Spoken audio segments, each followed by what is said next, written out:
delay. Marsborne and Nouns, they faced off against each other, in the Dust to Us Eagle Master Series, right? In that grand final. And it ended up being hmm Marsborne coming out with the win, right? Yeah, it was Marsborne taking away that whole tournament as well. Marsborne have been on a really good run down here in North America. Like, even ran a very close game in the MRQ and nearly got themselves into major contention as well. North America, I don't think has been more competitive than it is right now. There are so many teams that are vying for the top, especially with all the teams that are off into the major. It really is. The best of the rest is really just like a pack of dogs down here, trying to see who's going to end up on top. Absolutely. And I think we're going to go into the Prize Picks analyst segment here, guys, and check out both of these squads. There have been some changes to the Nouns roster. We can talk about them now. Peeping is no longer part of it. And oh, wait, actually, you know what? We're going to wait because we're doing Marsborne first here. So on Gotcha. the Marsborne side, we haven't had any changes to the roster. And honestly, they've been finding more and more success as of late throughout the tournaments. They've been playing as many lands as they can because lands mean Mhm. VRS points, and the most points you can get are at those events. And right here, I mean, look, Fi, looking at this roster, which players are the ones that you feel are going to be the most impactful here? Grizz, 100%. I think Okay. Grizz is the engine of this team. If this team wins games, it's all this man. He really does sometimes turn games into a one-man army. And Grizz and Minus, definitely the two engines of this Marsborn team. Yeah, no question. I do agree with you there, and I think that in terms of their frag estimates, those ones feel like the most likely to be a hit in this regard, in my opinion. So yeah, I'm definitely on board with you on that. We can't forget to mention, I think Wolfie and MOTM. For me, Wolfie is a bit of maybe I want to say an enigma. Sometimes he's there, sometimes he isn't. Consistency's a bit Hmm. of an issue, I would say, but he's still a very good opper. I think specifically though, lately, this last month, Wolfie's been playing the best Counter Strike I've ever seen him play, Yep. especially going into Eagle Masters and the MRQ. And I'm not gonna lie, you are right. That is has been Wolfie's narrative throughout his entire Yes. career, has been his peaks and valleys. But boy, when he hits his peak, he is unstoppable, and his team is unstoppable. I'm with you there. I remember I was covering him throughout Challenger League at one point, and he had 20 plus frags for something like 14 of the 15 maps that were played. It was insane how well he was playing. And like you said, the peaks can be very crazy with Wolfie, but unfortunately, the downs can be pretty bad too. Good for him to be finding a high right now, especially going into an Mhm. important part of the CS2 season. But yeah, no, I think definitely a player to keep an eye out for. And MOTM is just a stable kind of pillar to any team Yes. for sure. I think that he's helped this team kind of find that form His moving. pistol rounds are insane. Yes, That's what I can say about this guy. He's a pistol round machine. absolutely. All right, cool. So we've covered Marsborn. Let's switch gears now and talk about that story happening at Nouns. Now you're going to see a couple of players here that are no longer with the roster, or at least not playing today. That is Momo and Peeping. They are not on the team. We don't know if it's permanent for Peeping's sake in particular because he's been playing with them for a while. But for Momo, he was a sub, and again, he's not necessarily going to be playing at any point in the future. That said, the core is still there here. Phi, Classia, Mhm. Cryptic, and Junior. Of those three, which are all pretty good, which ones do you think are going to do well here today? Hmm. I mean, my pick would have to go out to Cryptic here. Okay. Personally, I think he's been on a bit of a downward slope lately. But if he's gonna win, if Nouns were to win this game, I think it would be with him stepping up. He's a really good, impactful lurker, and does a lot of good space taking. I really like Cryptic on this team. But obviously, if we want to talk X factor for this lineup, it's Classia all day with T side entry. As well. Like, talk about this guy's mechanical ability. He's been talked about for years here in North America. Absolutely. No, and I think that the only issue with Classy is behind the scenes, right? Figuring out how to get everything sorted and making sure that he's not Mhm. disruptive in that regard. But honestly, I agree with you. He's such a good player. Like that, I hope that everything works out for him. And so far, so good on Nouns. At least, it seems like he's part of this roster and becoming part of that core. For me personally, and I guess we're going across the board here amongst the three players, but Junior's always a lock for me because he's just such a good Mhm. opper, especially at the level he's playing at now. He's still got near top of the the board stats over the last 3 months at a 1.21 rating. And then he's behind Peeping, but Peeping's no longer playing with the team, so technically he is now that top rated player that they have on that squad. So I mean, all that being said, I do want to mention before we move on the two players, that are going to be replacing Momo and Peeping, and that is Magi and Nomiz from Daku. And I think you had a few interesting things and thoughts about them, right? Yeah, they were a really impactful team here in North America, specifically. Again, that Dust 2 Eagle Yeah. Masters tournament, really important for the Tier 2 North American space and really changed a lot of narratives. They're two Swedes who just came down here in North America at the very start of this year and have been completely dominating. Both of them were playing in the Swedish regional leagues, playing in the Tier 2 events that they have over there. They switched over here to North America and they've really been tearing it up. They took a win over Blue Jays and created a lot of drama over in that team just because of that singular loss. They also beat Marsborne in the group stage of Dust 2 Eagle Masters, but then eventually on the rematch, Marsborne did bring it back and did Yeah. actually close that game out, but created a really big upset potential, and it earned them a spot on Nouns. Yeah, no, it's we don't know if it's permanent yet, guys. By the way, we don't have Of course. confirmation on Yeah, that, yeah. but it kind of feels like they're going in the direction of wild card, right? Where wild card picked up Sussman Fuzi, and now two Swedes as well, interestingly enough. And then we got another two Swedes coming through here potentially on Nouns. So all North American teams are destined to become mixed teams, it seems. I don't know. We just need that European import power to really propel us forward at a certain point. I don't know. Maybe not. There'll be a team that'll be full NA at some point, right? Fi? We'll get that. We'll get that magic again at one Yeah. point or another. Anyway, let's talk about the veto here that's coming through. And it is a BO1, as we mentioned. We're starting with a few BO1s before we get to the BO3 decider stage of the group stage. And we've got Anubis coming through. Usually when we get these BO1s, we have a map that both teams are comfortable on. I think that's pretty much the case here.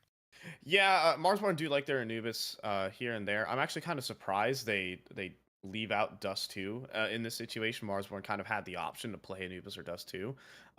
So maybe it's something that they've been practicing a bit more, or maybe they just don't Yeah. want to play Dust 2 against, what is essentially what you could consider to be a pug, right? Here for the side of Nouns, you can't build a system in a day, even with such excellent players like Nomiz, like Magi. So Yeah. bringing this one to Anubis, you bring a bit more default heavy style. You can kind of poke and prod at weaknesses and exploit maybe some miscommunications there for Nouns. I like the pickup there for Marsborne, even though Dust 2 is one of their stronger maps. Yeah, I mean, for Marsborne, yeah, Dust 2 actually, I think as of late for them is, yeah, it's going a little better. Like they had two wins in a row against Nouns and Wannagoons, and I think that's a really good sign for them. Overall, Mhm. I think it was sitting at a record of 8-12, but Yeah. either way, I agree with you. No, it's becoming a map that's getting stronger for them. And on the Nouns side, I think this is why they banned it, because Nouns are 19-7 on Yeah. Dust 2 over the last 3 months. So I do understand that decision. And you look at their Anubis, it's actually not great. It used to be good for Nouns, but now what's happening? I think they've lost 6 of their last 9 on the Mhm. map. Although it's been some close, tightly contested matches. Marsborn and Getting Info, that was a 10-13 and 11-13 loss respectively. So they're in Yeah. the matches, they're in the games. It's just finding that finishing touch. And I think, kind of as you alluded to, they're having to change the rosters up quite a bit, and it's just trying to adjust. I can't speak. Adjust and adapt to everything that's happening, and a lot of instability on House right now. So I think it's going to take time until they find their form.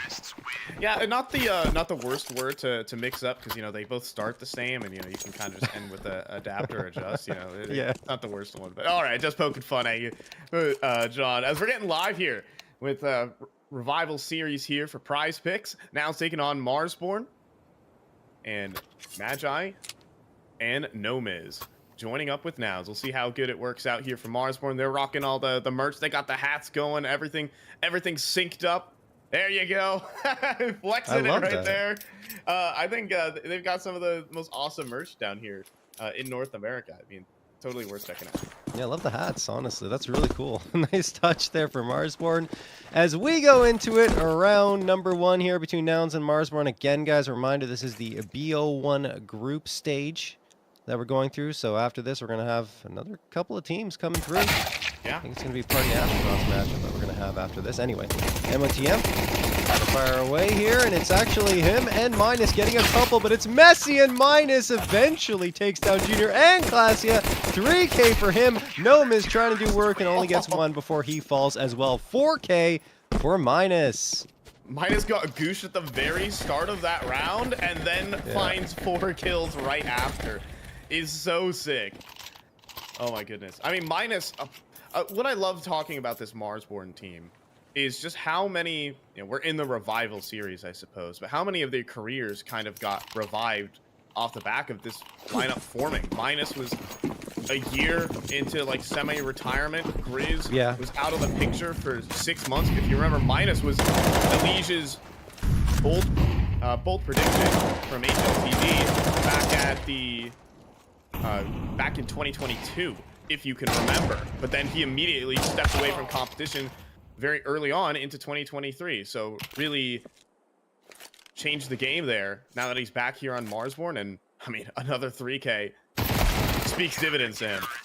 Yeah, Minus is already almost halfway to his frag estimate in 2 rounds, so that's a good sign for him anyway. As we're gonna see here, yeah, he's looking pretty crispy on that aim. Yeah, him and Grizz are. Yeah. I mean, the 2 players who were in semi-retirement and who were really touted as some of the top players here. Yeah. In North American Counter-Strike. I think Grizz bounced around. I think he was on Wildcard at one point, right? Yeah, he trialed for Wildcard. He looked but good, of course, too. Yeah, but by that point, I was talking to him. Wildcard had already made the decision that they were going European, so he was kind of there just to fill in for that time, for things to wrap up on that end. So, but then after that, he just took a step away from playing. And now he is back in full force, and I really do think he can get a call up to even a team like a Complexity out there. I agree. I think he's a very talented player. He really, really impressed me on his time with Wildcard and when I was casting him as part of that squad, and I was convinced that he was going to get picked up. But like you said, I mean, obviously they'd already made their decision. But maybe they regretted it at that point just because of how well he said. No, I'm serious. Like, you know, sometimes you're like, oh man, maybe we should have given a little more time for Grizz to get on there. But anyway, Grizz is going to find his path upwards, I think, regardless of the team he's on, just because of how good he is. He's still very young as well. Yeah. So is Minus. Oh, but no miss. Steps up with an incredible double kill. And Grizz looking for the refrag here in middle. And Noma's not going to give him that opportunity. This comes down to Modem here. Magi looking to entry through. MP9 only available. Swings on the timing, but can't get the instant double dink he's looking for. Save more likely here for Marsborne as Nouns will get the T side started. Alrighty. Nicely done for Nouns. Obviously a little bit of a bonus round coming through from Marsborne, but they do walk out of it, at least if these 2 players are survive, with 2 M4s. On the other side, so clean for Nouns. They don't lose a single body. I mean, Nomis and Cryptic take some damage, but Nomis on the entry is looking fantastic. And I think one other nice thing here for with these 2 new additions, if they're permanent for Nouns, that Magi is a secondary opper, which Nouns didn't really have before at all. It was just Junior with the AWP, so it's good to have. Not that you have secondary ops as often in CS2 because MR12, you know, it's more expensive to have that type of loadouts operating. But when you want to go to it, now there's a legitimate option for it. Yeah, you can also have a player who's very comfortable to take a timing, right? And you just have more mix-ups available rather than Junior, who isn't necessarily known as the most aggressive opera here down in North America. Seen kind of more of a passive style, so you can kind of switch up your game a little bit, add a better dimension. Love the 243 ADR start for Minus in this game.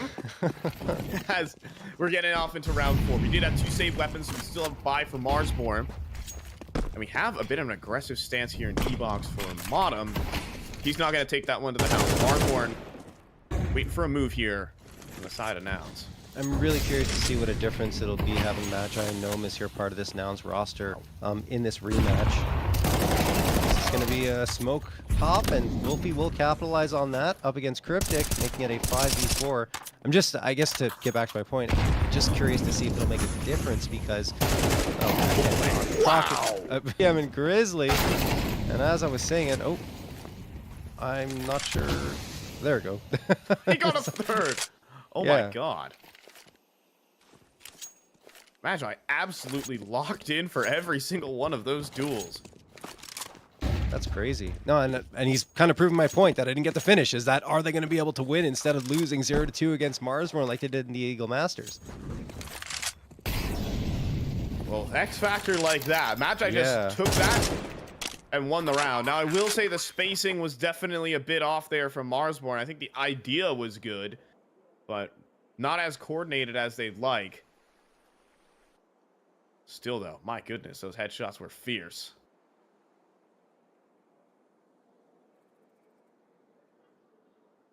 Bomb is just going to tick away as Wolfie and Chop are trying to save towards the A site. Looking at the money situation for Nouns, a little bit of a chase could be in order. Yeah, Junior and Gnome is going to come around. Definitely going to clear this angle, you'd think.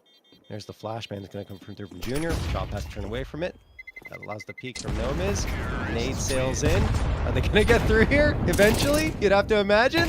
Very hesitant, and that's why! Because Chop lines him up and knocks him down. It's at least the gun saved over for Marsborne and economic damage against Nouns, but they could absorb it, as we were mentioning before. Yeah, you can see that spacing right there. I think it's the biggest part of that round for Marsborne. Again, right idea. You know, you got a 2 versus 1 in E-Box, but you have a capable player, evidently, of Magi, who can hit 2 quick headshots, and who definitely was prepared for that swing. Once he hears that flashbang goes off, he's on high alert. Yeah, I mean, Magi's stats over his last 16 maps played are kind of ridiculous. 1.52 impact rating, 93.1 ADR, 1.32 rating, and a 99 firepower rating. He's been absolutely nuts. So, I mean, I think this is a fantastic pickup for Nouns, if it's permanent.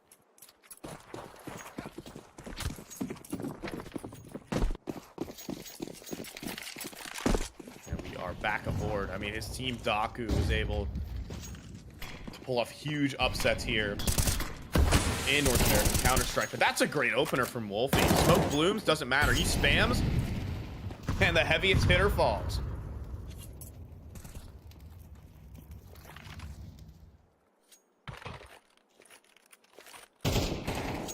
Pretty good start as well, considering that it's just the saved guns here, and everyone else is on a full eco. They're lurking the smoke right now. This is some excellent work here from Grizz, and Cryptic as well in some trouble, but Junior gets a chance to fire a second shot and will dispatch him. However, Chop's M4 has not been revealed just yet. The off angle is strong, and Wolfie gets one through the smoke. We've got a 2 versus 2, but Chop is pinned, trapped, will go down. It's up to Wolfie here to step up and fight. With Classia covering the smoke run. And even Junior's still posted. This is going to be a difficult 1v2. I mean, you kind of feel like Wolfie's going to go for it at this point, though. It's 1v2. He's got... The only thing that's lacking is the kit, I would say. So if he doesn't get a quick frag, then I guess escaping with the AK would be good. Classia's going to give him a fight right away, and Classia wins the duel. Very snappy on the aim. And it will be 3-2 for Nouns, but still another expensive round for them, and that'll eventually catch up to them if Marsborne gets some rounds on the board. And you're going to see here just a fantastic take of mid by Nouns, moving in there and allowing themselves the space they need to take that A site. And the thing is, not to mention the opening frag came from Marsborne, and there was a lot of pressure on in that moment, especially with the players that were lurking in the smoke, but Nouns were ready for it. And, you know, Cryptic, who you highlighted at the beginning, you know, he's a strong player. He's had his struggles as of late, but I think he's certainly one that can make a big play. And right there, you know, he got a critical frag before the rest of his team chimed in. His frags may not be many, but impactful they are. Yes. Autumn stepping up now. Again, face-to-face with Magi.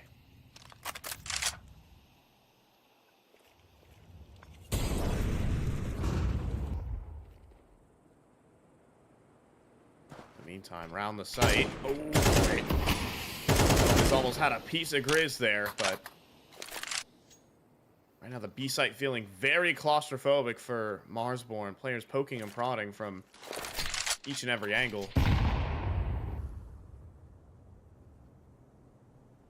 the response here from the pressure on B is to advance A main, and that's right where Junior's off is. He doesn't even need to use his keyboard. He didn't move.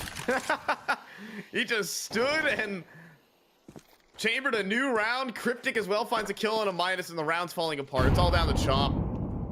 He needs to step forward and find this kill into Cryptic quick. He does. Now he can spin back to A main and have a round of it. He gets a second. Classy with the trade. Marsborne still in this round. They could cut the bomb off from crossing, but the flashbang will suppress bottom. And they start to reconsider. Oh, nice headshot from Classia, though, and that will push Grizz all the way back, but he can't escape. He hits the geometry, runs into a wall, and gets caught by Nomiz. Oh, so unfortunate. 4v2. Excuse me, 4-2 in favor of Nouns. And this is what you were talking about before with Junior. You know, he's not an opera that's going to be very mobile, but he holds angles exceptionally well. He's what I like to call a stay-at-home opera. Honestly, he doesn't. No, that's what it is. Like, he doesn't really move around. He's not going to make those mobile, dynamic plays, but he's fantastic at holding angles and being in the right place at the right time. So for me, that Total positioning. exactly. Is the best way to put it. Yeah, you're right on that front. Gone. Now 5-7 up close. Oh, what a great flashbang to escort in Cryptic.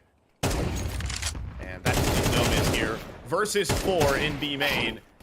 And some set panic to be done. Make it 6. Can we get 7? Is the question. And with Junior helping out, it's going to steal some of his thunder. As we do have Nouns, making their way up to 5 rounds straight here on Anubis.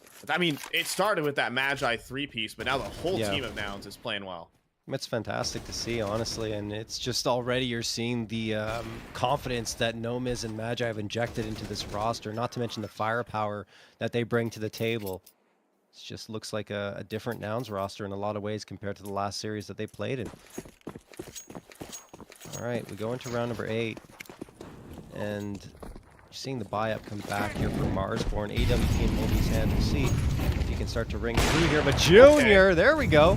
Going to take care of MOTM, who's trying to slip through from E-Box. Now Grizz is by his lonesome, and the B site is a little bit vulnerable. Luckily for him, at least for the time being, it's not heading there, but it might because of that frag that Junior found. Oh, look at that.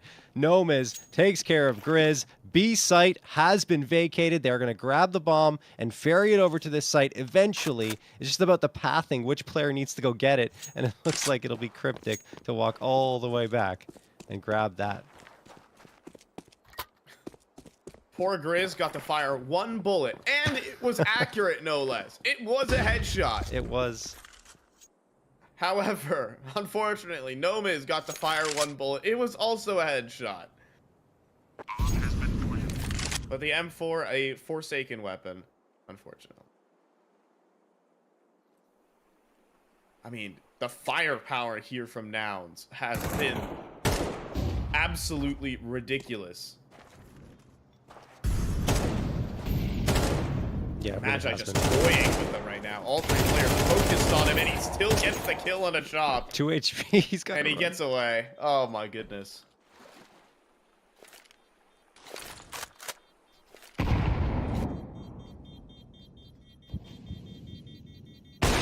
Wilfie will hold the angle there up against Classia and hang on to the op. I don't think Nouns are going to challenge too much more, just positioning-wise. They're not really in a place where they can go in here. They have the money, but it doesn't really matter for them. They're up 6-2.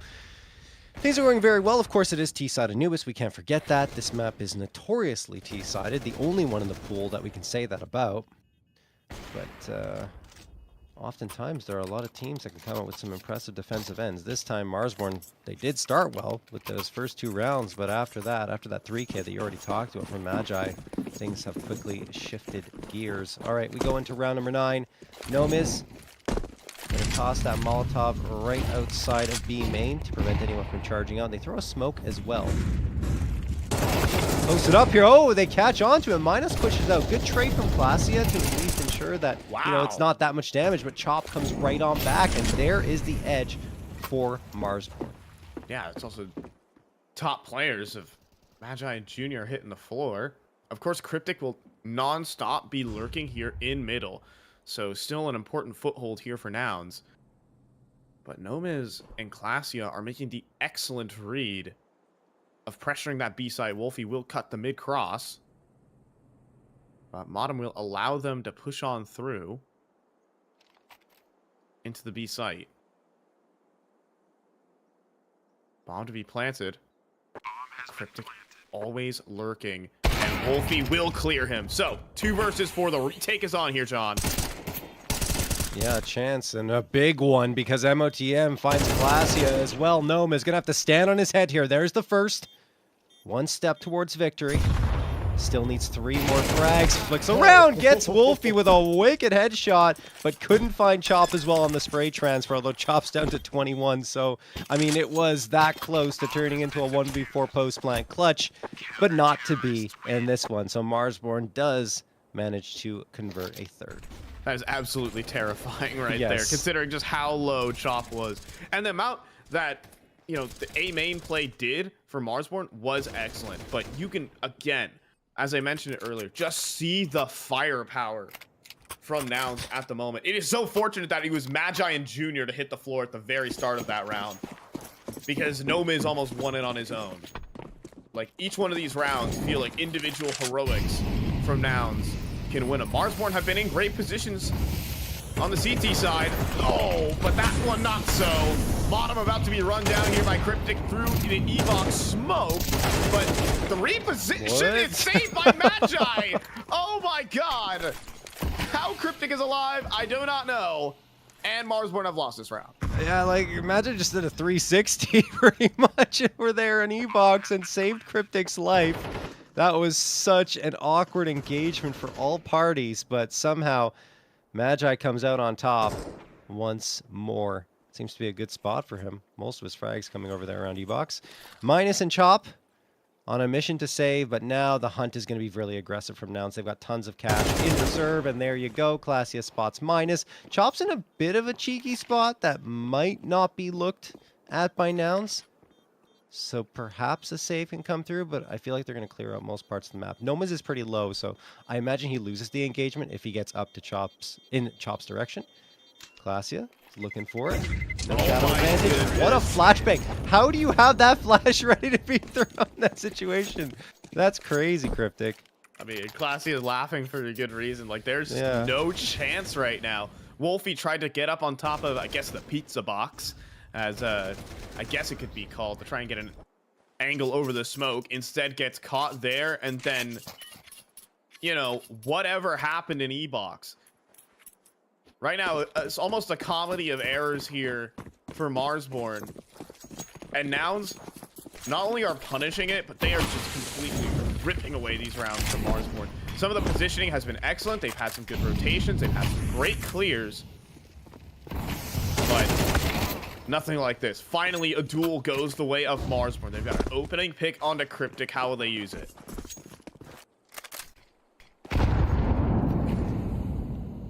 Looks like they want to readjust themselves a little bit here, sending a player all the way back through CT spawn towards the A site. So at least be a little bit softer. And then Minus will find the opener. He's actually peeking into mid on that one on a Nomiz. So 5v3. This is shaping up very nicely for the Marsborne side. But let's not forget, the last time they had this type of advantage, Magi was able to punish them with a 3K and bring things back into Nouns' favor. And he is very much still healthy and ready to go. Leading the charge here in towards A main.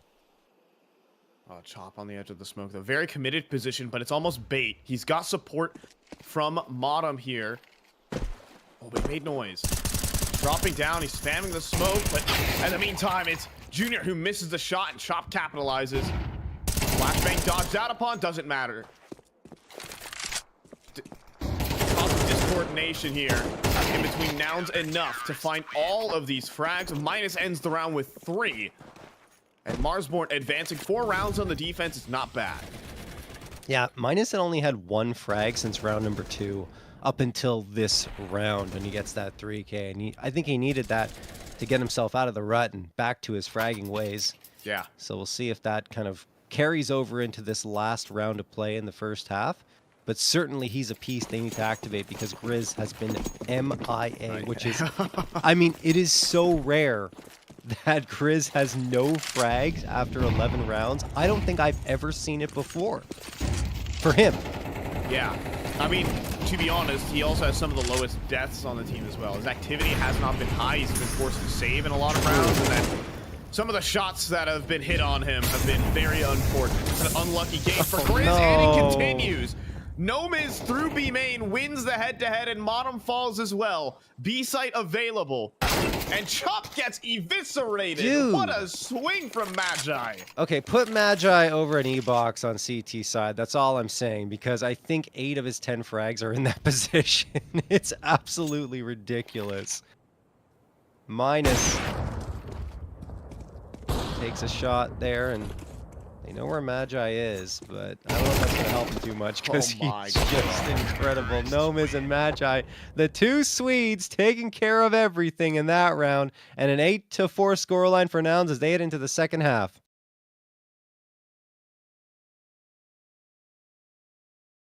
Dang. Yeah. And the 0 kill half comes through for Grizz. Obviously, like, you know, he just didn't see many targets and then has just been picked on the B site and kind of bullied by Nomiz out from B main, left, right, and center.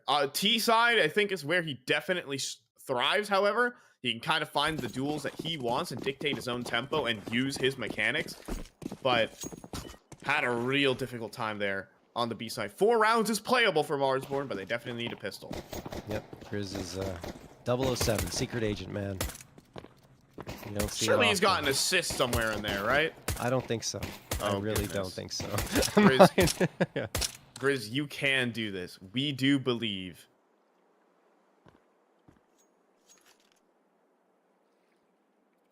But he's over towards B main right now. This Minus has been the star of the show. We're talking about the 2 engines here from Marsborne. It is Minus and Grizz all the way. And one of them definitely is worrying at the moment. For sure. Minus was very impactful on that pistol round in the first half. 3 frags came through. And he's almost got himself another pistol round frag. Finishes it off a little messy, but it's okay. He got it. And he moves in, and Nomiz has a bullet right for his dome and chops as well. Oh my goodness. Nomiz continues to go along here as the bomb plant might be secured. Grizz supporting the planter, and he hits the headshot, his first and actually second frags of the pistol round here. As Magi is the last one standing, moving in, looking for a path forward.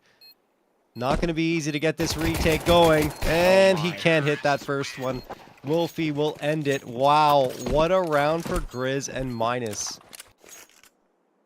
The duo, as we talk about here, I mean, the opener there, wow, that is fierce from Minus.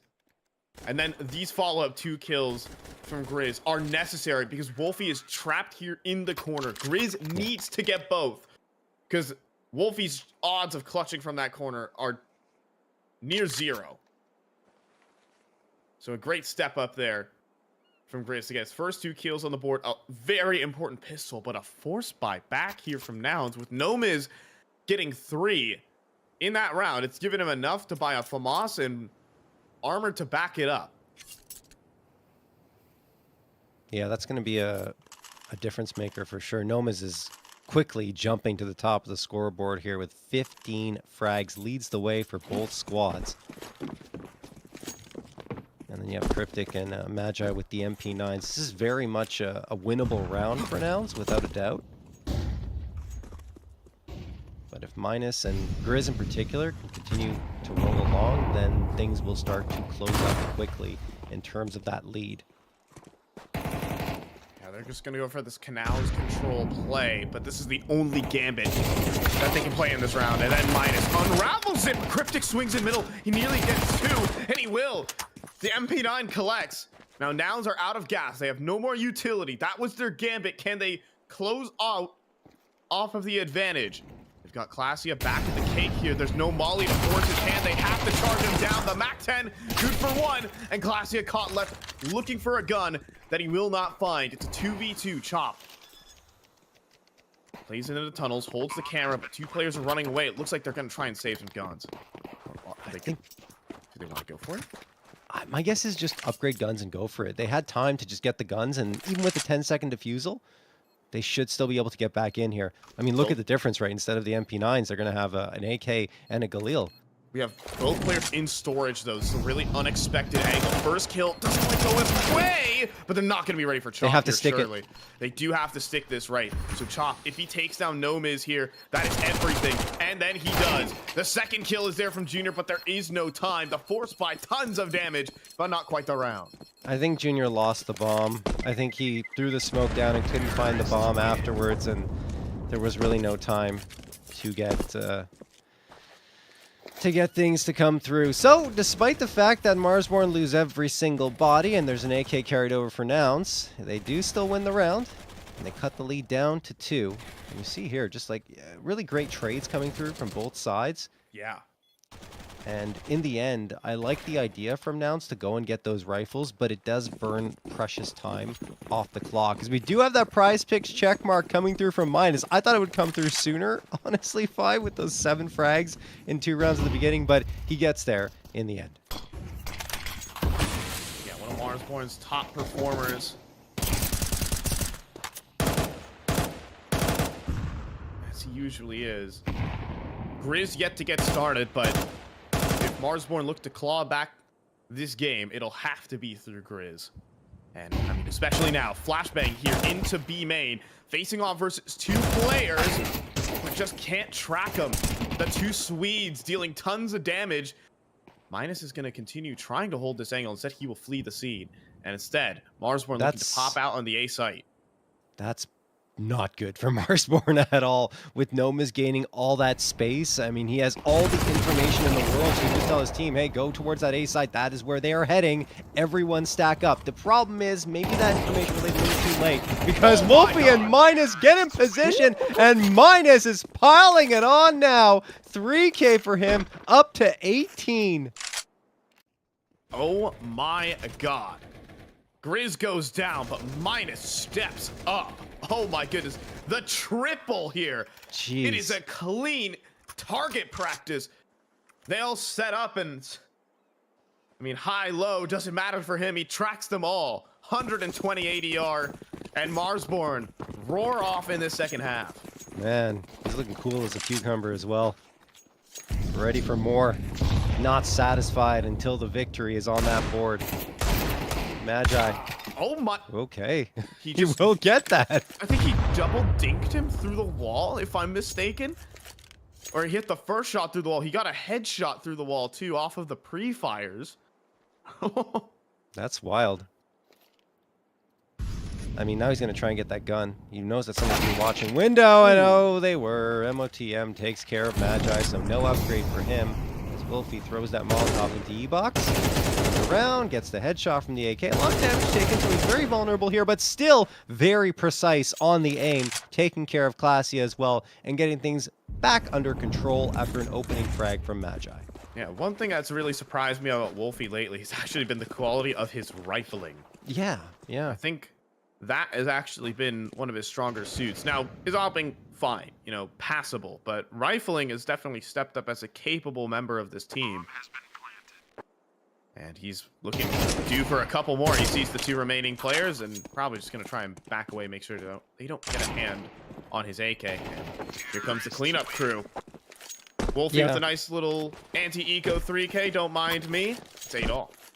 I feel like you have to be a hybrid now as an opper in CS2, right? With MR12 and with the way the game plays so differently. Well, I don't want to say so differently, but there's that peeker's advantage you have to keep in mind for CS2. So being good with the rifles becomes more of a requirement. And you're right that Wolfie has gone with that flow and improved his rifle play. So we go in to round number 8, thanks to Wolfie, coming out with a nice couple of headshots there. Over in the anti-eco.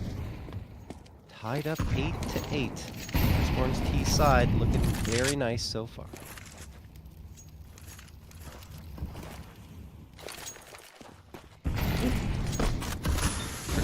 Still trying to hold on to middle and desperately lobbing out all his utility to keep them at bay. And Minus says, all right, you can do that. We'll wait it out. We got a minute 24 on the clock. Default still going well. We've got A main control already in Classia for a bit of a test. Flashbang deployed in from Junior to try and get him out of there. Classia still really wants to fight, though. They'll take this off angle as smoke blooms. Another wall that Marsborne have to wait to fade.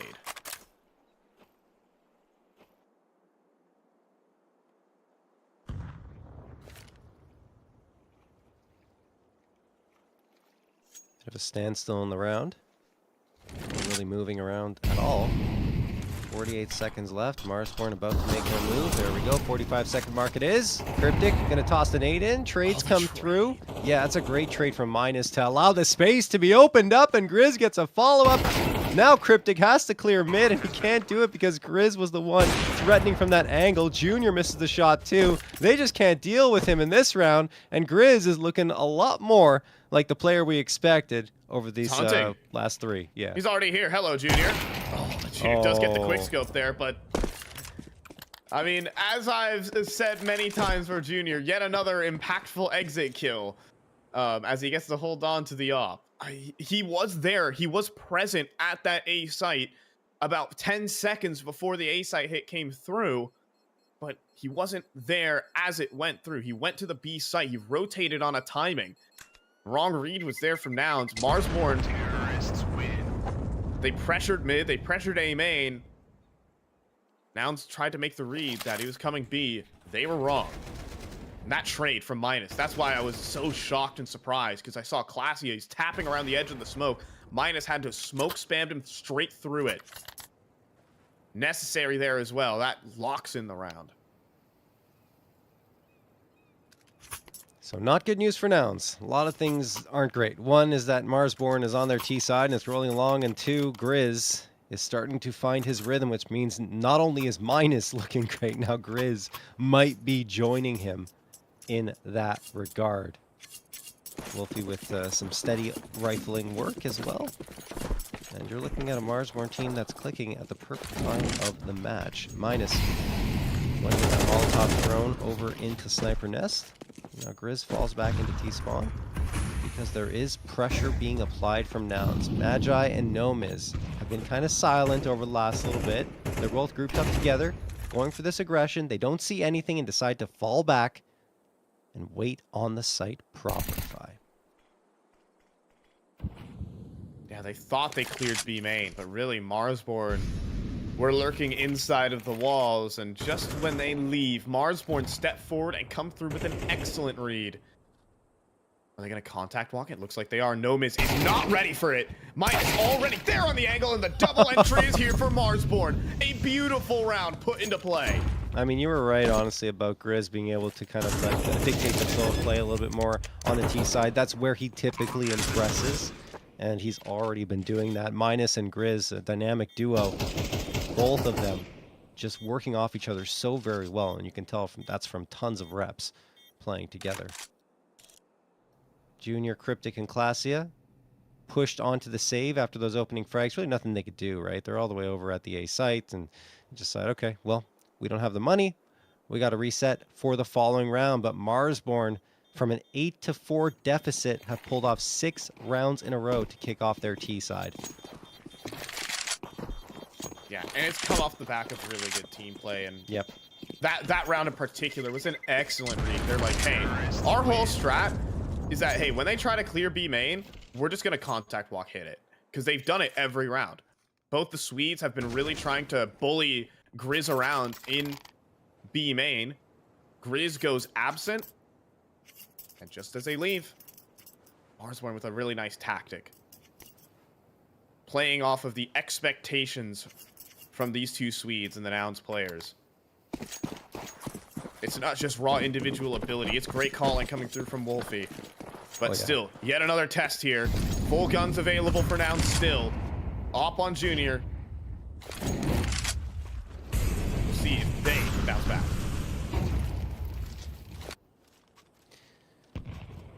Yeah, I mean, one thing's for sure, though, in my mind, is that if Magi and Nomis stay on the squad, Nouns are going to become exponentially better over time. Like, let's not forget, this is their first time playing with this roster, so there are going to be bumps and bruises along the way.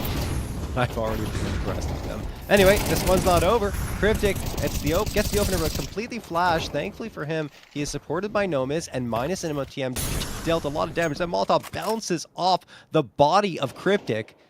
And eventually it will be Nomas falling to Wolfie, but Klasia gets the immediate trade, and there's a ton of pressure being applied towards the A site. Cryptic's on his hands full, and it will be Magi supporting him as he also finds one and leaves MOTM in a 1v2 clutch situation. Bomb plant will be secured, but it's Magi and Junior on the other side to try and bring this one back in their favor. You could play close on the steps too. You could play the headshot angle. Magi is low and Junior has an op. Junior must connect here. And then he does with the headshot. Absolutely necessary there, or else he goes down, and who knows, the clutch is in order for Marsborne. So there it is. First defensive round for Nouns. He will break through. That whole round, though, comes down to Grizz in middle. You saw that swing where he just couldn't hit the headshot onto Klasia, who crouches underneath the bullet. If he finds that, that's all the rotates to the A site cut off and a flank activating. It would have been so much pressure. Instead, it's a pressure release for Nouns. They can focus all their eyes on A. And it works out. Well, Nouns finally get their first round on the board here in this second half. They need more than that in order to secure this one, because Marsborne have looked very solid. I mean, like you said, it's just a missed shot from Grizz, and that kind of opens up the round for Nouns to really take control. But not always going to be, certainly not the way Grizz has played so far on this T side. Here he is. Oh, and a missed shot from Junior. Flicks too high. He didn't expect it. That's the last angle you do expect, to be honest. Honestly, you can kind of see the shock as Cryptic drops it. How does he get both? Wolfie, he was scoped in. He was scoped in. No. He didn't see him. No, and Cryptic gets all three. That is incredible.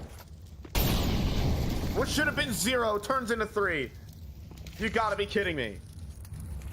Oh, man. Like, that's just so unfortunate. Well, fortunate for Cryptic. I mean, the timing's fantastic. He takes out the player that isn't looking in his direction that could have been a threat to him, and Wolfie had no idea it was going down, couldn't react because he was scoped in. He was looking in towards E-Box. Oh, man. The crazier thing is that Cryptic gets the third, like you said. I mean, with this position known, they still couldn't get the trade afterwards.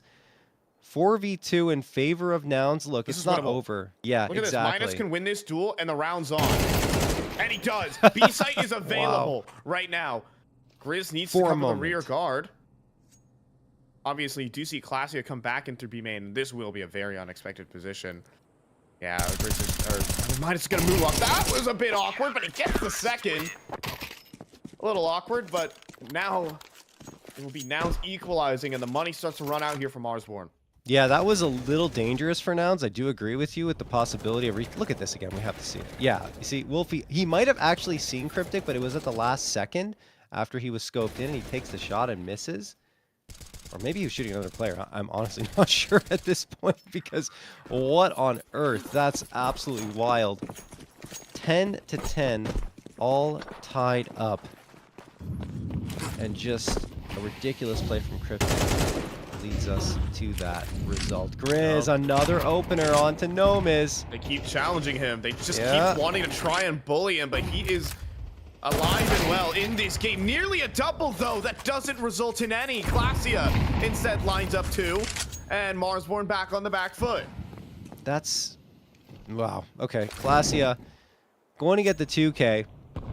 And I mean, they didn't really play off the frag that they found into the B site, right? He's just out in the open. He's just standing there, and Minus gets the easy kill. We have a B site available. He was so convinced they wouldn't be coming from E-Box. And instead, it's an easy pick. I mean, I thought that's the direction they were going in the first place, right? After they found that pick to the B site. But they end up there in the end, so maybe all's well that ends well. MOTM going in from E-Box to go back to this bomb site and defend it. I don't think that Nouns have much time. Yeah, okay. The flank from Klasia, it kind of opens things up. They've got a smoke, they've got a kit. This one is on. Bottom. A great kill, though, onto Cryptic, and now he can dive away to E-Box. Now they can play the time. Excellent headshot here from Minus, and you're right, John. Time is too low for this. It's Marsborne up to 11 down the stretch. Yeah, that was a risky retake given the positioning. I agree with you. Klasia coming and Minus died to the bomb there, but that's a moot point. Look, I get it. The flank is there. You get the frag.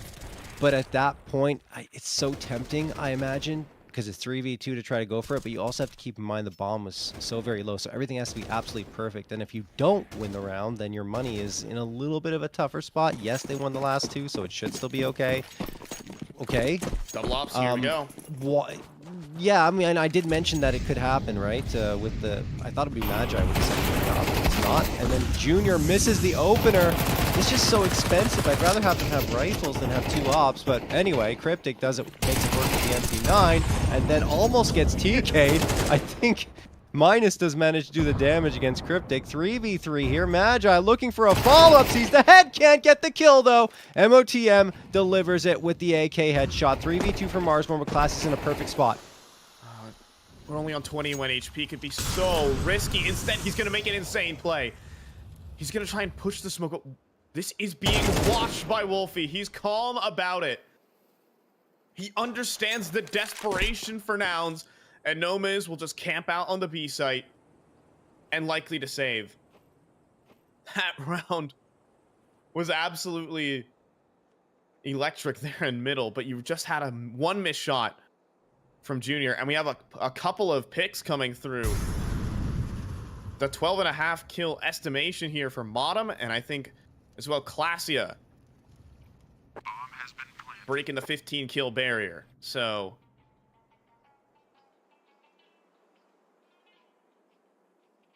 if you wanted a close game, you got it. Absolutely. No, it's fantastic so far.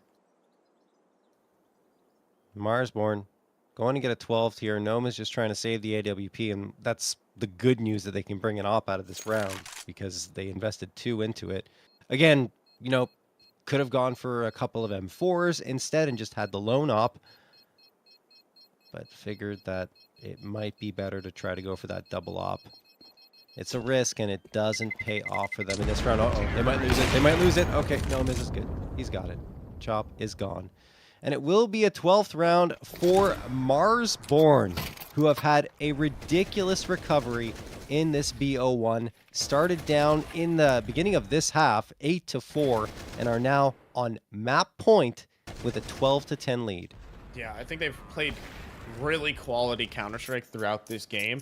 They've been outdueled in a couple of respects, but that's where Minus has stepped up so many times for this team to win the duels that he needs to get his team into the round. And Classy up to no good. Good steps here. The crunch on a Modem.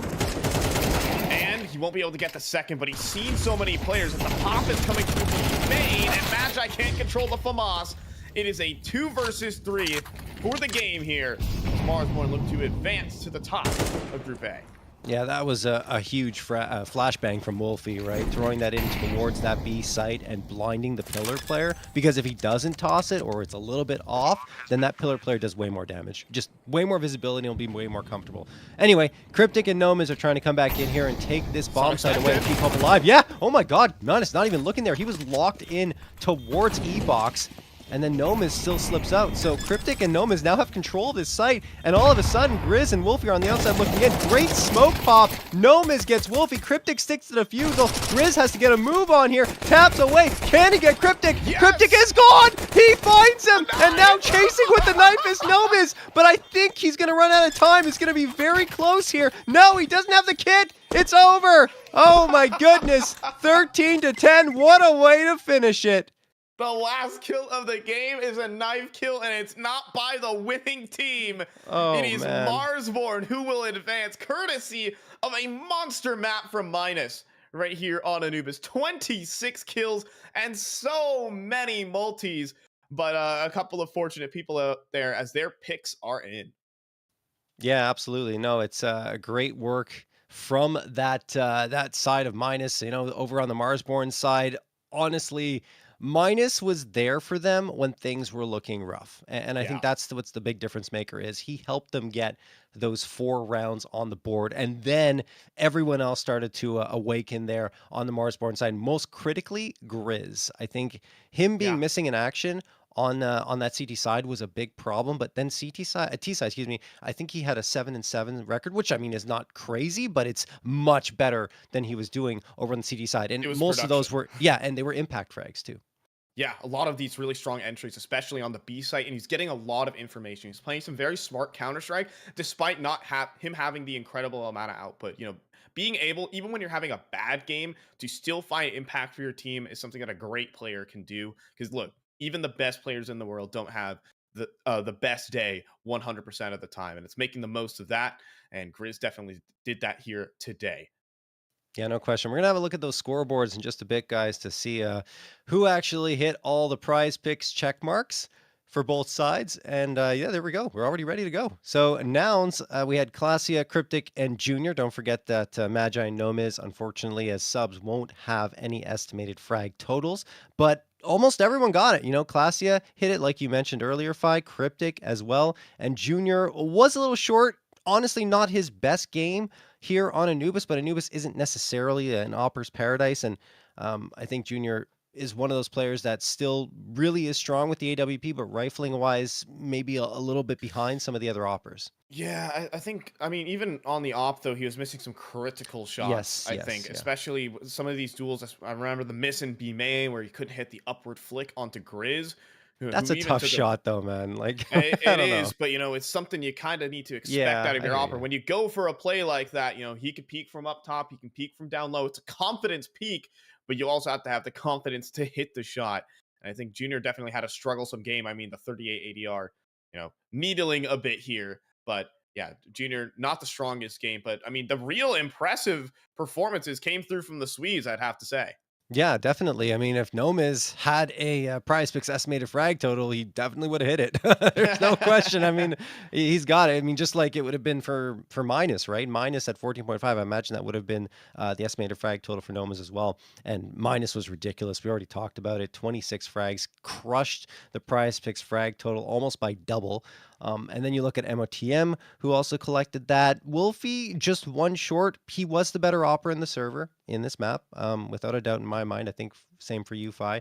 Yeah. Not to mention that his rifling work was great and he came through in important moments. Yeah, but this wasn't an Oppers game. Let's be No, honest here. it It wasn't. was minus with 121 ADR. Absolutely stellar performance from him. It's what you expect from Marsborne. It's minus and Grizz and some guys kind of standing around letting them do their stuff. I'm just joking, of course. I think the other players are just solid. They just need to maintain and do their job, while Minus and Grizz give the space to take over the server. Minus definitely did that here. And hey, top of Group A, not bad.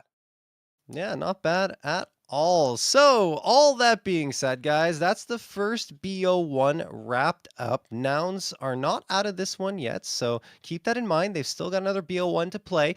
Blue Jays and the Party Astronauts are going to kick off their BO1, though, coming up next. Before we get to that one, though, before we get to our break, we want to thank everyone who's made this Prize Picks NA Revival Series possible. So, the NA Revival Series is sponsored by Prize Picks, guys. The best North American Counter-Strike players are competing right now, and you can win real money while watching them play. Join Prize Picks to get in on the action. It is super easy to get started. All you have to do is select 2 or more players and choose more or less on their stat projections to build your lineup. Then sit back and watch your lineup stats rack up. For a limited time, click the link on the panel below or use code REVIVAL when making an account and playing a $5 lineup to receive $50 whether you win or lose. It's a guaranteed win for all new Prize Picks users. Thank you again to Prize Picks for partnering with Complexity and Mythic League to host this NA Revival series. The Prize Picks NA Revival series is also partnered with Mythic League. Players are always asking for a premier solo queue matchmaking experience without cheaters, and Mythic League has been providing this for over 6 years and is now free to play for FACEIT ranks 1 to 5 in the Silver Division. All players are required to have and use their microphone. The support staff is always available to help out in Discord for live matches, and Smurf accounts, they're banned swiftly. Additionally, there is $5,000 in monthly prizes available for subscribers throughout all divisions. Give Mythic League a try today and use code ML50 for 50% off your first subscription of 1, 3, or 6 months. Guys, we're going to hit that break. When we're back, it's Party Astronauts up against Blue Jays.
Hello, everyone in the Complexity family, and Happy New Year 2025. I'm just going to take a minute to drop some news on you, some you might anticipate, and probably a few surprises for you this year. First and foremost, we are going to enter what we lovingly call our throwback era.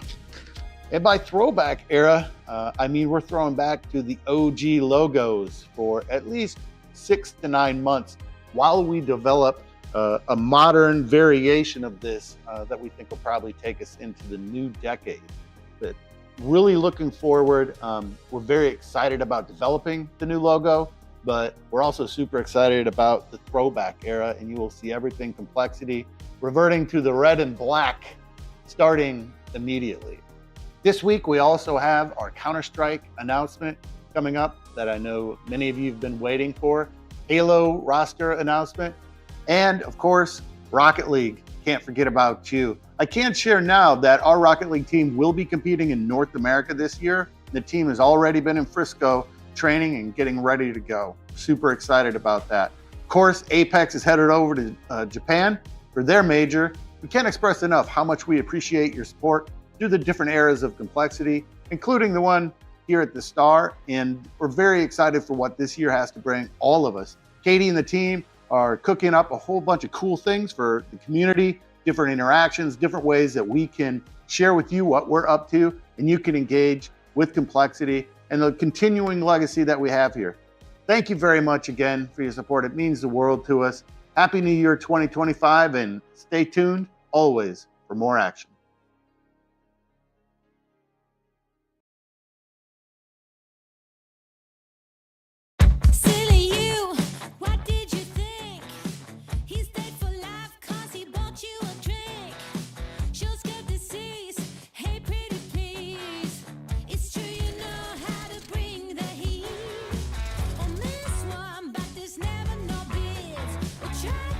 Try to stop talking about kids. You go from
All right, we're back here. Second BO1 of the day, guys. It's going to be between Party Astronauts and Blue Jays. And I mean, that Party Astronauts name Fi used to carry a lot of weight, a team that was feared by many. And now, given recent events, let's say, where the team kind of had.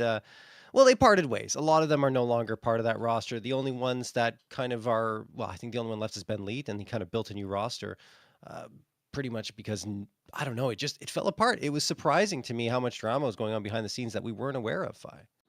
Yeah, I mean, the internal issues spilled out onto your favorite social media platforms, Yeah.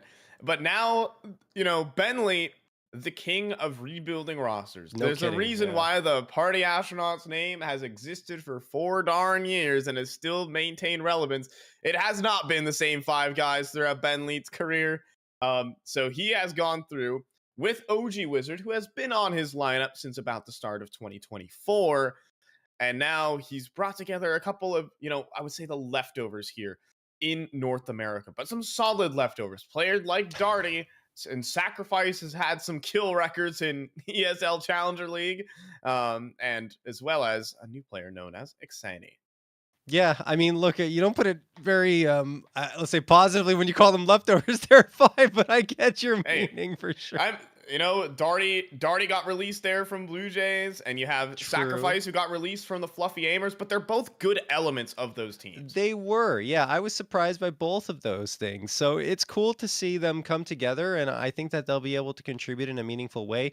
It hasn't been the best for the Party Astronauts over the last little bit. A significant losing streak that we you can see if you just check their match rates. I'm not going to dive into it too much. I don't want to go on the negative, but let's talk about the positives here. Which players we expect to see a lot out of? OG Wizard for me has always been a Yep. great player, even throughout all of these trials and tribulations that the Party Astronauts have gone through. He's still putting up the numbers, sitting at a rating of 1.07 and a KDR of 1.11. He's honestly a player that you can always rely on. He's still on my radar as an up and coming opper. hmm It's the big question though of whether Party Astronauts are going to keep it close, because OG Wizard's good, but he needs Yes. time to ramp up into these games and to get that AWP rolling. But a very talented op player as well. On the other hand, as well, you do have Sacrifice as well. I think Sacrifice is a very strong rifler, very underrated rifler here Mm. in North American Counter Strike. Obviously, kind of thrown into a very difficult situation here with the Party Astronauts. 14 map kills is the number to beat. But we're looking also at here for the side of Party Astronauts. They've been away from for 3 weeks at this point. You can see all their sea of red results, but I think this is a time that they can turn it around. Yeah, definitely. I think one piece that will be important to activate who has been struggling since he was dropped by Blue Jays is Darty. I think that maybe he'll be able to hit that 13 frag mark, but he used to be so good, and it's so frustrating to see like his struggles lately because I know how good of a player he can be and how impactful he Mhm. can be. If the team is going to find success here, definitely he's going to be one of those pieces that we'll Yeah. need to activate. Let's switch gears now and talk about the Blue Jays. And this is a gluttony of firepower in a lot of ways. Yeah, they're Yeah. heavy hitters now, and they've been really solid as of late. I'm impressed with how they've adapted quickly. I mean, Dare was added to the roster after Wolf was dropped, and I always, have say what you will about the Timmermen and all of those things that happened off the server. All of those guys are talented players, and even Yep. though the team kind of broke apart and went separate ways onto different rosters, I still think Dare and Snav are very capable players and can contribute to any team they're on. You're already seeing Dare doing a good job. Just that's not necessarily the guy who's supposed to stand out the most, but he's a great Mhm. support player. Yeah, I mean his T side entries were necessary, and Yes. they made their MRQ match, like the most important match of their entire season, really really close. Especially, and it was Dare doing a lot of that, especially T side of Train is where I got to witness a lot of his good stuff. And Fruit Cup X, Oh, let's Fruit just Cup. Yeah. let's just talk about the guy who is just the star of the show for the side of the Blue Jays. Fruit Cup X. Target here is 15-5 map kills, and I think he's pretty darn good for it, especially versus an opponent like the Party Astronauts. I mean, you think here, obviously, just matching up the two teams, and I think the joke that can be made is that will they even have enough time to reach 15 kills is the question. Yeah, well, we'll see. I mean, I don't know if I'm gonna pile on the party astronauts just yet, but I'm honestly with you, Fi, in that this is a very significant lean in the direction of the Blue Jays in terms of what we expect to happen here in this BO1, just because, the party astronauts are still trying to stabilize themselves after, I mean, that drama didn't happen long ago, a month and a half ago, so it's pretty recent, and they need to build up this current roster that they've put together around Ben Leet and OG Wizard. We are going to be headed to Mirage, which is probably good news for the party astronauts, let's say, because of the fact that it's a map that's very easy to adapt to. Everyone plays it, so you can just fall into a rhythm pretty quickly. So I'd say if there's a chance of success for the party astronauts here, it's on this map, probably, right, Fi? Yeah, I would have to say, but the side of Blue Jays, they've got tricks, right? Party astronauts can play some default Mirage Counter-Strike, but I know Blue Jays are going to be a very coordinated team at the gates. Yes. That's what I've really seen It's true. from them this season, is that Blue Jays have just been a quality team. They've been a team that can hang with the squads like the NRGs, and even in these like close qualifiers for these big events that are coming up as well. I think Blue Jays, maybe not this season, obviously, as most of the things have been locked down. The slots for the major have already been handed out. All the teams locked in. But I think this Blue Jays team over time will slowly begin cropping up at international events. Hey, after NA has a sweep at the major, then it gets some invites to the big events. I'm just saying, just saying. Maybe a little too ahead of myself. I appreciate the faith, Fi, as always, in North America. I don't know if it's going to happen. I'm hoping as well. I'm not on that level of being absolutely convinced. The begins now. Well, it starts with the NA Revival Series, right? That's where Sixy was. That's where he started out his career, and Nyx as well. So, I mean, didn't start their careers, but they started their path upwards, of course, playing in the NA Revival Series. So maybe one of these teams will end up being at the top at some point. Anyway, let's get into it. Slight back and triple. Takes a little bit of time on the Ben lead, but the 3 kills come back through for the party astronaut. Dari gonna work into CT control. It's up to Dare. Struggling to control the dualies, but the Glock headshot doesn't land either. And 3 players approaching him. How many can he vanquish at once? None. Xani comes through with a nice double kill in this. The 16-year-old on this team for the side of the party astronauts. Looking to step up as a bit of a young gun. We'll see how many heads Fruit Cup can claim. The answer is 0. Party astronauts come through with the pistol. Maybe I'm doubting a little too early, or maybe I'm getting excited a little too early.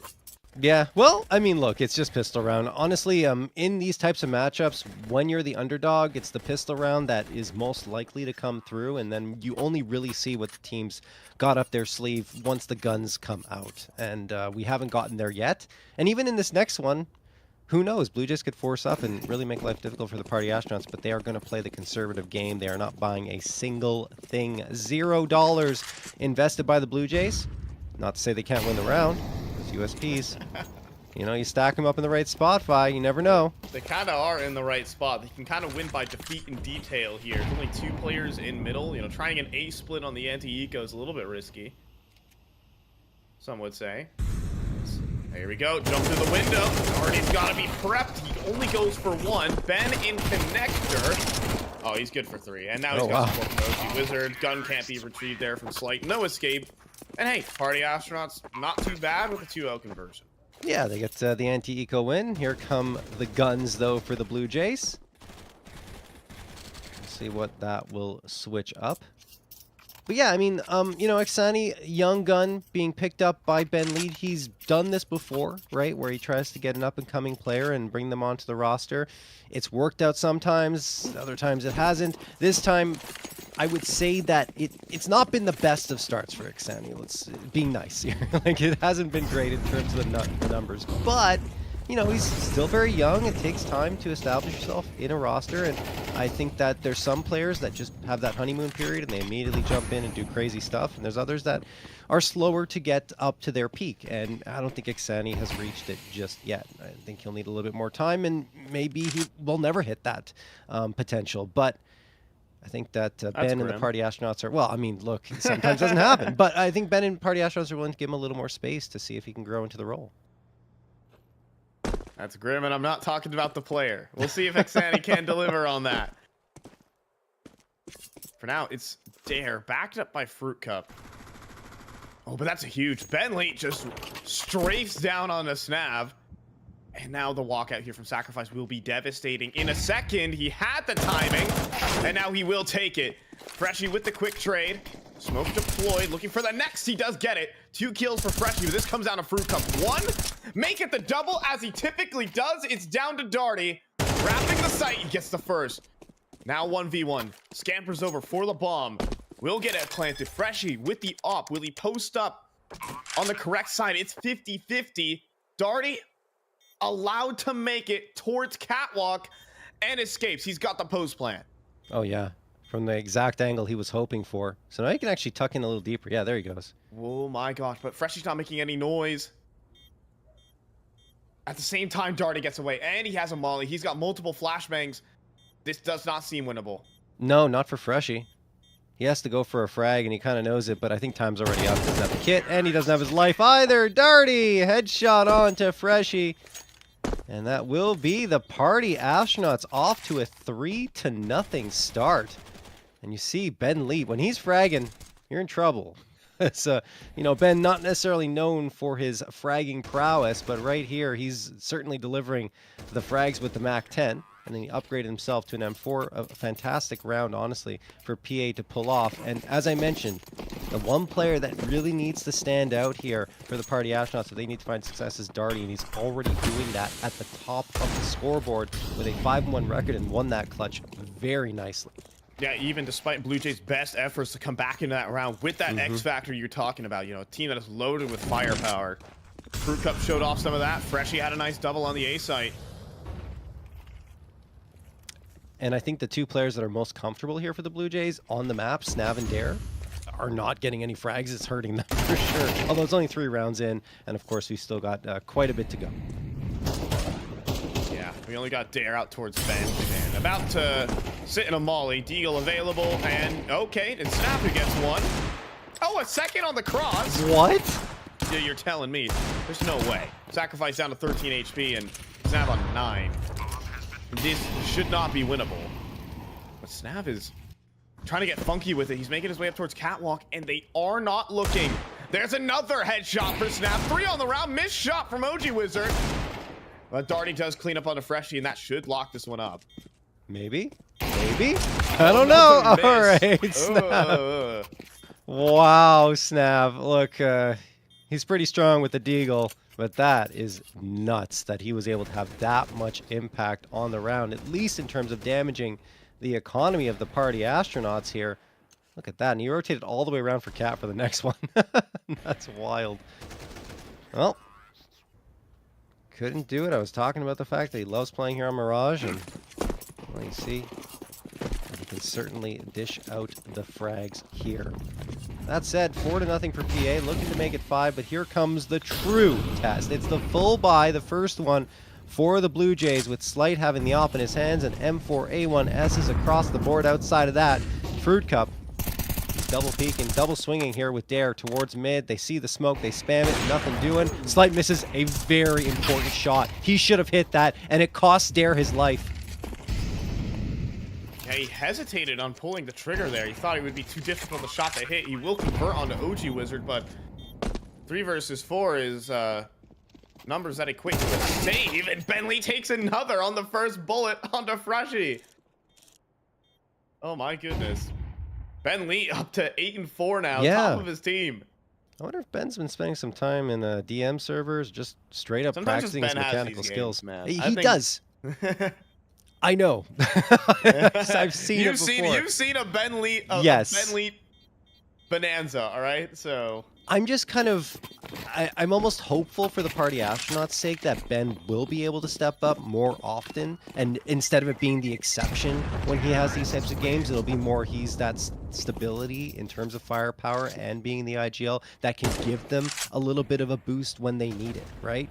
Because I think that's been lacking a little bit for the Party Astronauts, and I know he's a brilliant mind in the game, right? In terms of strategies, in terms of bringing together players time after time. You talked about it in the pregame, but in CS2 in particular, I think he needs to have more impact with that rifle. Like here. Pretty much. 5-0 start is probably some of the best things you could ask for here from Party Astronauts. Yep. Against a team with the quality of the Blue Jays. But this is a different look. A main aggression, but not quite cleared. Xani on top of the pottery. And he's going to step forward on the Jiggle Peak with nades in hand. Freshy's screwed. Yeah, and a quick trade that wasn't available from Slight. However, Snav does collect the lurk of Bentley. Then Darty steps forward next. This round's not done. More pieces begin to activate here for the Party Astronauts.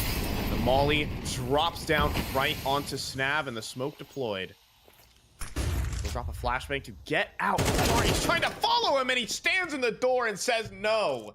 3v3 with Slight and CT. I think we're watching Darty's revival here in the revival series. Appropriately enough. No, I mean, really, he's been, jokes aside, looking quite solid here for this PA roster, and this is the Darty that made waves when he was part of the boss roster, and of course, now known as the Blue Jays, the one they're playing against right now, although it's a different look, of course, than it was before when he was part of that squad.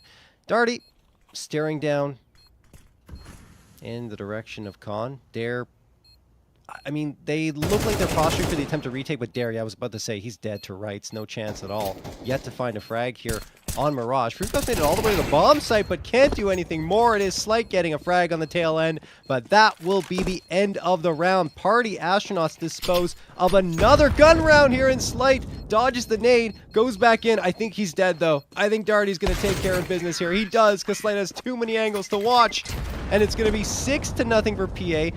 As I was talking about, disposing of both gun rounds for the Blue Jays and taking all their guns out of their hands in this round.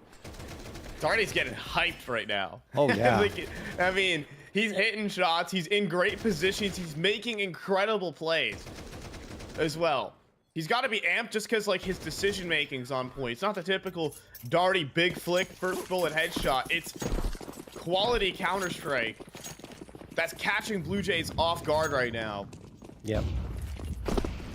And he brings that emotion, right? That positive emotion when things are going well, which really can pump up your team. So I think this is generally fantastic for the Party Astronauts. I'm just a little bit of a sidebar here. Oh, maybe not.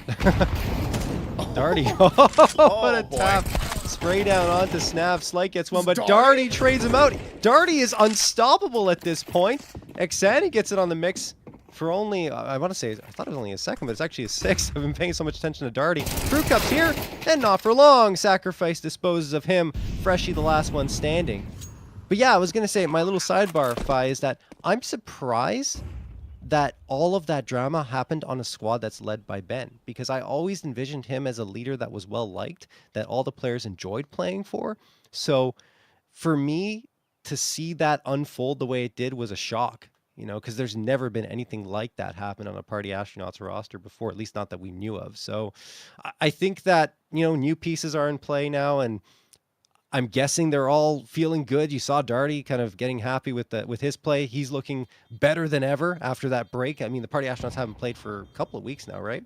Mm-hmm. So they had a chance to maybe get some practice in and get themselves some confidence going and practice their strategies. But yeah, everything's looking phenomenal so far. The one exciting thing about the Party Astronauts at the moment, they are a very young team. Yes, that's it too. Yeah. Like Darty is 20 years old. Like, you know, Ben, the experienced player, but you got Sacrifice at 21. Xani, 16 years old right now, playing here for the Party Astronauts and having a pretty solid game for himself as well. OG Wizard at 19. Like, a lot of these players are still very, very early on in their careers, and playing here in North America, this is a great way to develop yourself as a player. Darty's been around the block. You know, he's kind of been playing on here in Tier 2 NA since he was 16, but I think, you know, the call-up has been waiting for him. He had a little stint on getting info that was a bit short-lived, and if he could develop and build a real roster here with Bentley, I'd be all for it. Right now, he's the hype man. In fact, he is the guy who kind of made Boss the team, by the way. You know, Boss is part of Darty's culture. You just call everyone Boss, and that therefore was the team name. Yeah. Actually, I think I might have got my wires crossed when I was talking about Darty, because he did leave Boss, but he was dropped no, it was dropped by Blue Jays. What am I talking about? Yeah. No, he was no, he wasn't signed to Blue Jays. Right. So as as the cryptic swap Yes, that's started. right. That's right. He was also left out of the picture there. And Freshie, nice kill there onto OG Wizard. It's the op. However, the second player from Palace is prepared for by Snav. A 3 versus 5. The thing is, the weaponry is not good here for the CT side. Bentley thinking about making a move, but it's Freshie down a connector on the off angle. Doesn't matter the HP when your opponent's not looking at you. 55 seconds. Are they going to give this one a go? They know they're playing against a half-buy, but rifles retrieved will complicate the matter. Snav has been heard inside of Palace. Darty will step forward. Dropout scene, 2 players spotted out towards default, but Slight with the off, faster on the draw. It is a flawless eco round for Blue Jays to get them started. Wow, what a time to wake up. 1 round on the board. That's what they needed. That shot in the arm as Freshie leads the charge up against his former teammate Darty. They used to be that dynamic duo for Boss. But no longer. Actually, what I was thinking of, by the way, Fi, is that it was getting info, right? Didn't Darty play for them briefly before they decided to move along without him, and that whole team kind of just changed in terms of its direction? I believe they were going to get picked up by TSM at one point, and that just didn't happen. Am I thinking of the right team? Let's see. Because there's so many different, unfortunately, unsigned teams that in North America that I sometimes mix up the names. Getting info, the team that's playing right now. Yeah, it's getting info that he was part of. That's the one. Snap and Slight gonna get the opening frags here, and Blue Jays finding their rhythm. And this is one. Okay. Wait a minute. Will he be cleared though inside a sandwich? Like Snav? Oh, he wasn't. Snav jumps, takes down the player who jumps across. He was still prepared despite his teammate being in sandwich. This comes down to OG Wizard. Minute on the clock to make a 1v3 happen. Shoot, he's in middle, so he can kind of mix up his position, but being held for what a headshot. OG Wizard back in for the clutch. 19 HP here for Freshie. Smoke's about to fade too. Is he gonna try and walk this switch as it goes? Yes! Low on ammo, 1 bullet, needs to reload, and he will. Tries to step back, but Snav looking for the fight. OG Wizard just posts up. OG Wizard just posts up. He's trying to be ice cold in this clutch. Steps forward. And he OG Wizard 1v4s the Blue Jays. Oh, and you feel it. Snav's not looking good in that one in terms of how disappointed he is, both in himself and the fact that that was a 3v1 up against 4v1, excuse me, like you said, up against OG Wizard. What a clutch coming through from him. The patience, the poise, everything to give Party Astronauts an 8th round. That's the type of stuff, actually, that the Party Astronauts didn't really get, even in past iterations of this roster. And I was about to talk about it. You know, oftentimes they would come out with these really big leads, and then they fell flat, and the match got really close and goes to overtime, and you get all those types of situations with PA. But this time, you know, you have OG Wizard standing on his head to keep the Party Astronauts from losing a second in a row, even though it looked absolutely dominant for the Blue Jays. So, I mean, there's a little bit of a timeout there to talk things over, because that is just so devastating for a Blue Jays squad that thought they were finally going to get some rhythm into this half.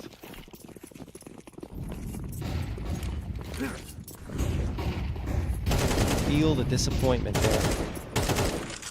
Definitely a gut punch, despite after winning an eco round. That would be the win in your sails and the comeback potential. Not meant to be. We have a nade storage outside of the jungle side. In the meantime, scaling up catwalk, lots of damage down onto Dare. He has to back out a window. And in the meantime, Ben Lee takes the space while Fruit Cup and Sap duel on Cat. Xani does get the trade back. Big time kill, but Ben Lee couldn't convert his onto Snap. This comes down to the B site. 2 players in position. Slight misses a shot, however, and misses a second. Oh, no. And Xani goes ahead and capitalizes, and it falters. Missed shots across the board. Oh, man.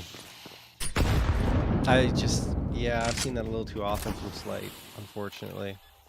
3v2. Party Astronaut's a little light on HP, and Snav gonna abuse that for 1 frag here. He's got 3 on the round. He's doing all the heavy lifting.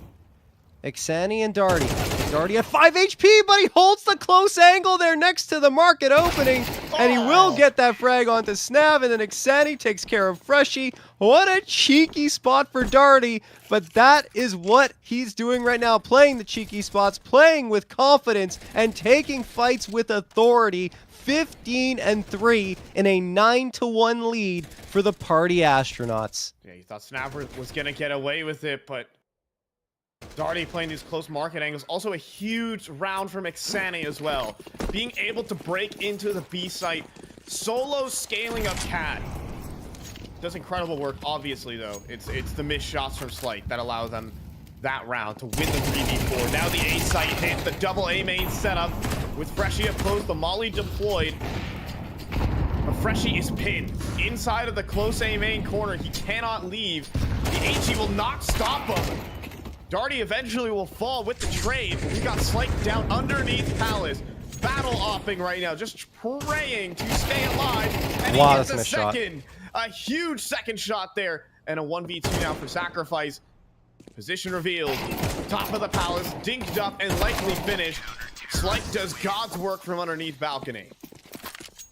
I think Dare was kind of praying he would get that frag just to get the first out of the way and break the ice. But only the damage for him. Wow, just what a round from Blue Jays, honestly, to pull that one back. And we're talking about Slight being inconsistent, and then he pulls off that, right? He comes around the smoke and gets a critical frag to tilt the round in favor of the Blue Jays and give them a second as we go into the final round of this first half. A result on the board right now that is the opposite of the way we were setting it up. We thought Blue Jays would be in control up against the Party Astronauts, but PA, they've been doing some work on their mini break, trying to get themselves up to snuff with the rest of the competition here in North America. Snav trying to slip out of that window. Spotted, so he has to fall back. Great smoke pop, and what a shot from OG Wizard. Fruit Cup gets one back through the smoke onto Ben Lee, but Party Astronauts are storming in towards the A site, trying to take control of it. There's only one player here for now, but the Blue Jays are quickly getting the reinforcements. The thing is, the Party Astronauts trying to cut it off, but Snav just working around, getting 2. Trades are good. Sacrifices there from Palace for a couple, and he's opened up the space for his teammate to come on back in, and that's OG Wizard. Oh no, he's being flanked out. Yeah, Sacrifice can move, and OG Wizard wanting to make a bit of a play. This comes down to Sacrifice, but he walks forward right into Fruit Cup. And allows for a 9-3 half to come through. I mean, a small stabilization at the very end here for Blue Jays, despite near disaster happening again. No question. What a half from Darty. I mean, talked about him before. I think he already hit the Prizepicks frag estimate. I mean, we might have missed a check mark, but unbelievable stuff there from Darty. And then behind him, Ixani, who we mentioned, you know, has struggled a little bit as of late, and there it is. The check mark did come up. We didn't miss it. Darty with the Prizepicks check mark. But yeah, Ixani, who, you know, maybe needs a little more time to warm up to this roster, is doing pretty well for himself here. 11 frags on the board.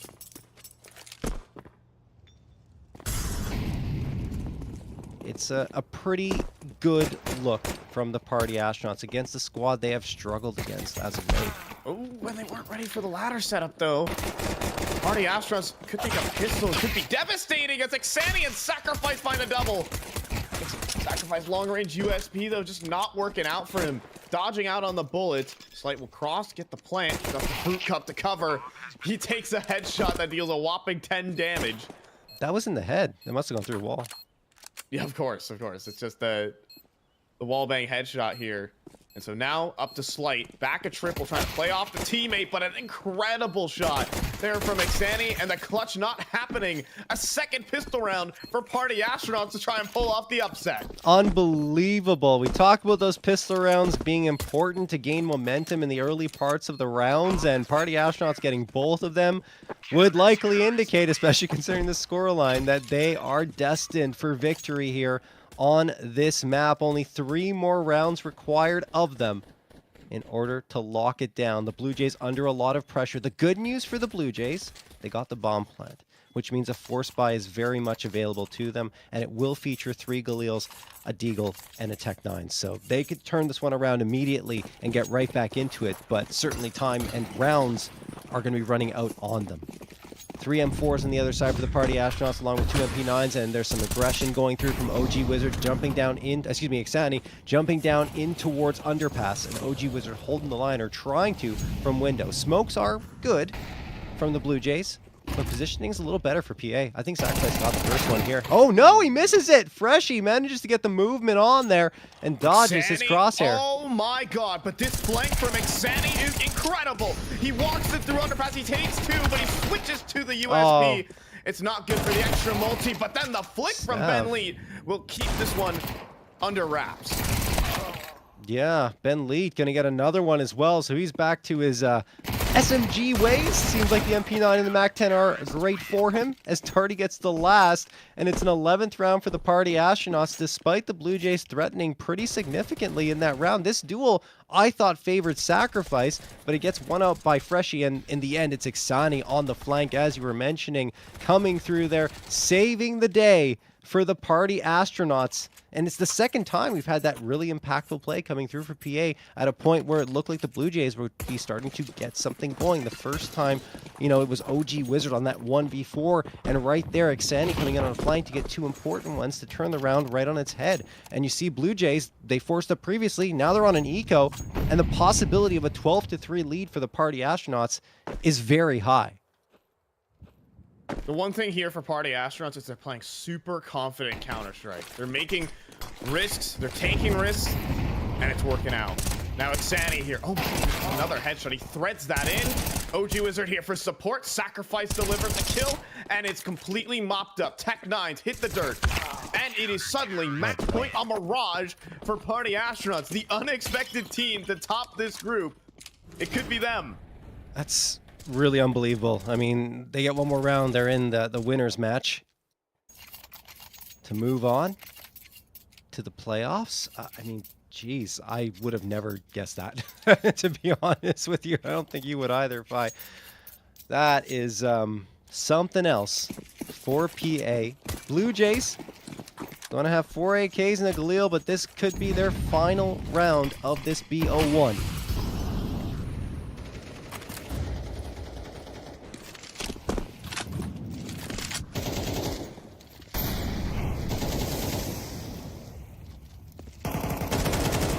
Up from window for Xani. You see Party Astronauts kind of leave mid empty, and Darty straight head-to-head versus Frucup. Frucup wanted the duel.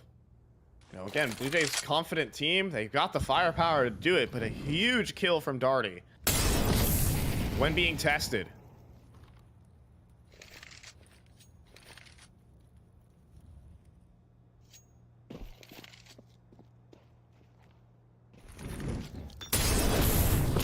Molotov sails in. Xani under a lot of pressure, still managed to get tons of damage onto Slight before he dies. That's honestly really great for him. Unfortunately, it is starting to tilt in favor of the Blue Jays, unfortunately for the Party Astronauts. 4v3, A site completely taken.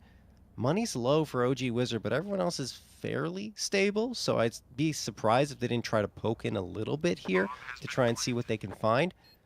OG Wizard, can he hit the shot? Will he get the chance? Yes, space. Not yet. He's been given an angle. He sees a player walk in towards A main as well. well. This is so big. This huge information right now. Finley even tosses a grenade. Freshly takes a duel. A lot of information is being given over to the Party Astronauts right now. Slight, could he be seen? That corner right there. Now, well, his position noted. Sacrifice will hold the corner until, well, the bomb goes up in smoke. This will not be the round. Oh, the FAMAS betrays him too. Even worse. Party Astronauts will not take the upset this round. That bomb almost taking down OG Wizard. Luckily for him, he had 100 HP into that corner in CT and keeps the op in his hands, which is the important note there. That said, Darty got the opening frag, and Blue Jays persevered right there and found Darty trying to re-peek towards that connector position.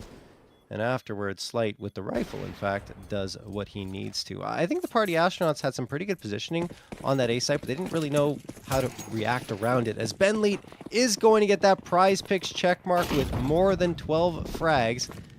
He's been a pretty big piece here for the Party Astronauts, especially in the early rounds on those anti-ecos and even beyond it, right? But still, like, the MAC-10 work and the MP9 work has been pretty phenomenal for him. All right, Blue Jays, let's see what you got coming in towards this A site. Just going for a straight execute, and actually, PA's not in a good spot at all to respond to this. Yeah, they're kind of playing off the site super heavy on middle. 1-for-1 there from Darty, but that won't really be enough to feel confident in a retake at this point.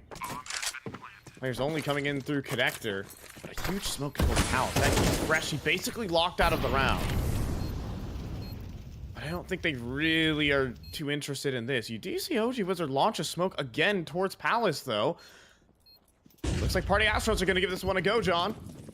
I'm kind of surprised, but hey, why not? Xani is going to get one onto Brew Cup, charging onto the site. That is the default player dealt with. Smoke on the bomb. They can try to stick this one. Ben is doing it. 3 seconds left until he might get this one, and he has to pull off of it because he thought he needed to fight. He's still got time. Can he get the defusal? Oh, yes, he does! Even though he pulled off it the first time, he goes back on and gets it. He would have had it the first time. He didn't need to go back and support anyone. You see some laughs and smiles for the Party Astronauts. It has been a while since they've been able to savor victory, so they are absolutely thrilled with the outcome here, Fi. Oh my goodness. I mean, Party Astronauts break a loss streak of unimaginable calibers. I believe it was a eight loss streak, I believe. Or we're looking at a six loss streak.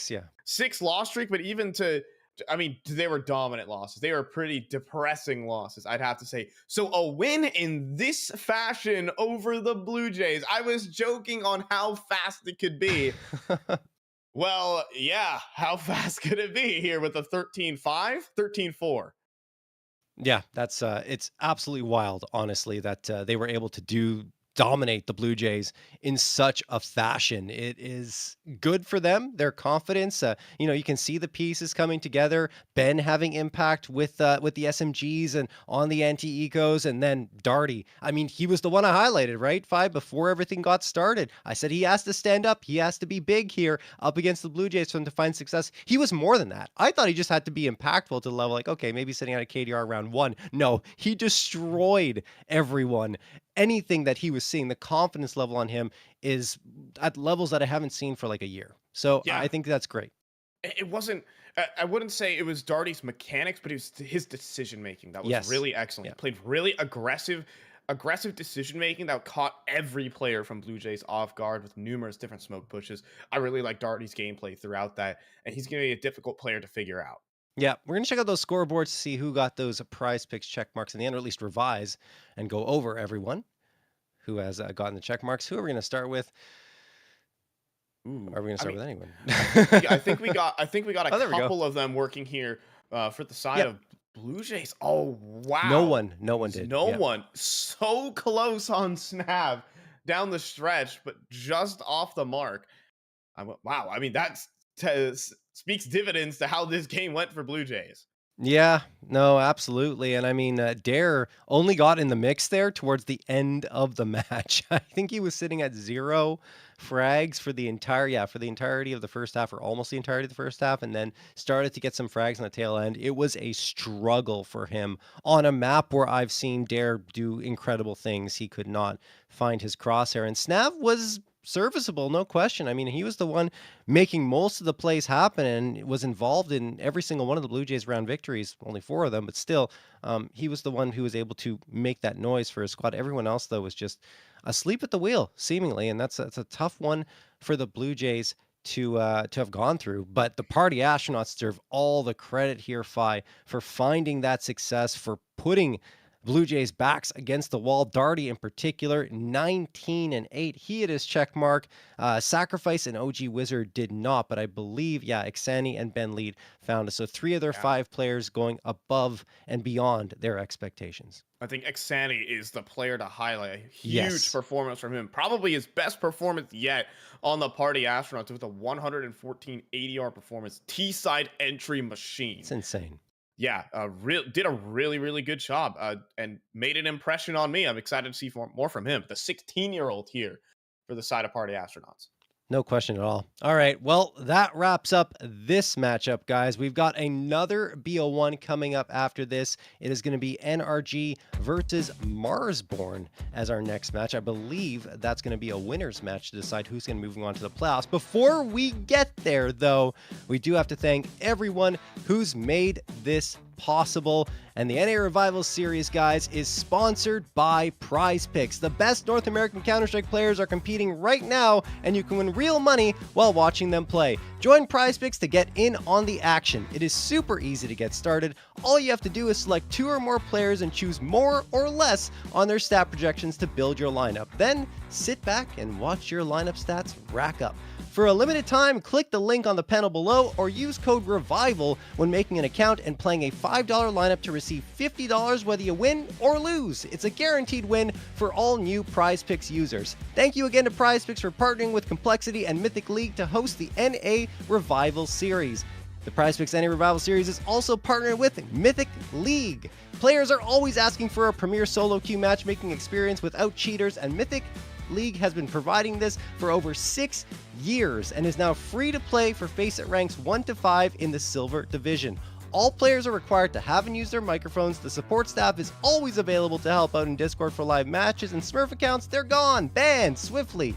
Additionally, there is $5,000 in monthly prizes available for subscribers throughout all divisions. Give Mythic League a try today and use code ML50 for 50% off your first subscription of 1, 3, or 6 months. Guys, that is the end of this BO1, but the next one between Energy and Marsborne, it's starting in just a bit. Keep it locked here on Mythic League.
Hello, everyone in the Complexity family, and Happy New Year 2025. I'm just going to take a minute to drop some news on you, some you might anticipate, and probably a few surprises for you this year. First and foremost, we are going to enter what we lovingly call our throwback era. And by throwback era, I mean we're throwing back to the OG logos for at least 6 to 9 months while we develop a modern variation of this that we think will probably take us into the new decade. But really looking forward, we're very excited about developing the new logo, but we're also super excited about the throwback era, and you will see everything Complexity reverting to the red and black starting immediately. This week, we also have our Counter-Strike announcement coming up that I know many of you have been waiting for. Halo roster announcement.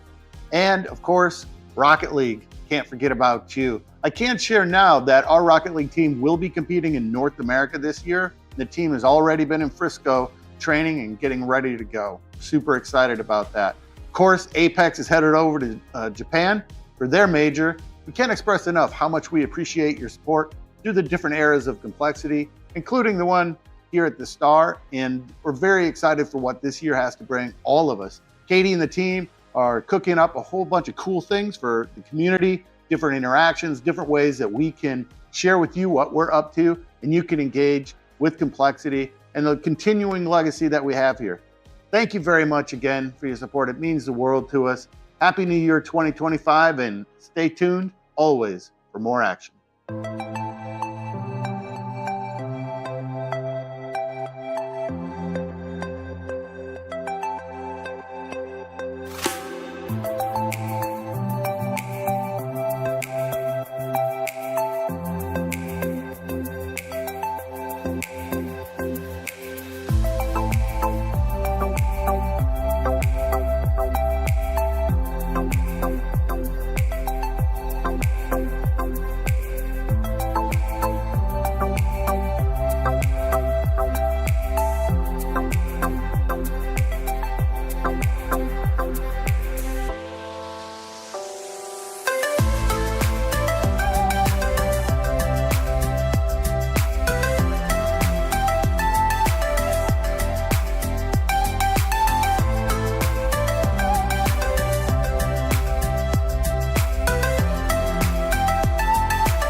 All right, we're back for some more Prize Picks and a Revival Series action. I'm JRT, joined by Fi, and we've got the winners match of Group A coming at you here. Marsborne versus NRG, a BO1 to qualify for the playoffs. And NRG got a nice little statistical tidbit for you guys here. They have qualified in the grand finals for every single NA Revival series so far. Every single one they've been top two. They've won twice out of the 5 times, but they're looking to make it 6 in a row here, Fi. Yeah, and I think it's a pretty good record. And it's pretty good chances for them to do it too, because especially considering they're well and truly the favorites of this Yes, they tournament are. as well. They are the only team in this tournament going to the Blast Austin Major, so of course they should be the favorites here. But Marsborne are no easy team. They're no pushovers. That's for darn sure. Um, and I mean, we saw an incredible game out of Minus. That was Marsborne, what it felt like who was on their B game. Now, can they bring their A game versus NRG? Well, they're going to have to. And let's check out NRG here in the Prize Picks NA Revival Series analyst segment. And yeah, it's a lot of big names here, of course.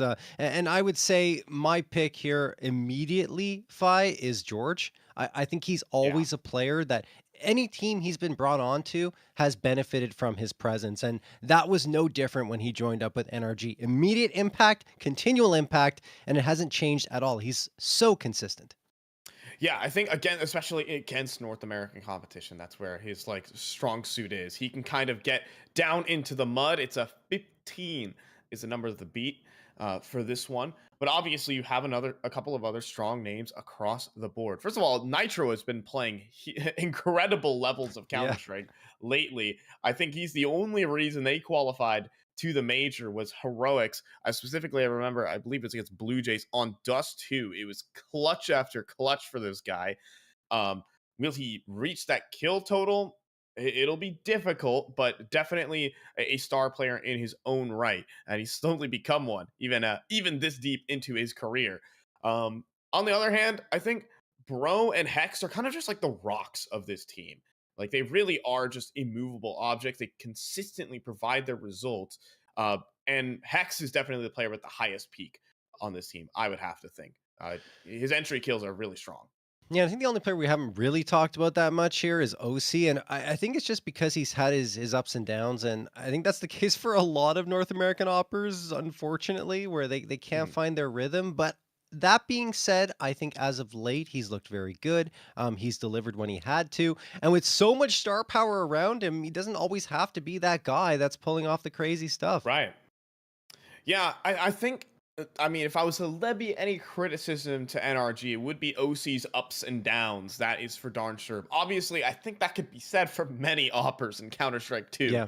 to be fair. But yeah, OC, not really an exception out of the conversation, but my God, does he sometimes have a round. And those rounds do look beautiful. So, NRG, favorites here of the tournament, of course, and some pretty high kill totals to try and beat. But No now, question. down the stretch, we're returning back here to Marsborne here, John.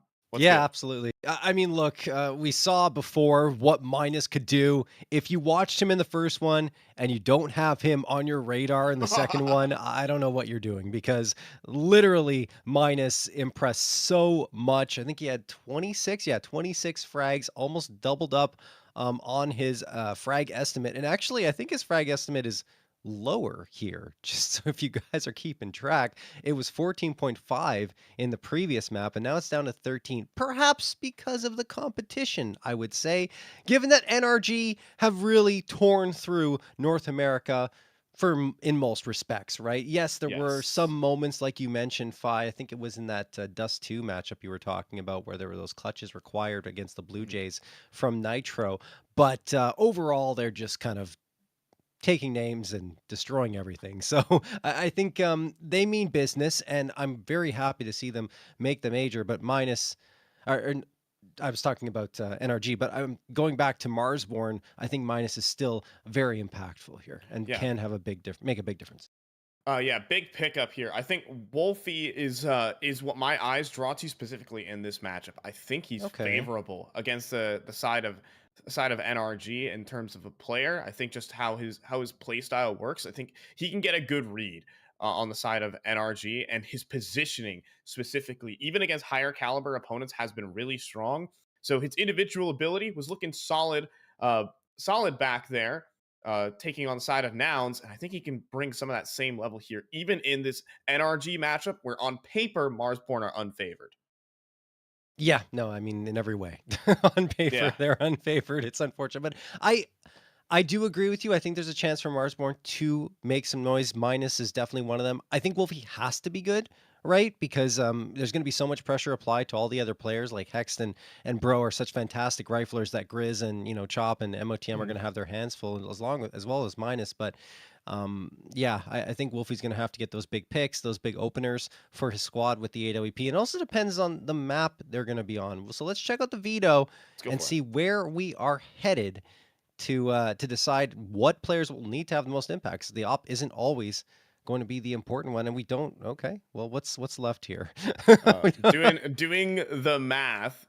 Oh my goodness, it's Train as the Oh, map that's we're left on over. train. We don't have an Yes, image for train, that's so so that's why funny. it's not there. It's too new. No, it's cool to see train coming through. I've noticed that in Europe, train has been embraced much more than here in North America, and Hmm. yeah, no, absolutely. Like if you look at some of the players, teams, excuse me, especially at tier two, they're really playing a lot of train versus here at the tier two level of North America, not nearly as much. Although we do have two teams who love to play it in Marsborne and NRG, so maybe Yeah. I think they're more the exception. I kind of want to actually like push back against that a little bit. I Really? think Okay. Train is loved here in North You America. think so? Okay. Teams like Nouns, NRG, Marsborne, and Blue Jays all have it as a top 3 map in their map pool. So it really, and NRG by definition here, I think is the best train team here in North America, without a doubt. It is their pocket pick against so many teams. They did just lose it, especially at Fragadelphia, Las Vegas, but they have picked it into every single team here that they really can, and it definitely benefited them as they were trying to qualify for that Blast TV Austin Major, especially with a dominant win over Blue Jays to uh, lock up the whole thing as well. So NRG doing some great work here on train, but Marsborne are no small fish here in this one. They haven't played on train, these two teams, but Marsborne do enjoy this map from time to time, so let's get it done. All right, let's see.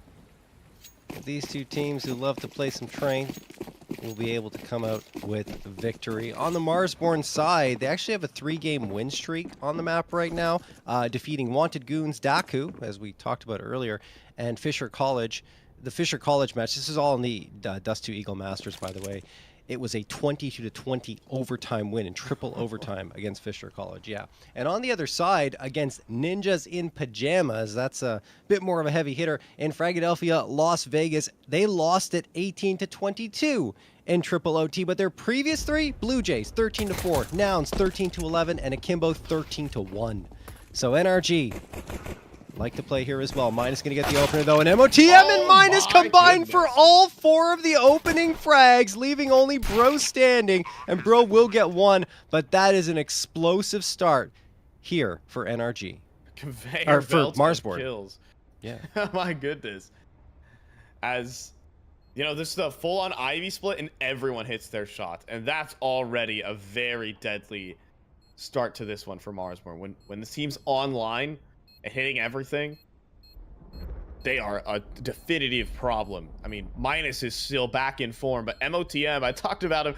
He's so good on pistol rounds. I swear I've seen so many of his highlights as of late on the first rounds of each half. And definitely has to play in some of the slower positions across the map. But definitely playing some excellent Counter-Strike as of late. again, talk about the Revival series. I mentioned it back in our first BO1 today, but MLTM's another player who kind of had his career revived as well. He was competing down in the ESEA advanced regions, kind of playing Counter-Strike part-time, but now's been given a shot, and Marsborne, without a doubt, are a top team here in North America. Yeah, they're getting there. I mean, they're certainly making their waves. I think that they've got a ways to go to compete at the same level as NRG, and I say that, watch, they're going to win like 13-4, but I still think that NRG are just such a strong squad, and going to the major, representing North America there, it's going to be great. Minus, in the meantime, going to thrive here in the end. They'll get 1, 2, 3, almost 3 actually. Kind of stole that one away from him. George in a bit of a tough spot, but he's still, wow, what a shot into Minus, threading the needle between 2 players. But it will eventually, after 2 casualties, go the way of Marsborne, 2-0. Yeah, a little bit awkward there, and still showing some prowess of the side of NRG. I'm always questioning, though, these little extra purchases for the CT side. I'm always a fan of the CT4 spy because look at the buy. It's not great. There's only 2 mollies. Right now, Marsborne can just fly out T-Con uncontested and take all the duels they want. Instead, they're going to go for a bit of a different approach, trying to fake some of this outside control and really working towards the brown halls instead. Already putting pressure on that B site, siphoning out the little utility NRG have. You know, there hasn't even been a kill yet. 12 damage onto George. But advantage for Marsborne, certainly.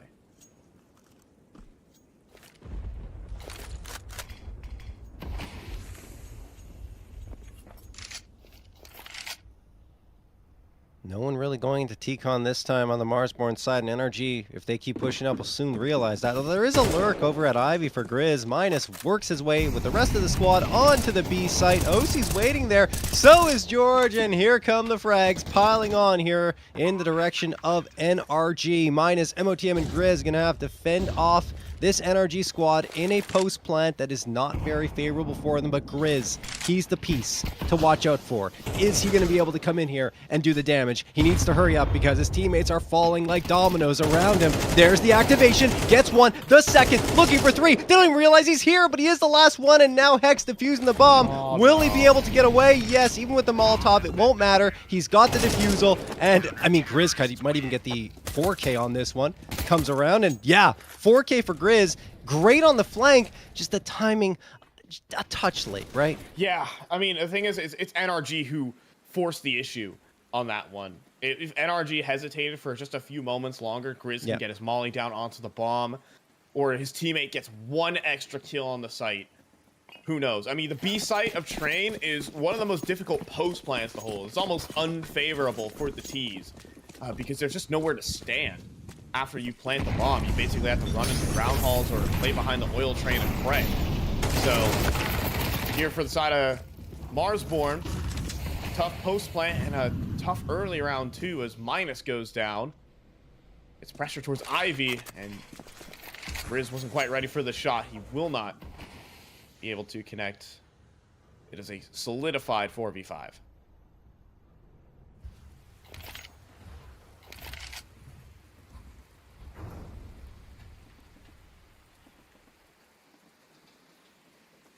Bro, close. This kind of A-main control is quite devastating when multiple players take the angle. But Wolfie's holding the corner. Bro, not allowed to cross. This is always an interesting duel in T-Con, right? It's favored for Bro here because there will be a shadow advantage as Wolfie walks forward. And there it is. And Bro will win the duel, but not quite the second. Grizz on the trade. Nitro with only an MP9 makes good work for 1.5. But OC can't get his. George will get the double. George tosses the nade and then starts firing off the bullets, and both of those things make it work. The nade, as soon as he finds that frag with the MP9, deals the final blow. NRG are right back into this one. Doing a great job responding there up against Marsborne's attempted take of that A site. And you see Marsborne, despite getting that 2-0 lead, they've fallen short in these last couple of rounds. Don't have any money to invest because the bomb plants just weren't coming through. Let's see Hex moving in towards T-Con. There's that nade barrage that's almost a requirement from the CT side, round after round, to make sure the Ts don't just come bursting out and blitz. And even then, the Ts can still blitz out towards the A site if you're not careful. Minus. Waiting here. Great flashbang. That's beautiful. I mean, it's not even necessary up against the Glocks, but I mean, it assures that Bro will have absolutely no trouble getting that frag. Ooh, Grizz, a little bit of damage, but George says, I don't care. 3-piece for him. 3-2 for NRG. Yeah, George as your B-side anchor is quite the tall order to try and charge through, especially as he drops the molly. They're all softened up for him.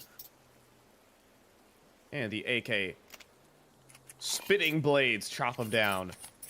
We have another buy here for Marsborne. We're looking for that T-side entry outside. We're looking for players like Minus and Grizz who really get the accessibility to make the plays they want to on this T-side. And, well, here we go. It's Grizz who will get caught instead. The double swing and the precise shooting from Hex, plus a kill directly through the smoke onto Chop. It's a devastating start to this round. Yeah, we're seeing that NRG momentum start to kick into gear. Flashbang, great flashbang. Finally don't see a single thing, and then Hex capitalizes off of it. Nitro, if it's not with the guns, it's with the util that he's supporting this squad. MOTM last one. Ooh, was he spotted? I think so. Yeah, George definitely knows now. Is he gonna go for the knife, George? Behave. He's gotta be joking. Okay, eventually he's just waited. This is taking way too long. Oh man. I mean, you could talk about the team play here from NRG. I mean, first is double swing, incredible headshot there from Hex, and straight smoke spam from George. That flashbang though. It was so prepared there from Nitro. Hex goes for the jump peek, and Nitro is back of bomb train, and he's like, you know, there's players Ivy. Nitro says he's flashing, and the communication to action there was so quick from NRG. Yep.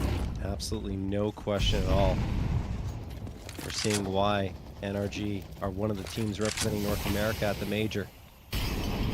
In a North American major.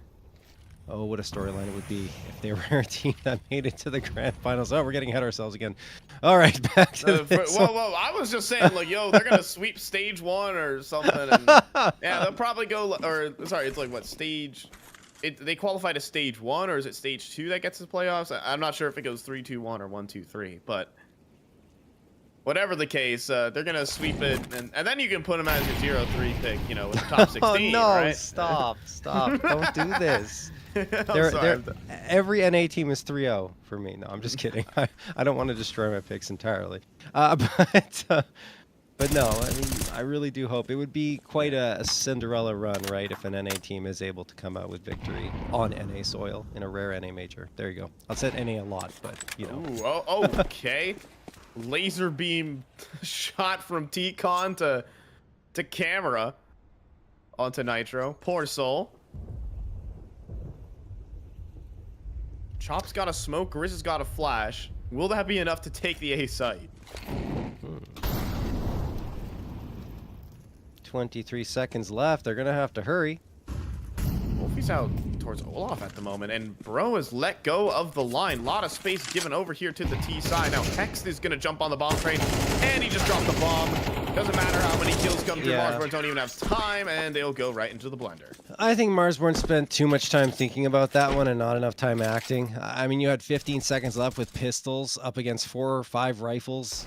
4 rifles in the end, because it was a nice shot from Grizz, but yeah, there's only so much you can do.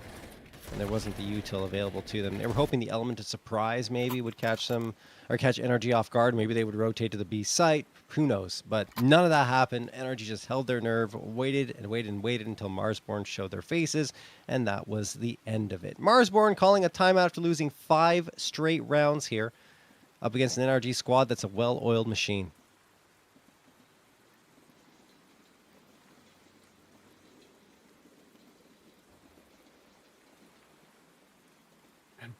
Whoa, Bro taking an auto shotgun with $6,300 in the bank. What is he thinking with this?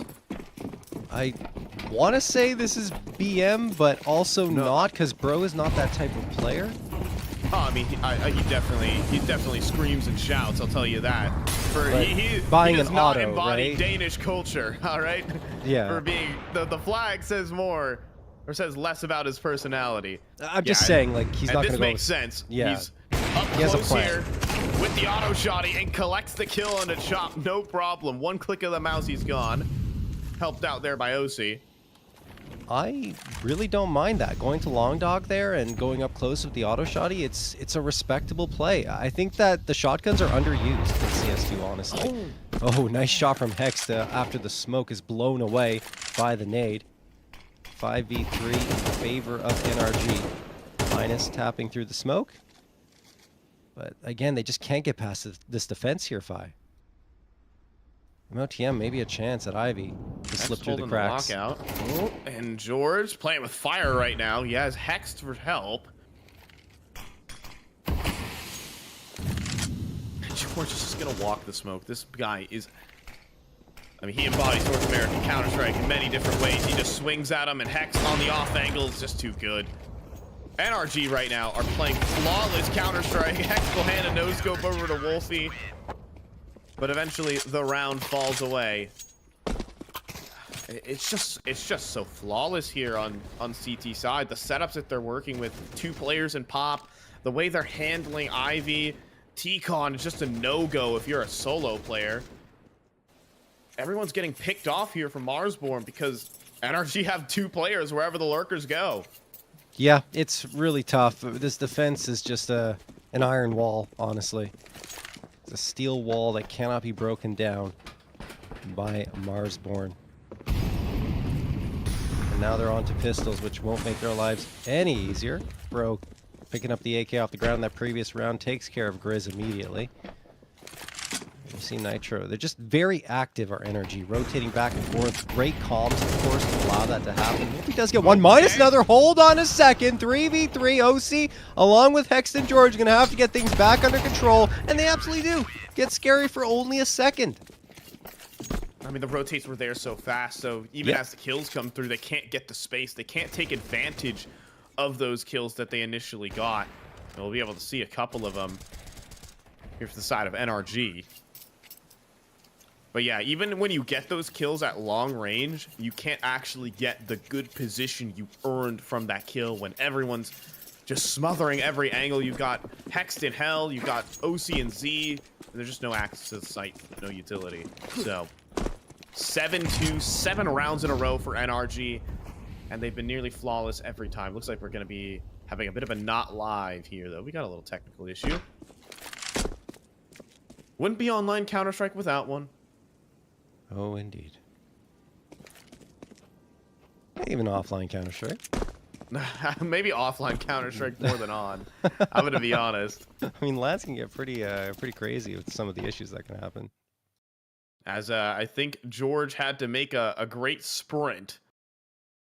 George is just gone. He's gone.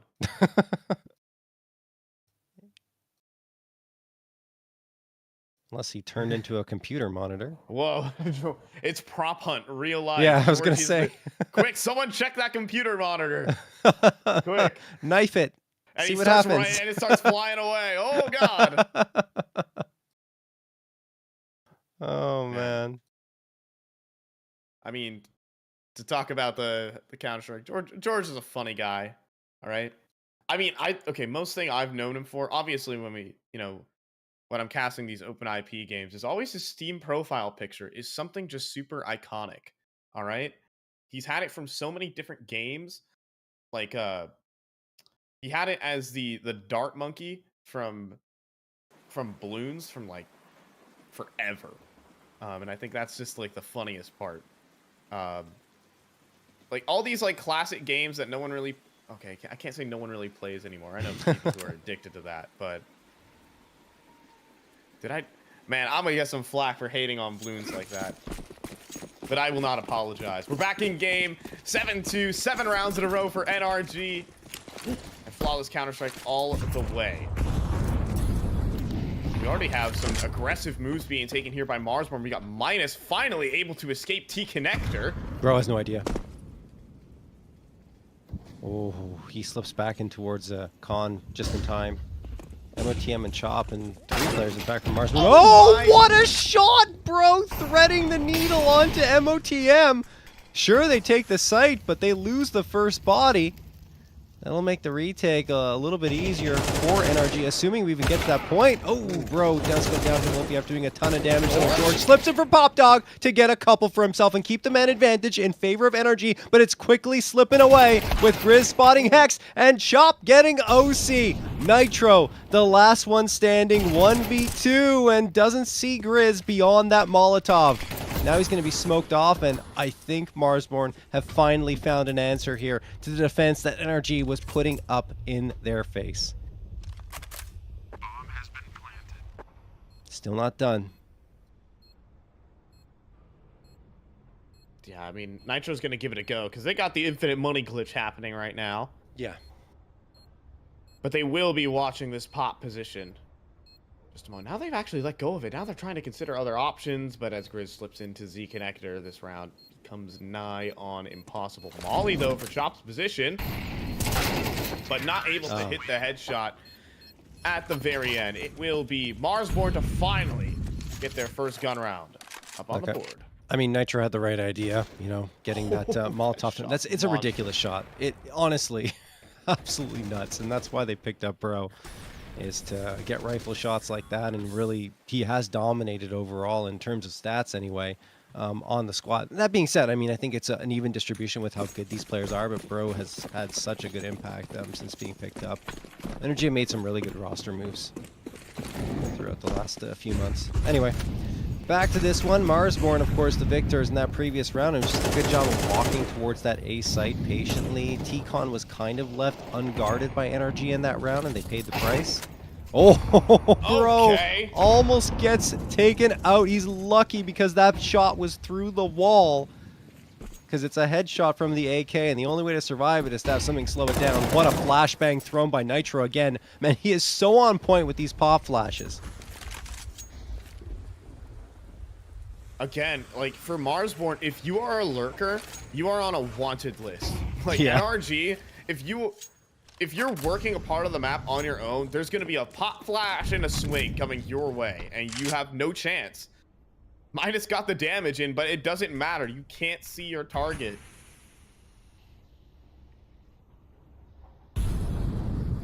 And so Marsborne, they're gonna go into a B hit, but strong positions here from the CT side. They're playing on the upper angles here.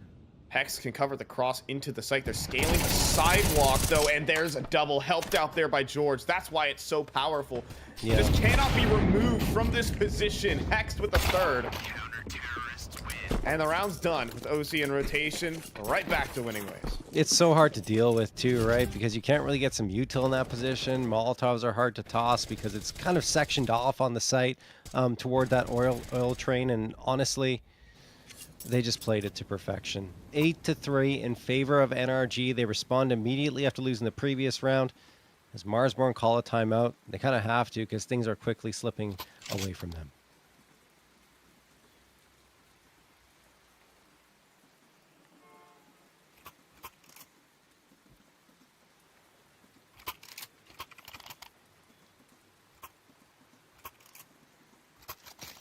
I think Marsborne have had some trouble just, again, activating their extremities on the side of the map just because of Nitro's pop flashes. I mean, I've got to see enemies flash for Nitro at the end of it because it's got to be ridiculous. On CT side, no less, you're supposed to farm those throwing flashbangs over the roof of A main. Not like this. Here we go. Marsborne, Galils. And they're just looking for another A take. This time, they're just forgetting about T-Con, and this time they're looking for Ivy, but OC is posted and gets an easy first and gets the second as no headshot connection for Wolfie. A free double and a devastating round opener. Unreal. And George, oh, not the follow-up. Chop will punish that aggression up the B ramp. MOTM sees the smoke come up, but spots the player, tries to get the spam to connect, but it won't. And Nitro's, oh, the timing might be off. Oh, if Minus kept pushing in that situation, I think he would have had a free frag. Nitro, hearing the footsteps, quickly flips his head on a swivel back in the direction of T-Con.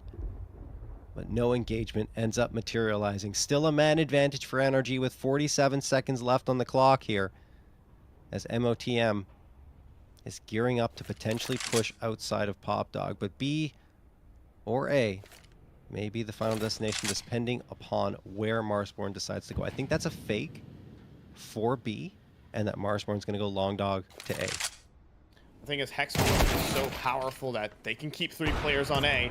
And there you go, OC on for the ace, but Nitro's going to take it from him with the double. Sharp shots coming through from Nitro to lock up the half 9-3.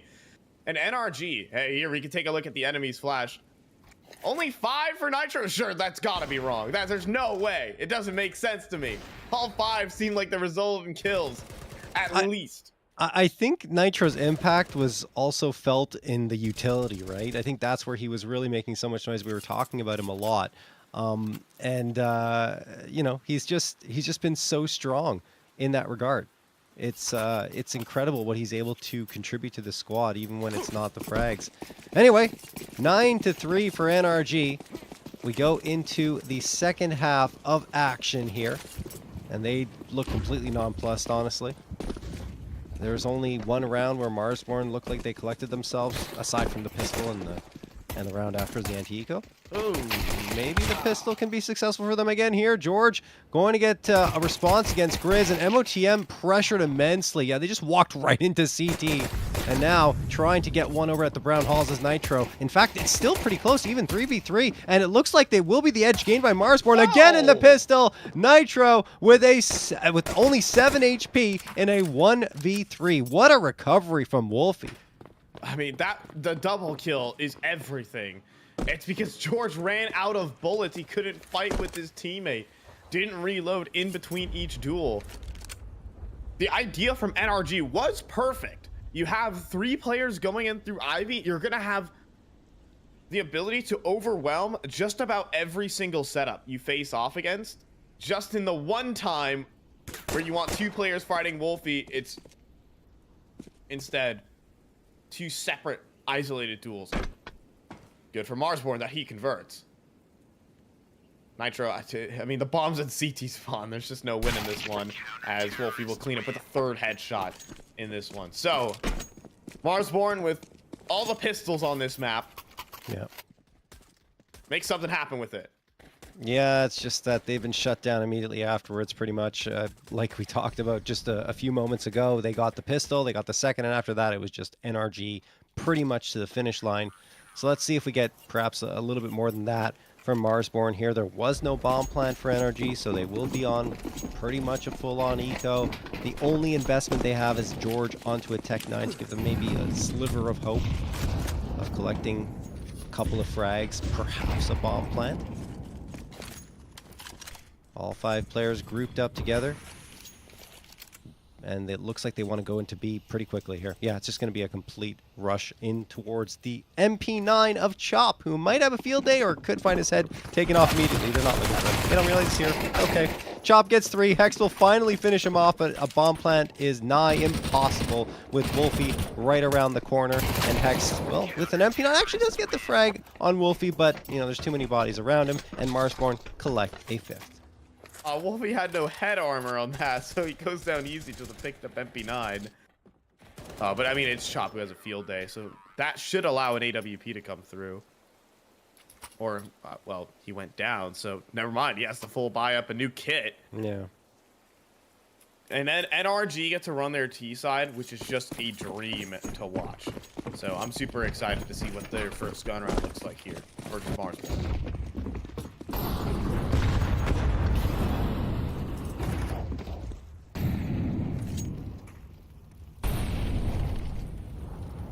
Alright, NRG. Gun round featuring 1 Galil, but everyone else onto the AKs. Molotov thrown for Long Dog.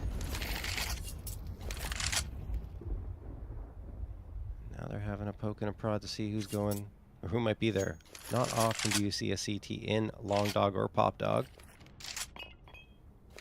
They prefer to play on the sites proper. But now they're going to have a peek. Okay, flashbang thrown, and that's all it is. MOTM just wants to have a look to see if anyone's in that position. Now we'll jiggle peek for information. A full minute left on the clock for NRG to decide what they want to do, but it feels like they've already committed to B. Yeah, they have a set piece coming through. We'll see. Marsborne can handle the utility set. OC with 2 flashes being lined up. Molly's being deployed towards the back site. Just chop here on sidewalk, and he can't hold on to it. First kill is clean. 2 kills fall through easy.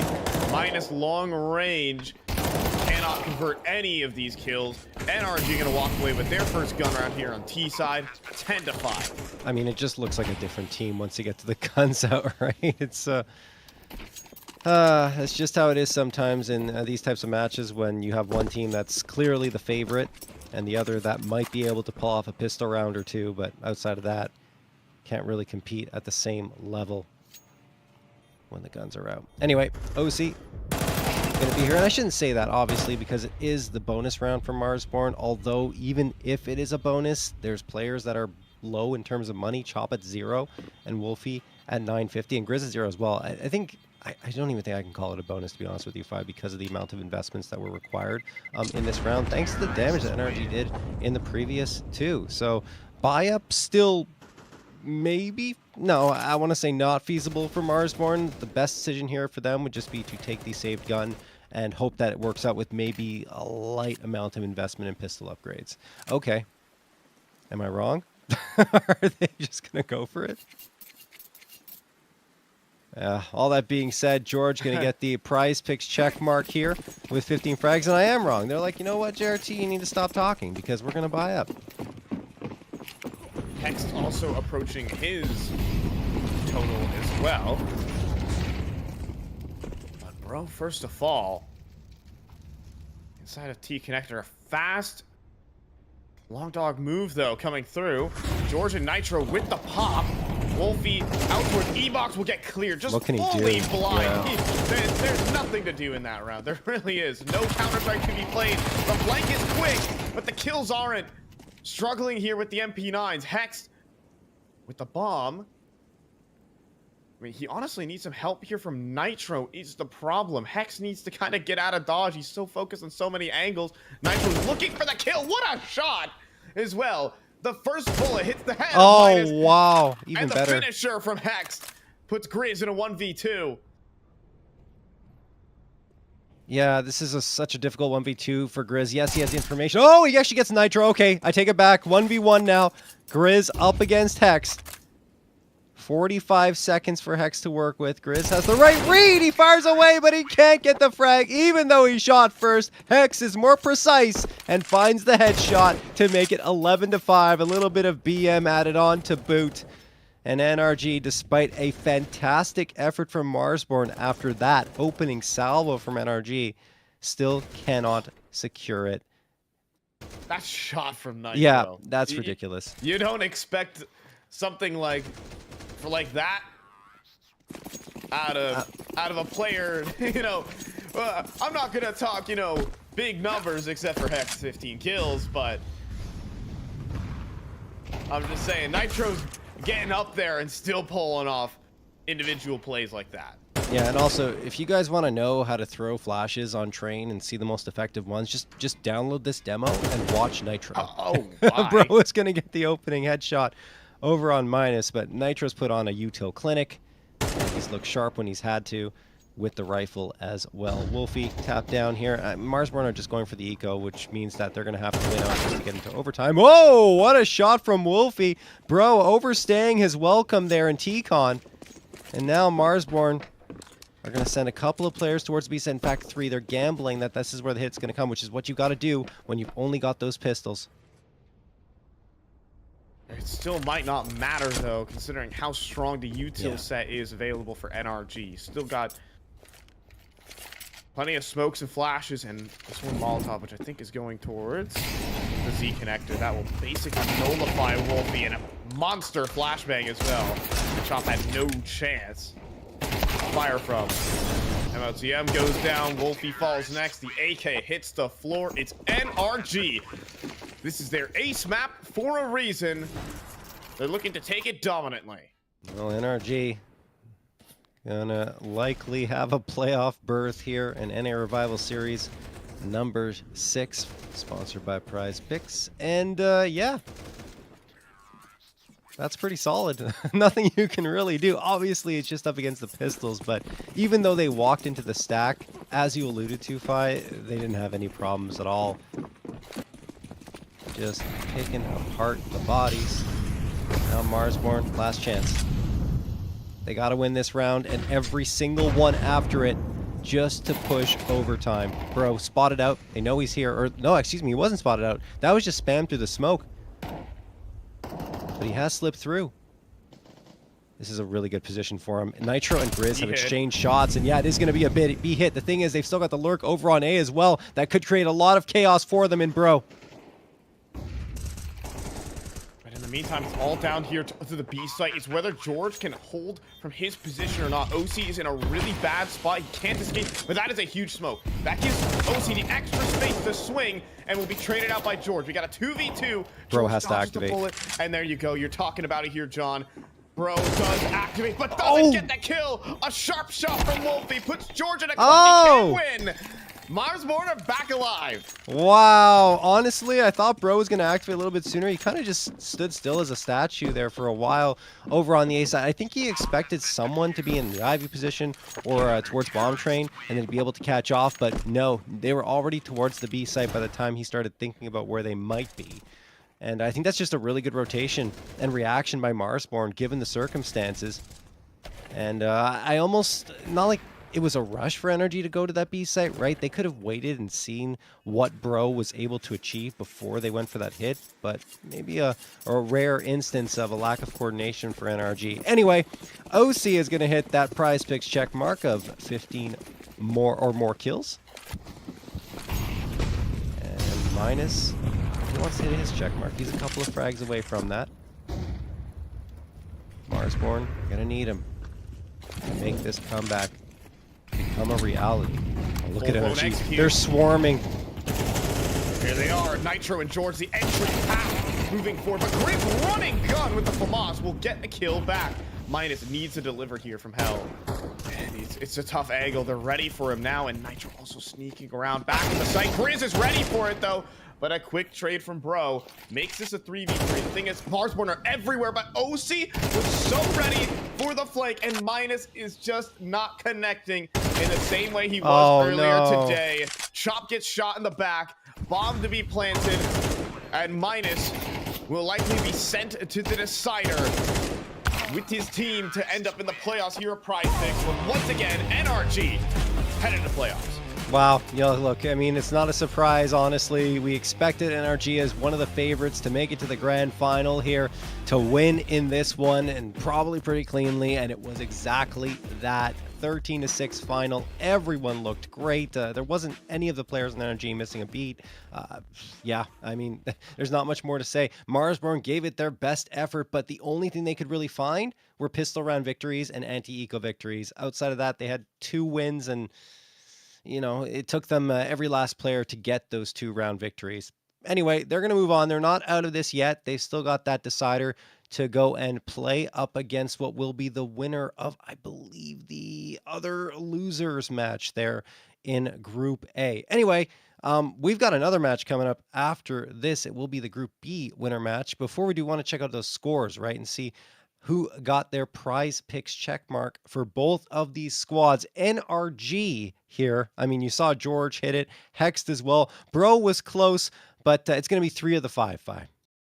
Yeah, and I mean, Nitro, I think it's always difficult because he's never like high kill totals, but you see his frags and they look, they are some mean frags there for Nitro. But yeah, Hex, George, and OC, a trio you can kind of expect to air towards the top of the board. George got a lot of action as well, especially anchoring down that B site. They gave him tons and tons of kills. He hoarded them all away for himself. But I think most importantly, strong game out of OC, even some good CT side opping in the mix, and stuff you like to see. That Yeah, no question. In a match that, NRG is expected to win, I would say you need OC, you need your opper to be sharp, and he absolutely was. So there you go. We'll switch over now to the other side on Marsborne. I don't know if there'll be as much to discuss. Yeah, I mean, Ooh. there's the one point is that Grizz didn't look out of place throughout the entirety of this map. At the very least, and he's getting the frags. He's Mhm. having the impact. It's just obviously it's a losing map, so we Yeah. can't say much about it. Just that he looked a little more comfortable compared to the first map. Yeah, Marsborne got outclassed here. The game Yeah. plan, especially from the CT side of NRG, was just so good.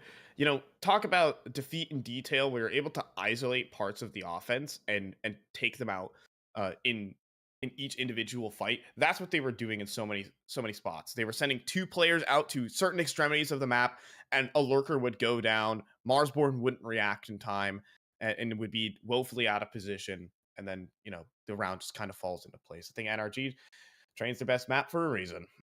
Absolutely. So, NRG, they're moving on. The first team to make the playoffs here in the Prize Picks NA Revival Series number 6. We are going to have our next winners match between Party Astronauts and Getting Info in just a little bit, guys. But before we do, we have some thank yous to dish out here for making this Prize Picks NA Revival Series possible. The NA Revival Series is sponsored by Prize Picks. The best North American players are competing right now, and you can win real money while watching them play. Join Prize Picks to get in on the action. It is super easy to get started. All you have to do is select 2 or more players and choose more or less on their stat projections to build your lineup. Then sit back and watch your lineup stats rack up.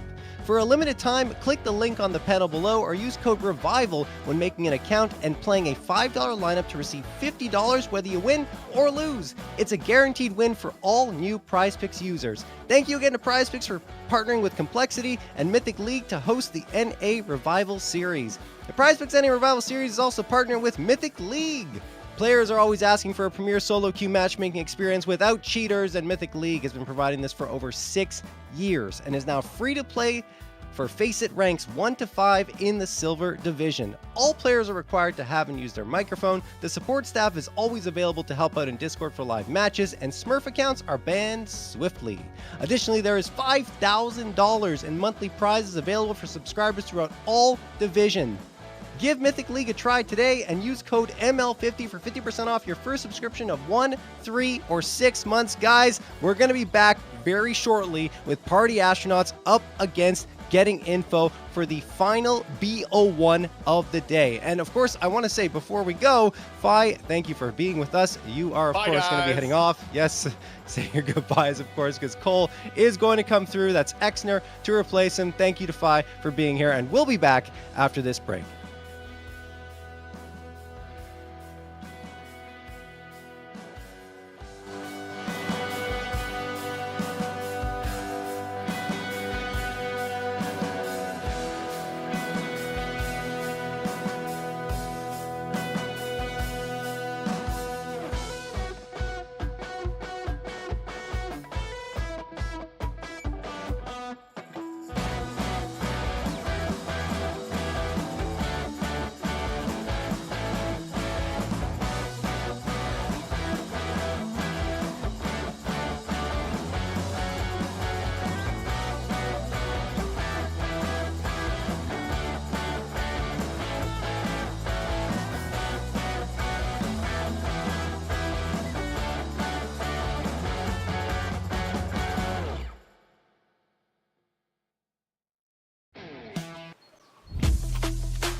Hello, everyone in the Complexity family, and Happy New Year 2025. I'm just going to take a minute to drop some news on you, some you might anticipate, and probably a few surprises for you this year. First and foremost, we are going to enter what we lovingly call our throwback era.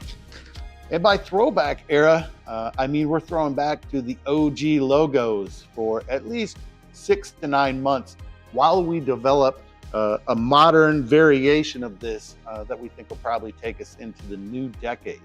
But really looking forward, we're very excited about developing the new logo, but we're also super excited about the throwback era, and you will see everything Complexity reverting to the red and black starting immediately. This week, we also have our Counter-Strike announcement coming up that I know many of you have been waiting for, Halo roster announcement, and of course, Rocket League. Can't forget about you. I can share now that our Rocket League team will be competing in North America this year. The team has already been in Frisco training and getting ready to go. Super excited about that. Of course, Apex is headed over to Japan for their major. We can't express enough how much we appreciate your support through the different eras of Complexity, including the one here at the Star. And we're very excited for what this year has to bring all of us. Katie and the team are cooking up a whole bunch of cool things for the community, different interactions, different ways that we can share with you what we're up to, and you can engage with Complexity and the continuing legacy that we have here. Thank you very much again for your support. It means the world to us. Happy New Year 2025, and stay tuned always for more action.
right, we're back here with the Prizepicks Any Revival Series number 6, and we've got X-Nerd joining us. Everyone give him a warm welcome in the chat. Cole, how you doing?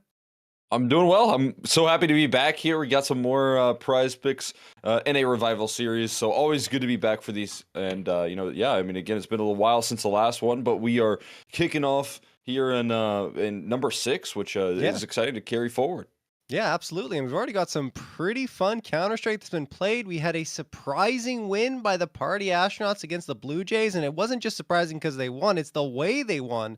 13-4 dominance. And Ixani, who's we've had some question marks about as of late, he had 17 frags and was only one behind Darty, who also has had his struggles lately, but he came out swinging. And I think that if those two players can continue that momentum, they could find themselves a win against a Getting Info squad that features one of the X-Party astronauts in Fang. And we all know, I won't go over it, but we all saw the drama. We all saw what happened, even though some players and they regretted some of the words that they said. And I think Fang was one of them. It was an intense situation, Cole. I think there's certainly going to be a sense of, friendly rivalry, let's say, on both sides. Yeah. I mean, I'm definitely imagining that, right? When you look at this, obviously, I think Fang and Binley and OG Wizard, the squad that he used to play with, I think they were on some pretty good terms, so that's good to see. But it is, former teammates, pretty recent, and when we talk about Fang's time on Party Astronauts, I do think he needed a scenery change, right? I think that was one of the biggest asset changes for Getting Info and for Fang as an individual is stepping into this roster and playing like we know he can play at his peaks. He has certainly gotten so much better with this Getting Info roster compared to some of his time on PA. And not to say that it was always bad for him, but sometimes you just need a new team. You just need a fresh set of eyes, a new system to be built into. And I think Fang really, he's really building into this roster here on Getting Info. And I think that's the best for him, his career, and his future as well. And so that for me right there, I mean, as you can see, looking at the estimated kill totals here, I think Fang is going to be one to keep an eye out for. He's getting active. He's taking a lot of initiative. It looks like he's really hitting his flow state with this Getting Info squad. Absolutely. And as you mentioned, jumping into Prize Picks analyst segment here, Fang definitely would have been my pick as well, as a player to keep an eye out for in that estimated kill total. He's, even though, Cole, there were struggles internally on the Party Astronauts roster, Fang was still putting up the numbers right up until the end, right? He was still performing well. I think it was just about how he was meshing with the rest of the team. Like, you can get frags, but not do a good job working with the rest of your players or working with the rest of your squad in terms of chemistry. So yeah, anyway, I agree with you. Change of scenery is great for him, and I think that Getting Info only get better with his presence, and himself as well will be the same story. Dia as well is another player I want to highlight as an opper. He's always been great, and technically, I'm actually okay. I don't know what's going on right there with the Dia ski mask that he's wearing, but all right. That's an interesting piece of kit, Cole.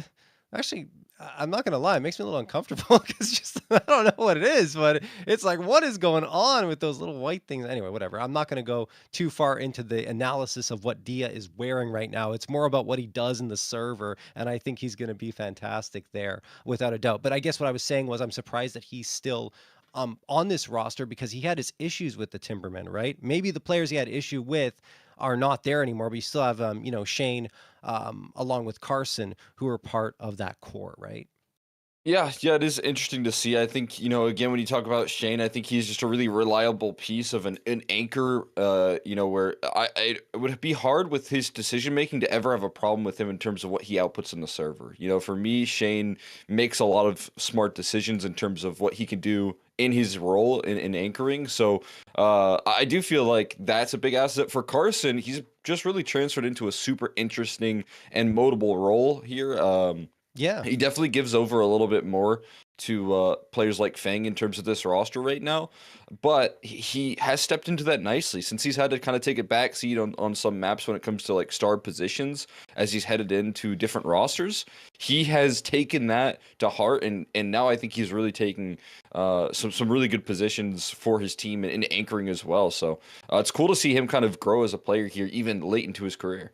Yeah, interesting to see him take the IGL reins again, right? Because we thought that's saga of his that part of his story was over. We didn't think he was going to be IGL again, but he is now going to be the leader of this squad and calling the shots. And I think he can benefit in that spot. And like you said, he's getting more comfortable with anchoring. I don't know if he might expand a little bit and try to move into those more aggressive roles once more, since he is the one calling now. But we'll have to wait and see what we get here in this matchup. And switching gears to the party astronauts, Darty is my guy. Without question. I picked him as the player that needed to stand out in that first BO1. He did, and I think he's going to again. You can tell the confidence, the emotion, everything's really positive coming from the body language as well. So I think that Darty is one that you can see that estimated frag total probably going to get hit.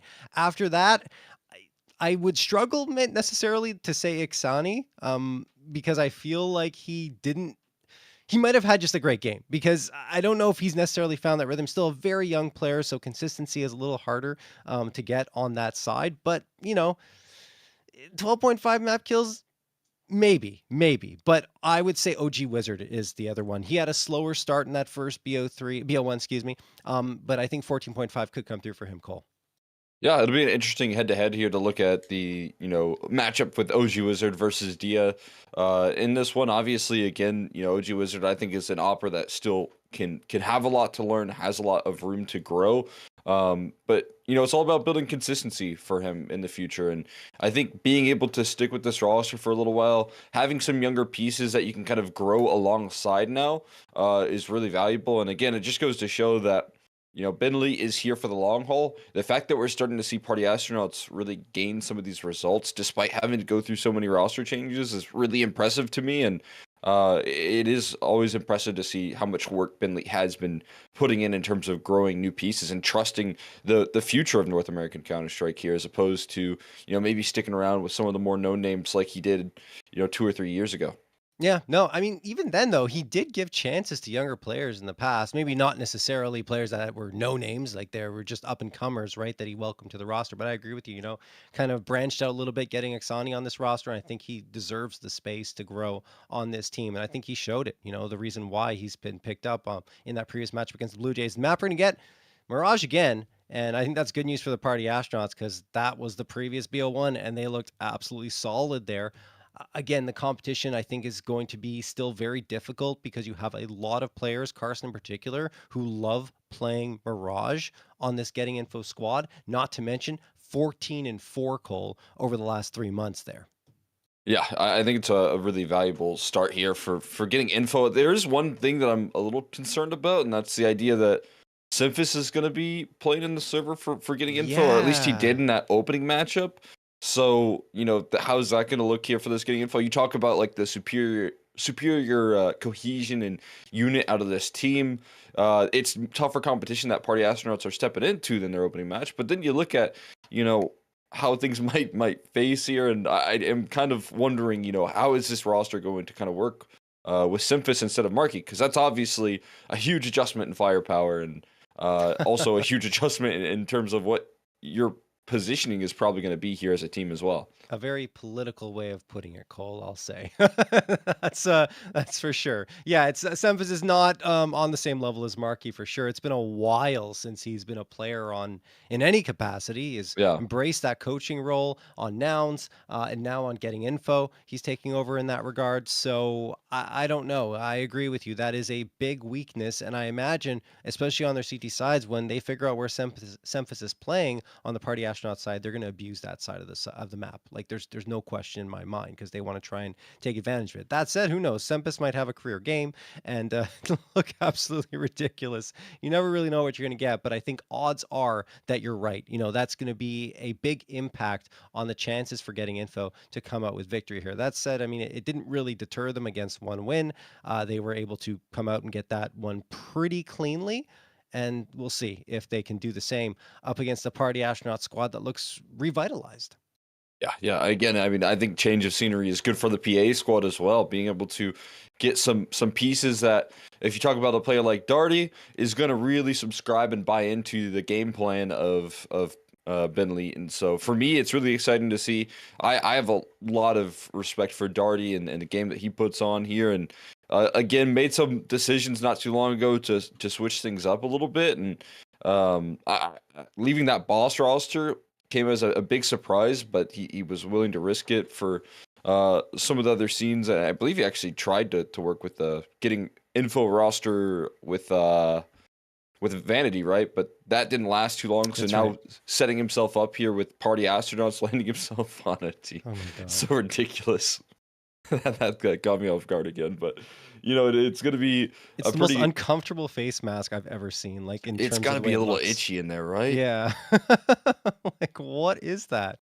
Anyway, Sometimes if you're in online Counter Strike right there, playing some land CS can maybe be a little bit uncomfortable. So it could just be like playing with weights on, where I you make guess. yourself a little uncomfortable, and you see if you can't work with it. But yeah, I guess that's so. nuts. And it's not like we don't have his face on HLTVs, so it's I don't know, but like it's not like an anomaly situation where you don't know what he looks like. It's just it's Dia. We've seen him before. Anyway, look, it's like you said, maybe just trying to make himself uncomfortable for success. Okay, so Oh, what we're okay, being told here is that Marky is actually going to be playing Cole. And it's just that that's he's really having good some news. PC issues. Yeah, that's fantastic news. So it was just a case of he couldn't make it through into that first BO1 because of computer issues, and now he's trying to resolve those and jump into this BO1 against the Party Astronauts. And I think, like you were alluding to, if it is Semphis, then that's a huge disadvantage for the Getting Info side. But Marky playing would change the story entirely and make this much more even footing between the two squads. Yeah, that to me right there was kind of worrisome. I was wondering what the deal was with Marky. I'm Yeah. glad to hear that was just the case right there, and that it's hopefully like a pretty quick fixable solution, not something that again Marky steps in for a little while, because we've seen that in recent history where he pops into these rosters. I think he just elevates his teams that he plays on so very much, but then sometimes it doesn't oftentimes lead to like a long-term position in the team. It's been a while since we've really seen Marky stick Yeah. around with the roster. So I think this Getting Info team, what they showed at the MRQs was so incredibly impressive, man. Battling it up against NRG and for that third place qualification spot, I was just so impressed with the firepower. And again, obviously having Mark UU is a big piece of that puzzle. Absolutely. And I think the last time Marky was part of a stable roster was Extra Salt, right? Like that feels like it was the last time Maybe he Nouns really for a little bit, right? Oh, you're right. That's right. Nouns was for a little bit as well. I'm stand corrected on that. Thank you, Cole. But no, still, it's just I'd like to see him stabilize himself on this Getting Info squad. And I agree. Like he's had such a good impact. That match against NRG, going to 3 maps was crazy in and of itself. And I can't even begin to overstate how much Getting Info would gain from getting to the major. They probably would have been picked up by an organization if they made it. Anyway. We'll see if they will eventually, as we go into the pistol round here. Shane and Dia get a couple for Getting Info to even out the numbers and secure a bomb plant, Cole. Starting things off well here. Already punching in the digits. Darty next at bat to hold off the pressure. And Dia doesn't die. He stays alive. And is able to spot out a little bit more information towards the market side. They've got this apartments flank kind of covered as well with Shane's positioning.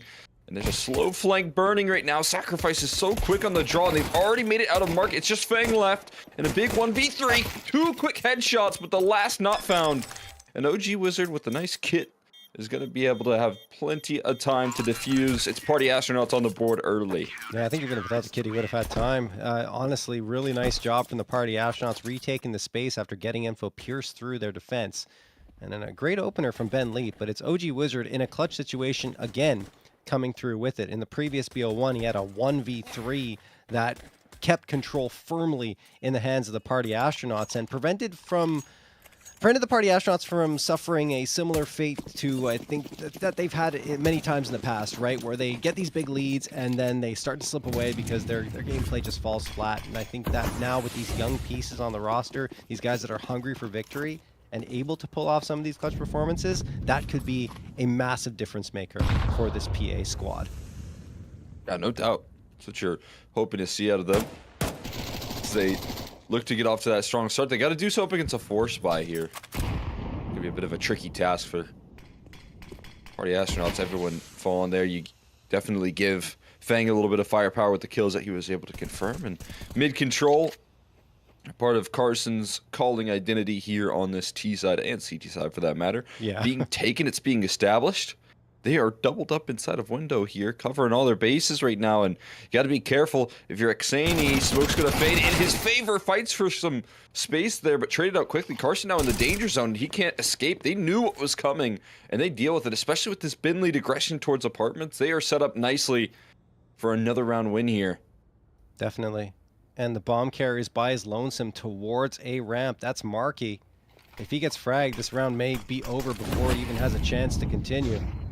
Marky and Dia going to get traded out. OG Wizard finds Dia. Marky gets Darty. And now the bomb is planted at the very least. 3v2 in favor of PA on the post-plant retake. You're gonna have to imagine that Fang's gonna have a little bit more heavy lifting to do right now. This flank is formulating, and Benleet's putting this round on a timer right now. Marky with his side turn, not gonna expect it, and it's just Fang left into another clutch situation. Spots the shadow, looking to isolate first on the Benleet, but just straight wins the duel right there. Staying elusive with the MP9, and Party Astronauts remain composed. Yeah, nicely done. I mean, great effort from getting info, not to mention they get the bomb planted in the round, but I mean, that was a force buy. We can't forget that they tried to convert and it just didn't happen. Xani, tons of damage done. And I mean, once he gets that damage, Cole, from the vents, it's just so easy for Sacrifice to finish the job because he has all the information. Carson's walking into what is pretty much a firing squad because it wasn't just one player there, it was two. But it was just Sacrifice that was needed to finish the job. So, getting info. Despite that, we'll be buying up once more here with 4 Galils and the AK. Carson wants an opener, almost finds it. Sacrifice taking a step too far there, but survives with 12 HP. And then the Molotov is going to slow up Carson just a touch. Enough time for Darty to retake the space that Sacrifice was holding there in Connector. Look, they have 3 players watching from Cat. This could get really bad for getting info very quickly. Bentley gets one. Carson, the immediate trade. And OG Wizard can't finish the job onto Carson. It does get bad, but not for getting info. It's the Party Astronauts that are falling one body after the other, leaving only Sacrifice, the first player to engage, as the last player standing. That's an incredible amount of resources put towards the middle for the defense, but a kid getting info are going to be willing to do the same thing. And now Carson knows what's next, and he swings for the fences right there. Sacrifice does deal with him, even though he's on low HP, but now his position revealed. See how much legroom he has in this round. He's not looking to head in the direction of the bomb site, more so looking to save here at this point and getting info again off the back of Carson and what he can do here. It's going to be able to add one to the tally. And, I mean, watching Carson on this team already, I just notice, we saw it in the last round where it didn't quite work out, but his positioning here, he gets himself entrenched into the CT side. Watched it again a lot in that MRQ with this roster, but, I mean, he gets the most ridiculous flanks off on this T side. So, I mean, you talk about the IGL role and the aggression and the space that he creates. I think he calls for himself to get in the most diabolical positions at the start of rounds very early on, managed to find gaps and holes in the defense, and then from that point forward it makes it very easy for either him to catch teams by surprise and cut off rotates, or for a player like Fang to back him up right there. And I think that's why Fang, he had some good numbers on PA. He's really soaring with this roster in some games. No question. Yes, we are going to get a timeout called here. I'm not sure if we're having some more PC issues on Marky's side or what the case might be, but this is not tactical in nature. This is technical. As see Fang there, the newest addition to getting info. Playing against his old squad, or some of it anyway. 2 players. And Marky, he's got that PC working. It doesn't look like he is having any problems, so we'll see if we get any word as to why this pause has come through. Why is Dia side-eyeing us? I don't know. Take it easy. I don't know.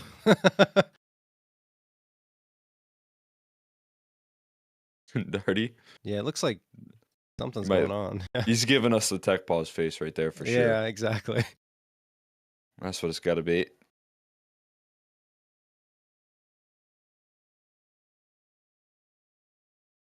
What is that flag in the back of? That's a heroic flag. Do you have a heroic flag? I believe so. That's the heroic logo.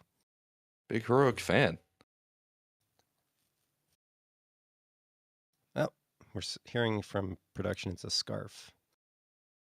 I thought it. I didn't want to like because I knew it was the heroic logo, but I didn't want to say it because I was like worried it was going to be some soccer team from the. By But the I guess way, we are in NA, so I'm safe here. apparently you were right about Darty giving you the tech pause face because he just said my headset is grief. That's what's going on. So it's a headset issue for Darty. You got to look at it. Is all the screws still in? Looks like it. I don't know. Probably just a cable issue. Yeah. That's usually how it is with those types of headsets. Well, he's also got the in-ears at the same time. Usually that's only a LAN thing, but I guess he uses the in-ears for audio and then the headset for microphone. Oh, that might be it. Yeah. All right, looks like he's figured it out. I think he's trying to test the microphone. That's my guess.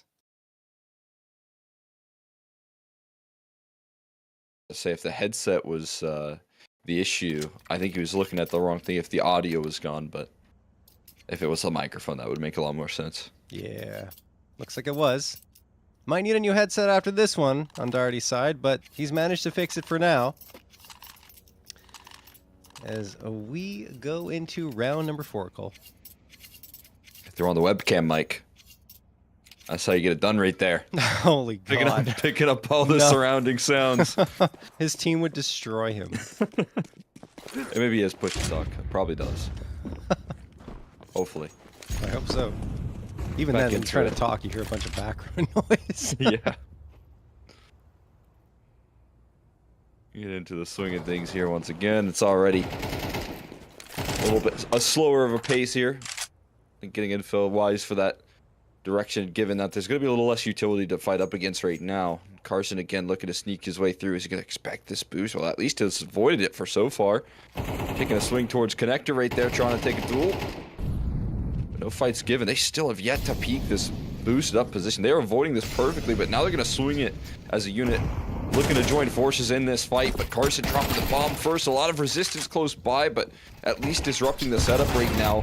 And some spam coming through from OG Wizard to claim some success as well. They're still looking to fight their way into this B-bomb site. It puts a lot of pressure on Ben Elite right now.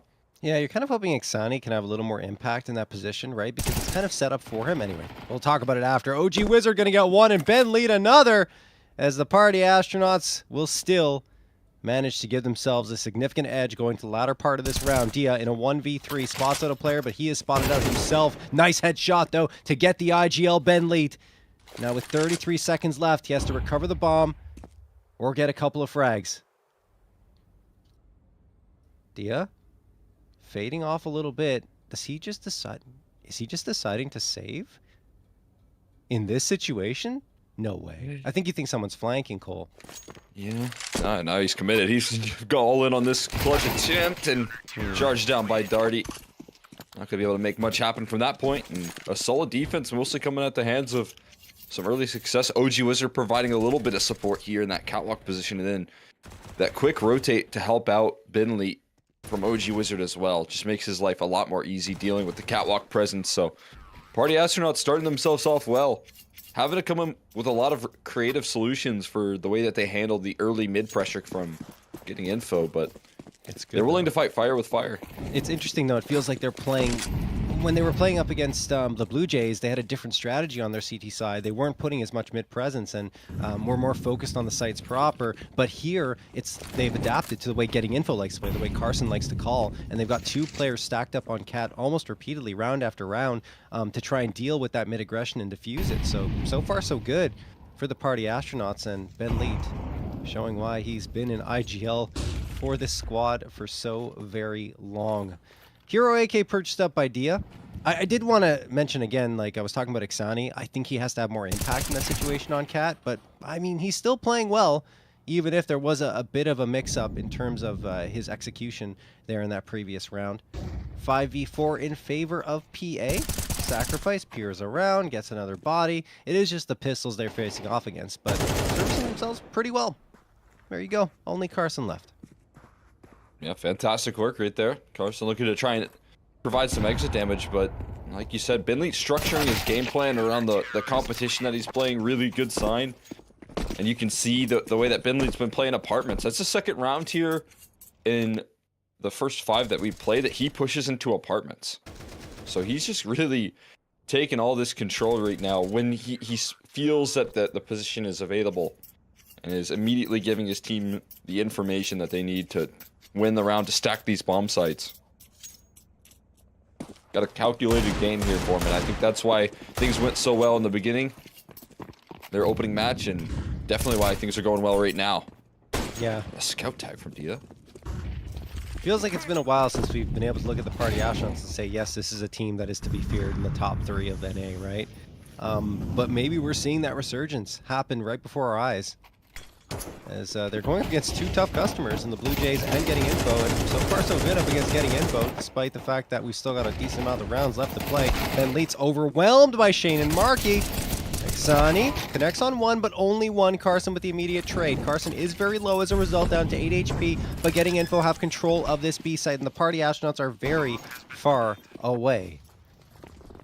They might decide to save because of that. And yeah, they go for the conservative call here. They just fall back and say, guys, we don't have the positioning.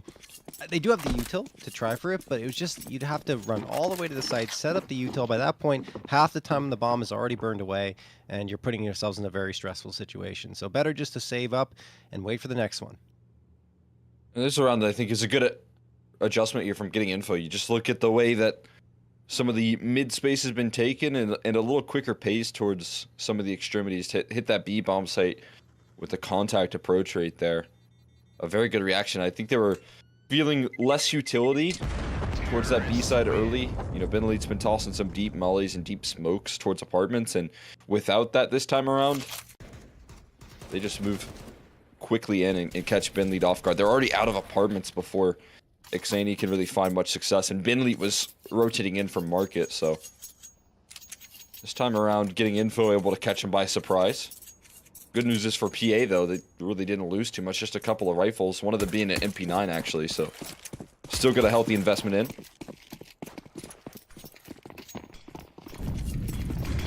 Oh, look at this aggression down mid.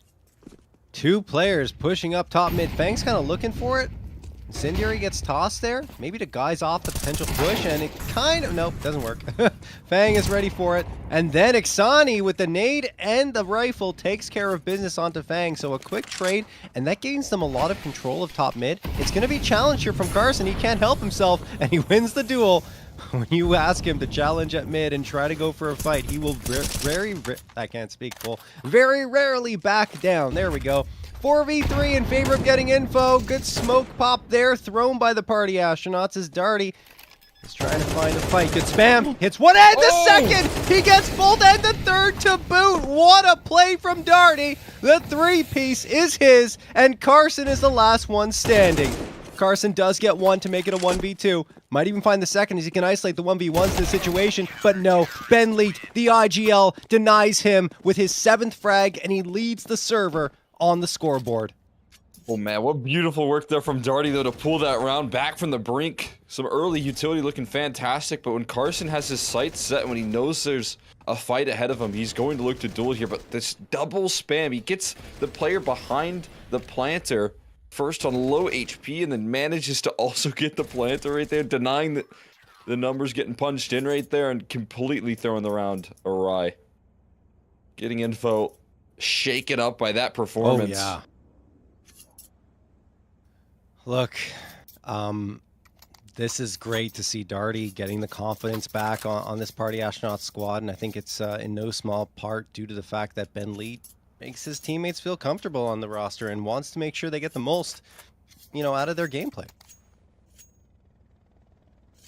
So we go on here. Round number 8, Getting Info definitely rattled, Cole. I think you hit the nail on the head there. Not only from that round, but overall against this Party Astronaut squad that's starting to make Mirage seem like their home turf, at least right here in the NA Rival Series. I mean, can't forget, even looking back on their previous stats, they were 7-4 coming into action here today.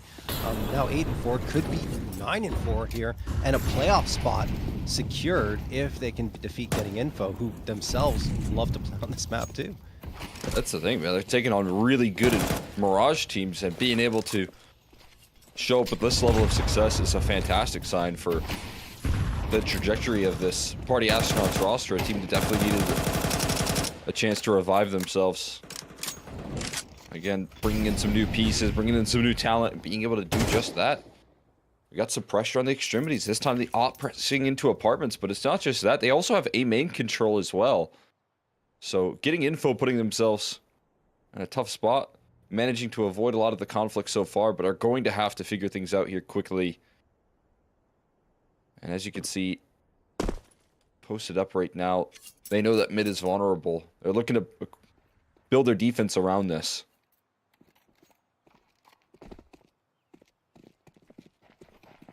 Ben.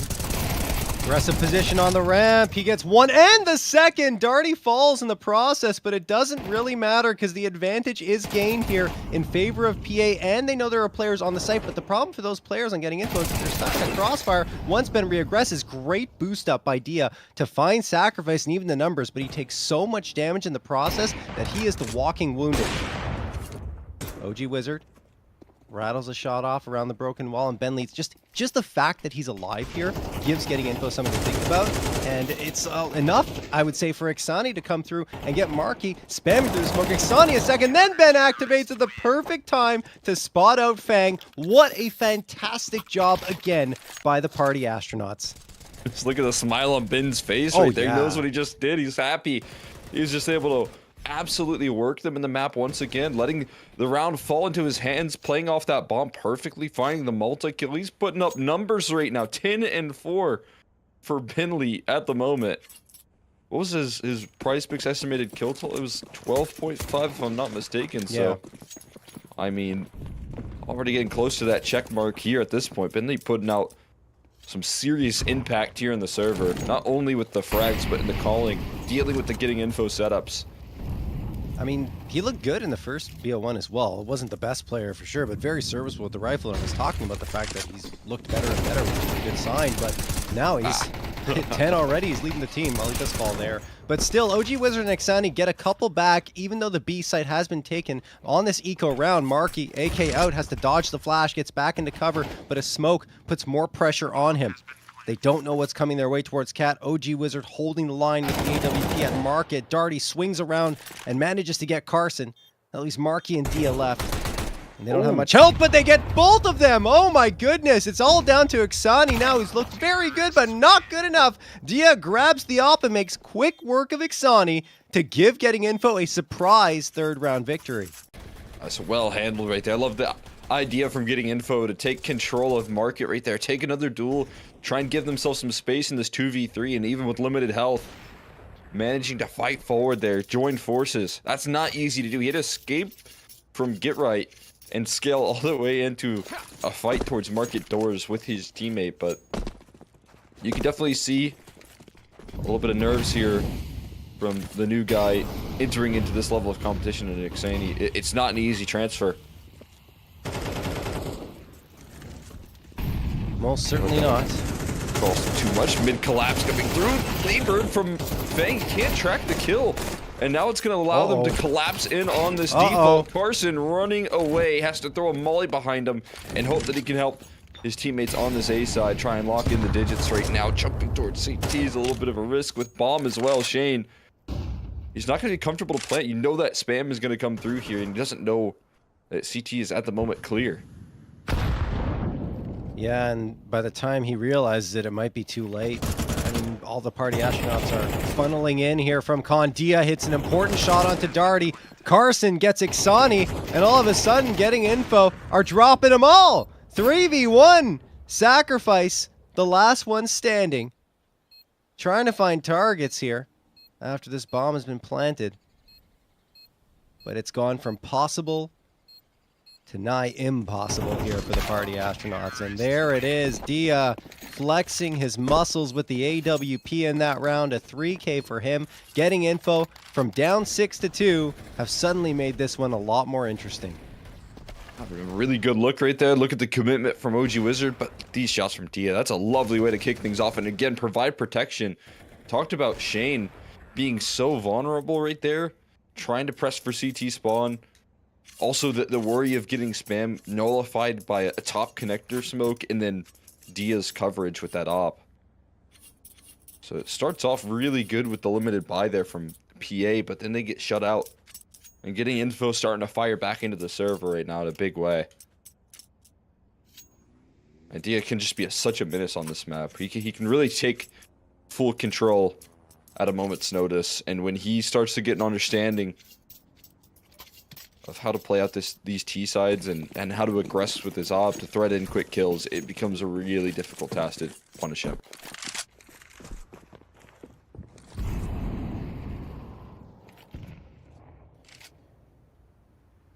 140 on the clock here as we head into round number 11. Party astronauts, just the USPs, nothing else.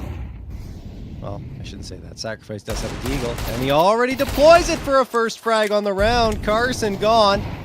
Sacrifice also gone. He tries to swing a little too aggressively. The pistols are working, though. It's the USPs. 2 frags, Darty and Ixani. They're still dipping and dancing around, and Darty's picked up the AK. 3v1 Dia right around the edge of the flames, trying to dip his toes around them to get an op shot off, but he can't do it either. It's the USPs for the party astronaut that deliver 4 frags in the round and get them right back to their winning ways. Oh my goodness, Cole. They just fold him over right there, straight into the stack they go. And the setup works magic for them, finding 2 kills with the USPs, rattling. This getting info squad once again. And shaking things up. That could have been a tied up half right there, or at least kind of leaning in that direction. Duffy is having troubles again. Sorry, yeah, correction. It was 2 frags with the USPs, but it felt like 4, Cole. Yeah, I mean, then, you know, off the back of that opening pick from Sacrifice right there, picking up an AK, being able to use that against them, just constantly putting pressure.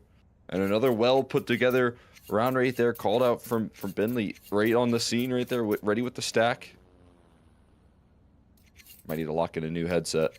Yeah, just go get a new one, Darty. Just go buy a new one. Head to the store, grab one off the shelf, and come back home.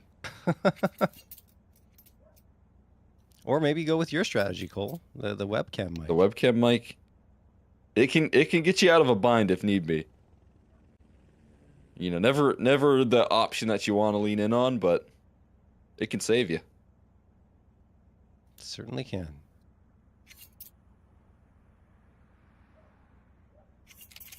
Well, let's figure it out again. We are good. Match will continue. And the party astronauts are really hanging in there in a way that I didn't expect. Like I mentioned in the past, sometimes they got their backs broken and they never really recovered from it. But this time they lose 2 in a row. You're like, uh-oh, here it comes again. But no, you know, they get that big play on the eco round where the USPs ring true. The deagle frag happened. And then, of course, the AK immediately picked up by Darty is able to deal some killing blows as well.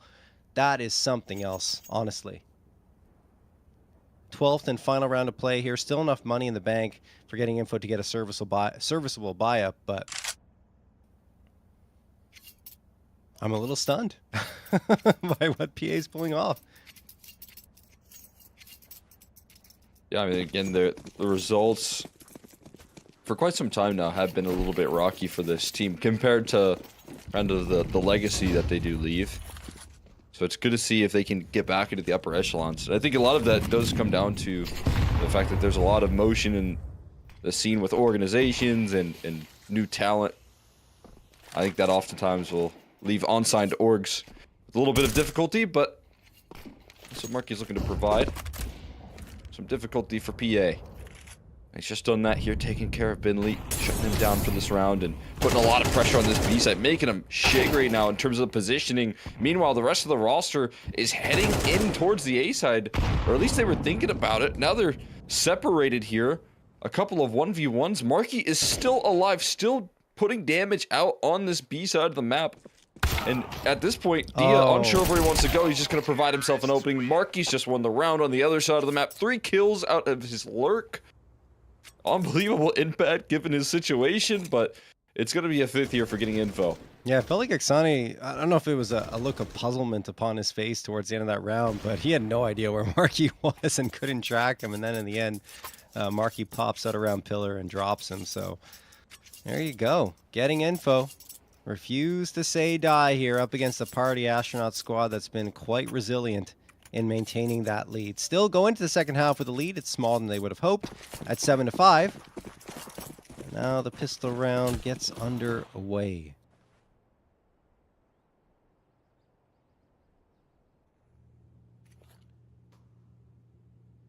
A little quick A pop right now, and it's just going to be the right target in terms of how much they have to go up against. We'll see how much Carson can find, though. Already plucking one out of Palace. Beautiful stuff in a second. Solo defense right now from him. Already working some magic here, and now scaling through his Fang. Threading the needle on the bomb planter, denying that for a little while longer. Doing so much damage in return. Darty staying alive, though. Can't survive the onslaught of rotations from getting info. And they will close out the second pistol now, putting themselves closer and closer to the PA scoreline. Yeah, that's a big pistol round victory for them. 6th round, as you mentioned, Carson, just laser sharp, honestly, on those shots that were coming through. Marky at the end gets the last onto OG Wizard, and there you go. I mean, getting info. Doing a good job keeping pace with a Party Astronaut squad that's looking exceptionally strong. PA, do not force up. Just a Tech 9 bot. They're sticking together. It's a Glock train with a Tech 9 in the mix.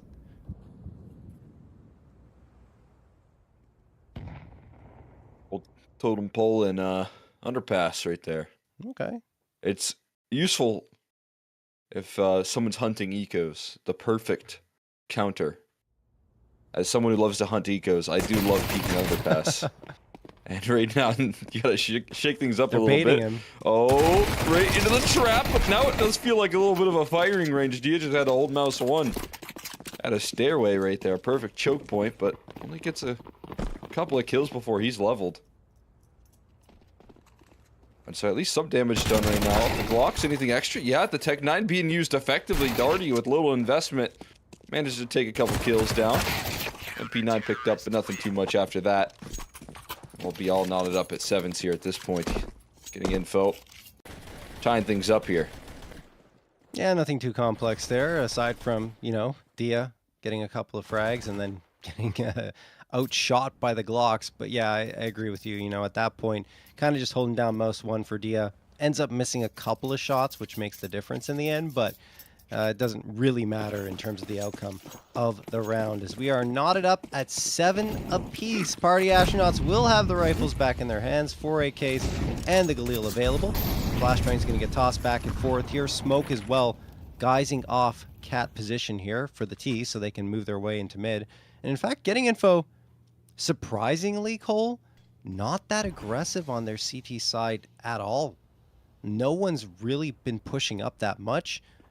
The only presence they have is one player that's cycling around from a bolt connector and window in. And Dia just playing in those apartments, catches off Exani, trying to come up from underpass in towards B. That's a great setup right there.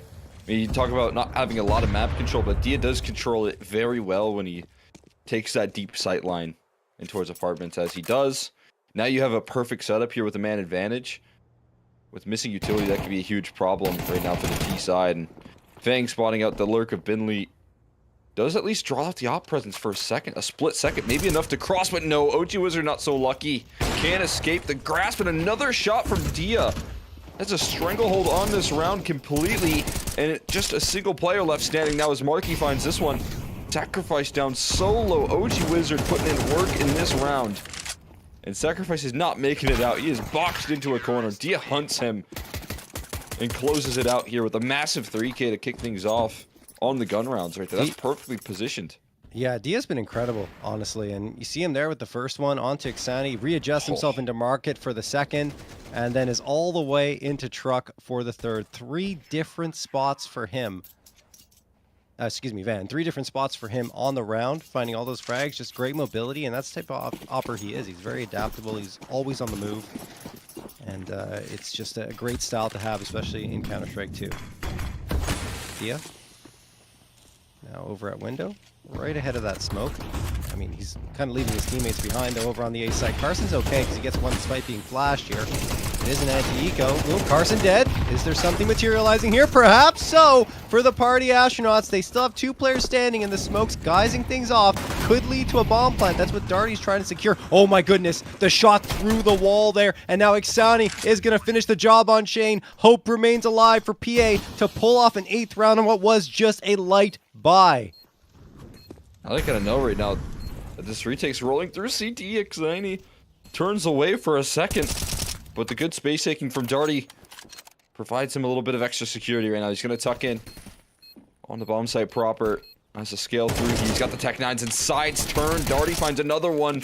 It's difficult here for Dia to track, but he managed to find a kill. It's not planted for him. Oh no. Darty's going to have to chase this one down, but does he have enough time? It's down to the wire. He finds the kill, but it's a little too late. And getting info will be able to steal that round away just at the end. That is so unfortunate for the party astronauts. Honestly thought they had it. A fantastic eco round no matter which way you look at it. But it would have been even better, the icing on the cake, if they would have been able to win it. Unfortunately for them, Darty goes into con and loses Ixani. That's what really is the difference maker. Anyway, Darty again with the Prizepicks check mark with more than 13.5 frags coming through. So he has been fantastic for the party astronauts, which is a requirement, honestly, if you want to see them competitive against the competition they're facing off against here in the Prizepicks NA Revival Series. This scale through right there. Binley. Oh no. Oh, Fang. How's he gotten here, man? Moving past the smoke, and it's not even realized. A silencer completely surprises That's them, absurd. and Binley, who was taking that early space, gets blasted as well. No B presence, but as Shane transfers over, he's going to spot out a little bit of aggression. And he's yet to be seen right now, trying to find some more coverage right there. Perfect kill onto Sacrifice. Taken down by Darty, but he doesn't last too long right there. Getting info. Just absolutely overwhelmed this round. And Fang, he completely disrupts the setup right there. Yeah, we got to see it again. This is absurd. And no one even... I'm surprised there wasn't a call out or anything. It felt like there was a decent amount of time for someone to tell Ixani, hey, someone's right next to you. But again, it's so hard to react in those moments sometimes, and it all happens in a split second. All right, well, another Prizepicks checkmark coming through. We're getting quite a few of them here. Dia, the next one to hit it. 18 frags for him. He has been lights out incredible. A big reason why getting in for up to 10. OG Wizard gets that Molotov diffused for him. As Dia is staring around there with the AWP. Hoping to connect another one. He's got the right line. Yeah, oh, he won't get it though, OG Wizard. A little faster on the trigger. Maybe Peeker's advantage coming into play there. But a 5v4 for the party astronauts they're desperately looking for. Fang is now holding the line here towards window. Darty thinking about coming around here, but he knows that someone could be watching from exactly this angle, so they need to be careful and patient and allow for the utility to come in. Problem is, Cole, they only have 3 pieces left. A Molotov, a flash, and a nade, and they haven't even taken a sight yet. Oh, great coverage from what? Darty. Protects his team just in time. OG Wizard was looking vulnerable to that window peek, but stepping forward for that denial. And now you're seeing a flank come through. Carson's pushed through a main, calling it clear, but I mean, they're rotating with 2 of the B players actually transferring over. They actually might give this one more of a go than I initially thought. Carson just going to be a little bit of a non-factor now, though. They're expecting Carson to be somewhere in A main. And understandably so as that A player, but he's made the long reposition out towards Catwalk. Markey scaling forward, but OG Wizard hears Carson running through. No way! Oh, a no. miss and a chase down right now. He falls. No. A huge whiff. Is it going to cost him? I don't think so. It cost him his op. It shouldn't cost him the round. Carson steals that one away. And hey, you know, sometimes you find yourself a really nice shot to start things off. But you can also get some pretty brutal whiffs. At least, again, it doesn't cost them the round there. Already secured by PA with the bomb. And they'll be able to move forward here. Look at that. I mean, that's how he started it off. A bit unfortunate. Seriously. Sometimes shooting in the back, though, it's one of the harder arts for an opera to master. True, but still, that went from amazing to what's happening. For Dude, OG the Wizard. key, honestly, I've watched a lot of operas like have those sort of whiffs, and I think the ones that never really miss those, they take their time with those shots. Is the big difference. So let, you know, their crosser kind of catch up. Because if you jump the gun, I think that's what OG Wizard did right there. It's definitely an easy shot. But speaking of which, Oh, an easy shot for Dia. He doesn't give up on the fight. Last time he got bested by OG Wizard. This time able to deal with an opening duel. It's a sideline here again for Shane. There's so much presence on this B bomb site here. Double up on Cat. And they're just deleting this B play early on. Can't make it out of apartments. Can't even scale forward here. Marky gonna extinguish the flame so he doesn't have to give a duel over. And the damage certainly set in stone right now. Can they find anything out of Apps? Finally a kill for Sacrifice, but Dia's Ops already on the scene. And OG Wizard falls shortly after getting info. Strength in numbers on this B bomb site. They match Party Astronauts. wow. Party Astronauts have fallen completely silent, unfortunately. It's from 7 to 4 for them to an 8 to 10 deficit. Actually, excuse me, 8 to 11 deficit. So that's a 7 to 1 run for getting info. Mixani does hit his Prizepicks check mark, though. So that's some good news for him personally, still having, you know, a good amount of impact here on the server for the Party Astronauts. But, I mean, most of that came in that first half, honestly. We have seen some closer rounds here as well in the second half, but I don't know. I don't know, Cole. Feels like getting info have really taken control. Absolutely. I mean, they have certainly taken over the server. I talked about what happens when you let Dia heat up.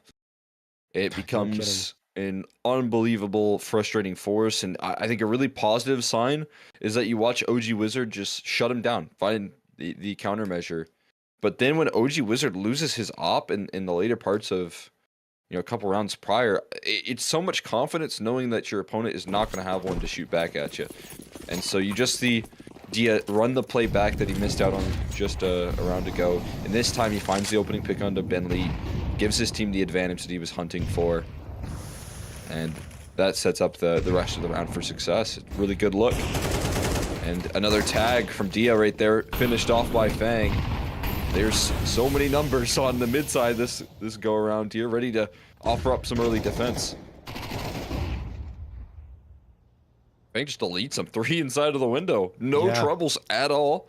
Trying to scale through for Sacrifice. This is dominance, man. I mean, it's the pistols only for Party Astronauts, but sometimes they've been able to hit some shots and make it interesting. Sacrifice slips through from Palace. Carson none the wiser. Oh. Now he's suspicious. Okay, Oh. yeah, now he knows. Almost a chance for Sacrifice to get a backstab, but it doesn't happen. And now OG Wizard isolated 1v4. 51 seconds remain on the clock. Tries to hit a shot. Can't really thread the needle here. Although he is connecting for damage onto Shane. He's just given up his position. And with 40 seconds left, there's only so much he can do. He's going to have to try and force the issue up against Shane and hope that he hits a shot, but he won't do anything of the sort. Shane will end him 12 to 8 in favor of getting info. They have 4 opportunities to send themselves over to the playoffs. Let's try and lock that one down here. Definitely a playoff caliber team right now when you look at this bracket. After what they showed me in that MRQ, putting the work on energy, making them really sweat. I think that they can do a whole lot more in playoffs as well. But Fang reaching the Prizepicks for more than 16 kills. Fantastic work. Gets the check mark, the seal of approval for another fantastic game here on this Getting Info roster. Continues to put out those numbers. Farming up some ecos in that last round, but you can see what he does when he has a rifle out. He's been able to disrupt so many of Party Astronauts' early game plans. And it feels like, again, this team is really getting the peaks out of the sky again.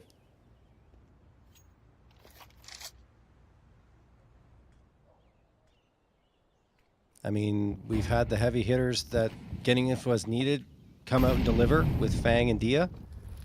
Marky as well, getting in on the mix. I think we can both agree that having him here on the server for this BO1 is definitely necessary, given the way the Party Astronauts have played. It would have been a different story if he wasn't around. Ben, waiting here, trying to strike in towards the safe side. It's good positioning for the Party Astronauts, honestly. They've got them kind of surrounded here, going in from every single angle, but Fang doesn't give a you-know-what. 2 frags for him, and then everyone else melts away. Nothing at all the Party Astronauts can do. 13 to 8. Getting Info are the second team to move through here into the playoffs.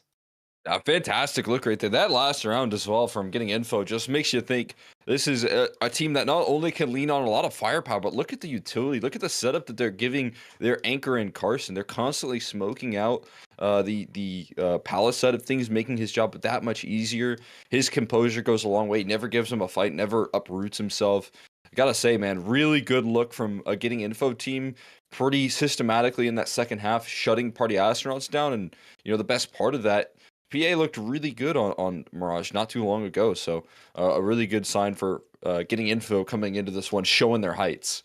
Yeah, definitely. And I mean, look, Party Astronauts are not out of this one yet, folks. They've still got one more chance to make the playoffs in the decider match between them and the Blue Jays. So they get a rematch against the Blue Jays, but this time it's not one map, it's three. It's a best of three, maybe two, but probably three, I'm guessing, with the way these two teams have faced off against each other. So that's going to happen on our stream here. We're going to have Nouns versus Marsborne as the decider match BO3. That is going to be coming up. Before we talk any further about that, though, do want to go through the stats of this match, Cole, and talk about the players that hit their check marks. And you see here on the Party Astronauts, you have, well, we don't have all the stats loaded up.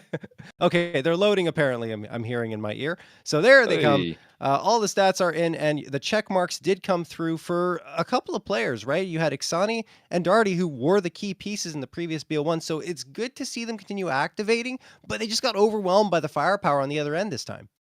Yeah, I mean, it's mostly that second half right there. You Yeah. got to give a lot of credit to Binley there for the way that he kicked it off. He structured his game plan very effective around the early parts of how Carson likes to work these T sides. Second half though, for their T sides, he didn't really. I don't actually think he got a kill in the second half. If I'm not He didn't, mistaken. no. So you look at that, maybe a bit of a drop off in the way he was kind of exploding onto the server and then kind of fell flat. You also look at some nice shots from OG Wizard, but it just felt like, over the grand scheme of things, that it was that second half that cost him a lot, and those T sides still a little bit shaky for a team that's looking to build cohesion. Yeah, no question. I mean, look, it's going to happen eventually for the Party Astronauts. I feel like it's looming that they're going to explode into that top 4 or top 5 in North America, because this team has a lot of young talent that can really be powerful and potent, especially, seeing Darty and Ixani start to click. I think those two are probably the key pieces, and I like OG Wizard as well. The whole team is great, and I think led by the veteran Ben Leet, there's something special here that could materialize. And look, they're still got that possibility of coming through with a win over Blue Jays and making it to the playoffs. So we'll see. Let's switch gears now over to the other side. And I think Fang, almost not at the top. It was Fang and Dia, two players we highlighted as being the most important and potent pieces on the roster, getting 20 and 21 frags respectively, both hitting their prize pick frag check marks. And I think almost everyone did. Marky did not have a prize picks estimate in place because we weren't sure he was going to be playing in this one, but I think they're happy he did, Cole.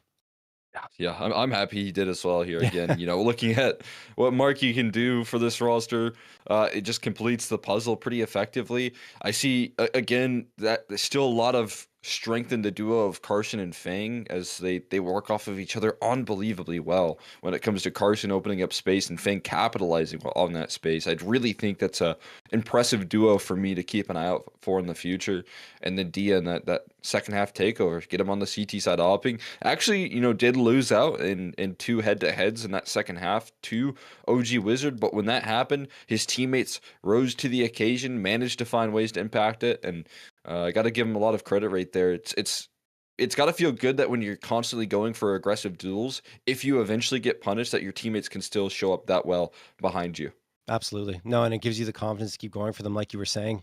So yeah, anyway, let's wrap this up here because we've got another BO3 to get going, guys, between Nouns and Marsborne. Before we get there, we got to thank everyone who makes this possible, of course. So the NA Revival Series is sponsored by Prizepicks, guys.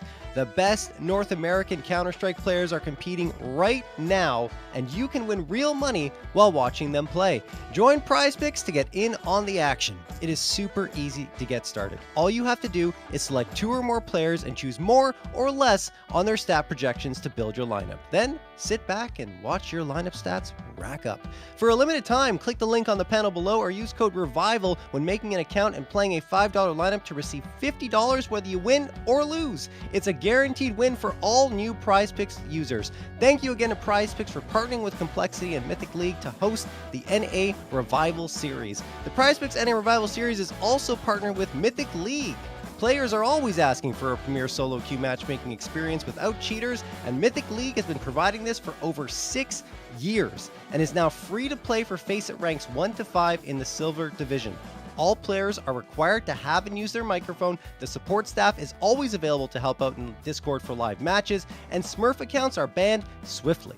Additionally, there is $5,000 in monthly prizes available for subscribers throughout all divisions. Give Mythic League a try today and use code ML50 for 50% off your first subscription of 1, 3, or 6 months. Guys, we'll be back in just a little bit after this break for the first decider match of the night. Keep it locked here.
Terrorists win.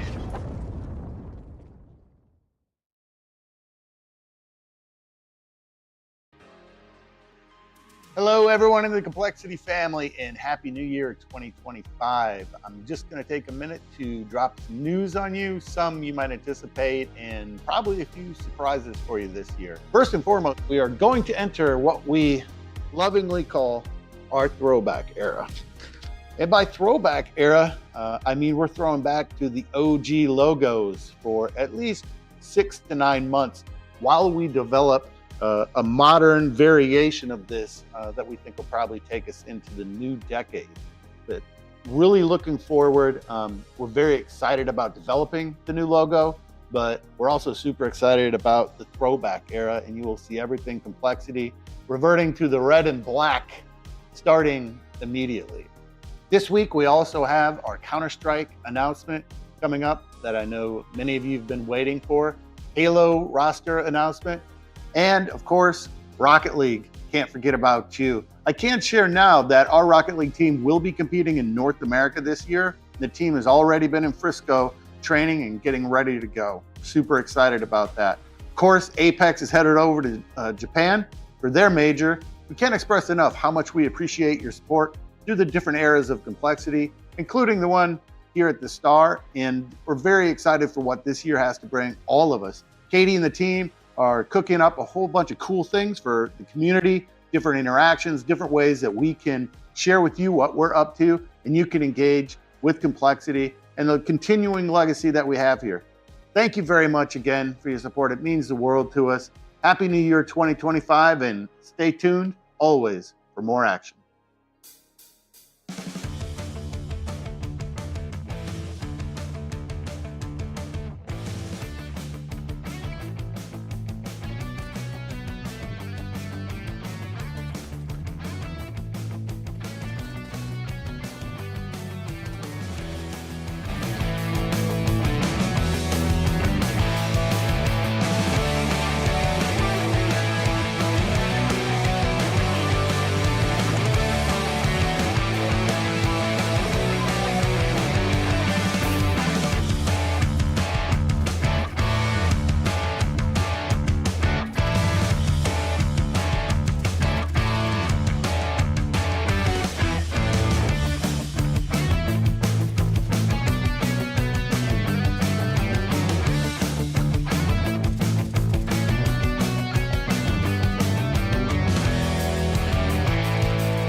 All right, we're back for our final match of the day, a BO3 decider match, or rematch actually, between Nouns and Marsborne. They faced off against each other a lot over the last few days. In the Dust 2 matchup, they had that 2-0 win, did Marsborne against Nouns. Nouns got the revenge in the BO1 earlier today, and now, well, they're going to hope that they can get revenge in a BO3 scenario, Cole.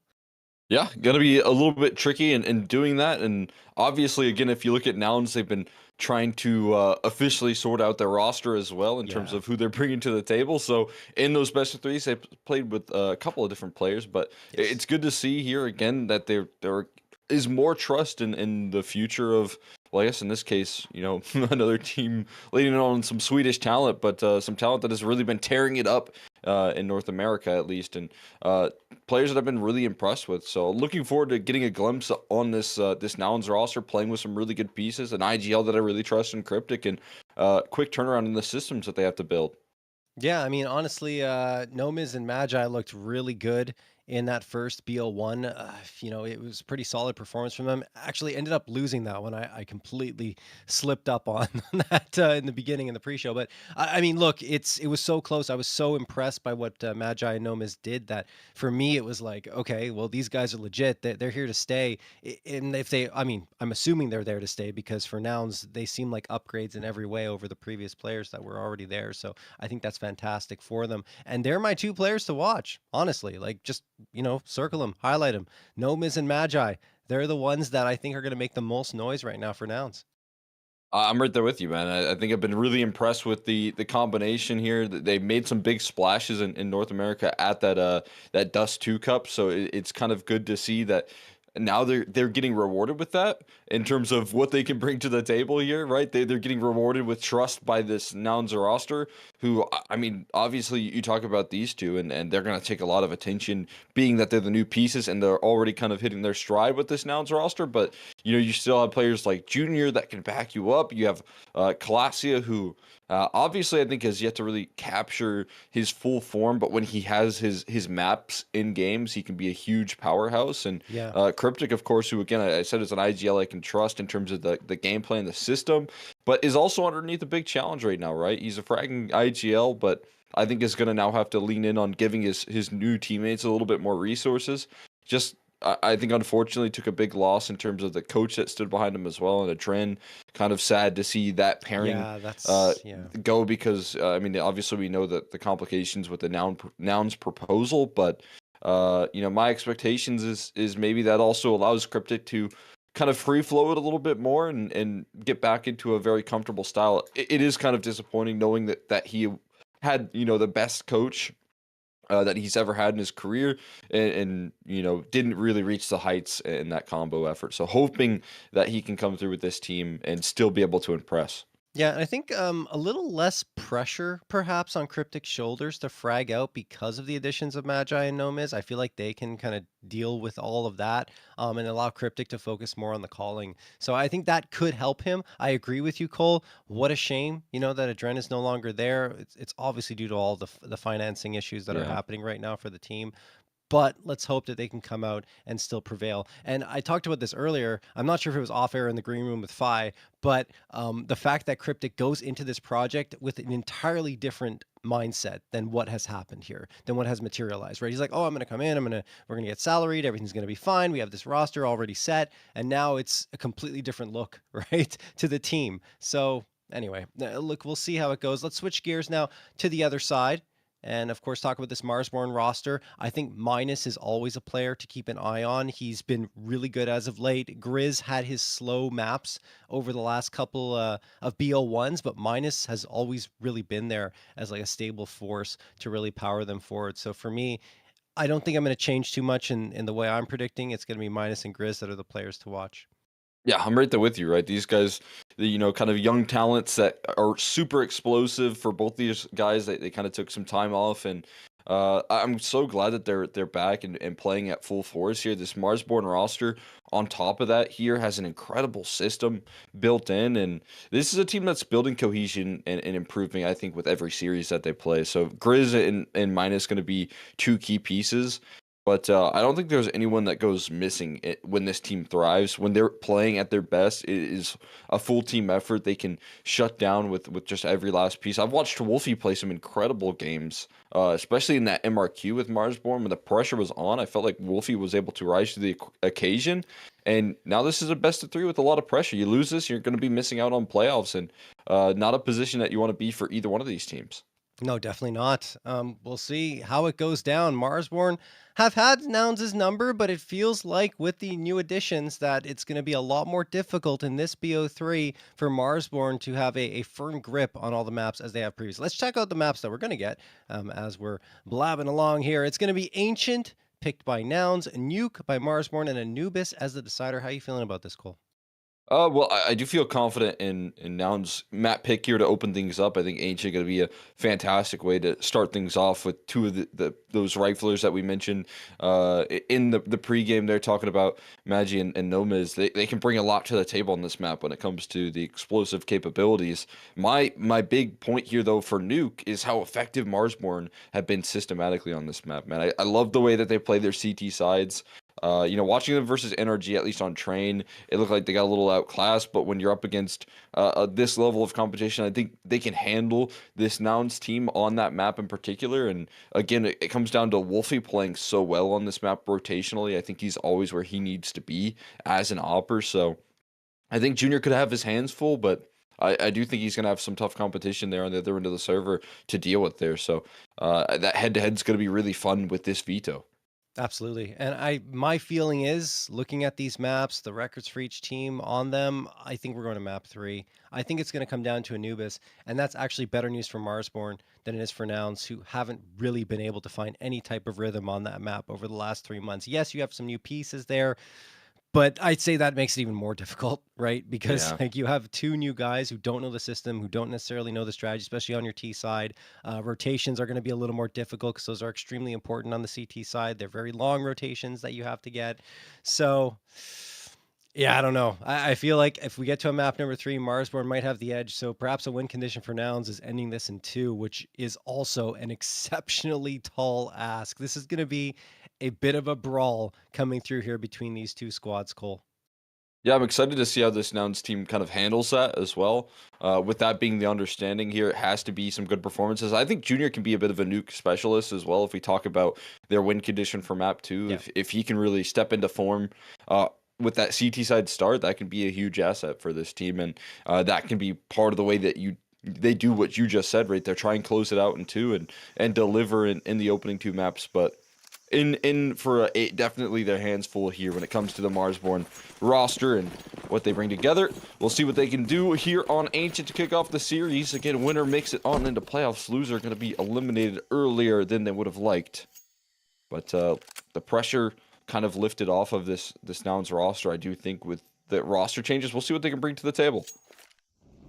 Yeah, I think both teams have been good enough to make those playoffs here in the Interval Series, at least over the last little bit. So it'll be disappointing for one of them to be gone, but that's the reality right now. Gnome going to get the headshot onto Wolfie. Cryptic finds 2 follow-ups, and then it will be Magi dealing the killing blow against MOTM.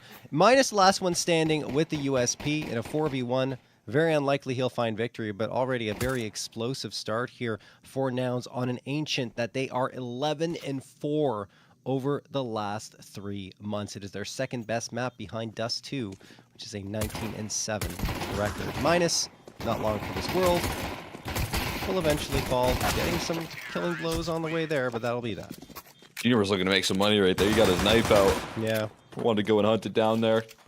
Not required though. Quick headshots will do the trick. And nice entry path right here. What I love, again, is the layering of space that they take there on the Nouns camp. It's not just into the bomb site, but then pressing forward into CT with that deep smoke tossed in. That is just perfect execution on the utility that they threw here for this round.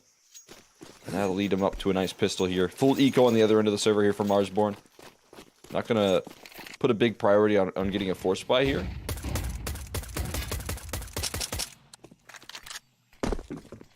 Heard Fi talking about it here. He's a big proponent of force buying on those CT rounds. I am too, because it means, straight up that you can probably buy it up if you do lose it.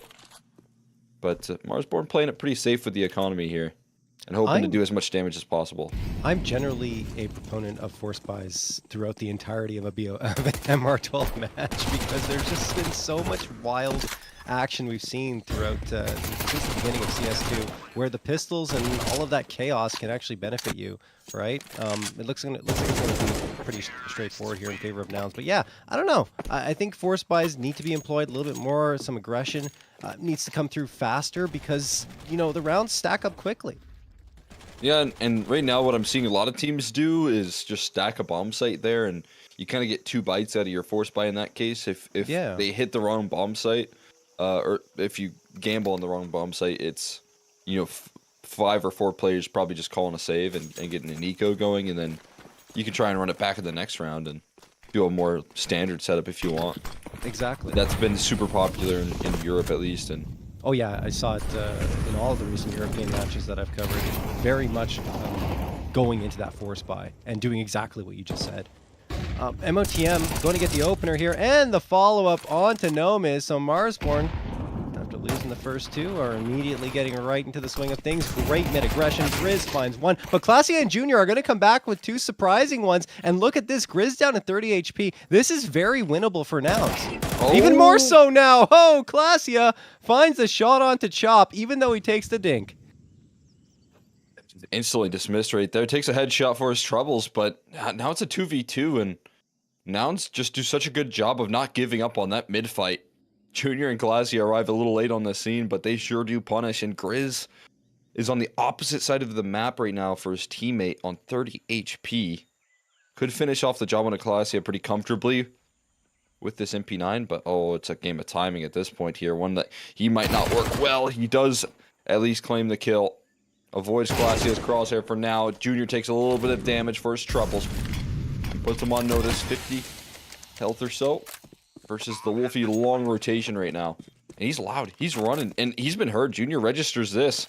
And now he knows exactly where things are heading. HE's avoided. No damage off the back of that one. And Wolfie just stationary right now, not moving.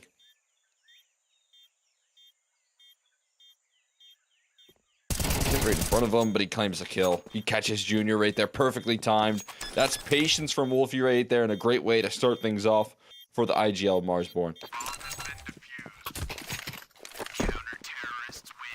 All right, well, Marsborne do manage to pull together to get that round victory, even though it took quite a bit of effort. After that torrid start, you're thinking, okay, well, they've got this one in the bag, but no. Junior and Glacia making it work for a bomb plant and almost a round victory. As you mentioned, Wolfie, the IGL, able to win that 1v1 and get the bomb defused, but when you get a start like that and you're Marsborne, you're only winning down to a 1v1. You got to be a little bit nervous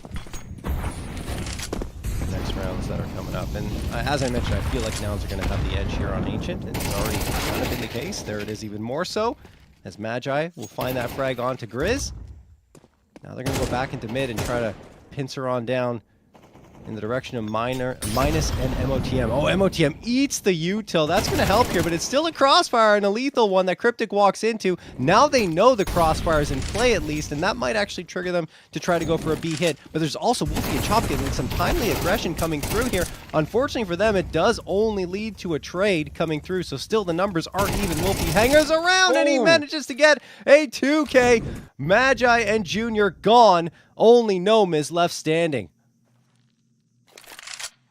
What a sequence there. It's Wolfie again bringing this one back from the brink here. No miss sharp with a quick headshot on the Minus. And that is going to at least open up the door here with Bomb down on the other side of the map, though. He's got to get in a very long reposition. Still a little bit of time left to maneuver in this round, but double up here and 2 low HP bars is what he has to chew through right now. Continues to head in the direction of the bomb, but there's so much to clear while he does. And right now, Marsborne just not giving him a fight at all. Staying back in towards B. Gonna make it difficult to try and punch in the digits. Bomb going to be recovered. Check that off the list. Yeah. Now he needs to speed it up. He's got a full belt of utility, though. That's gonna help him out big time. Smoke on top of the bomb to try and get a plant on in. Taps it. Fakes it out. Not bidding any spam, and it's a quick headshot from Mob to make sure that that clutch does not fall into the hands of Nouns. Yeah, I would almost say that it might have been better just for Nomas to try and stick that plant because it would have been additional money in the bank accounts for all of his teammates. But, well, I understand the logic with trying to take the fights and maybe get a nice couple of flicks. It doesn't happen for him. Alrighty then. All knotted up at 2-2.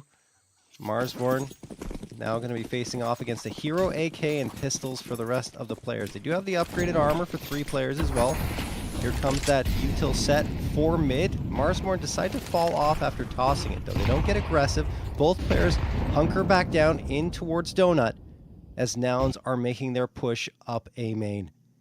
Feels like A main will be the final play. They're trying to keep it simple here with the pistols, although the lurk is cryptic with the AK. So they're keeping the AK away from the primary hit to try and convince Marsborne that it's going B.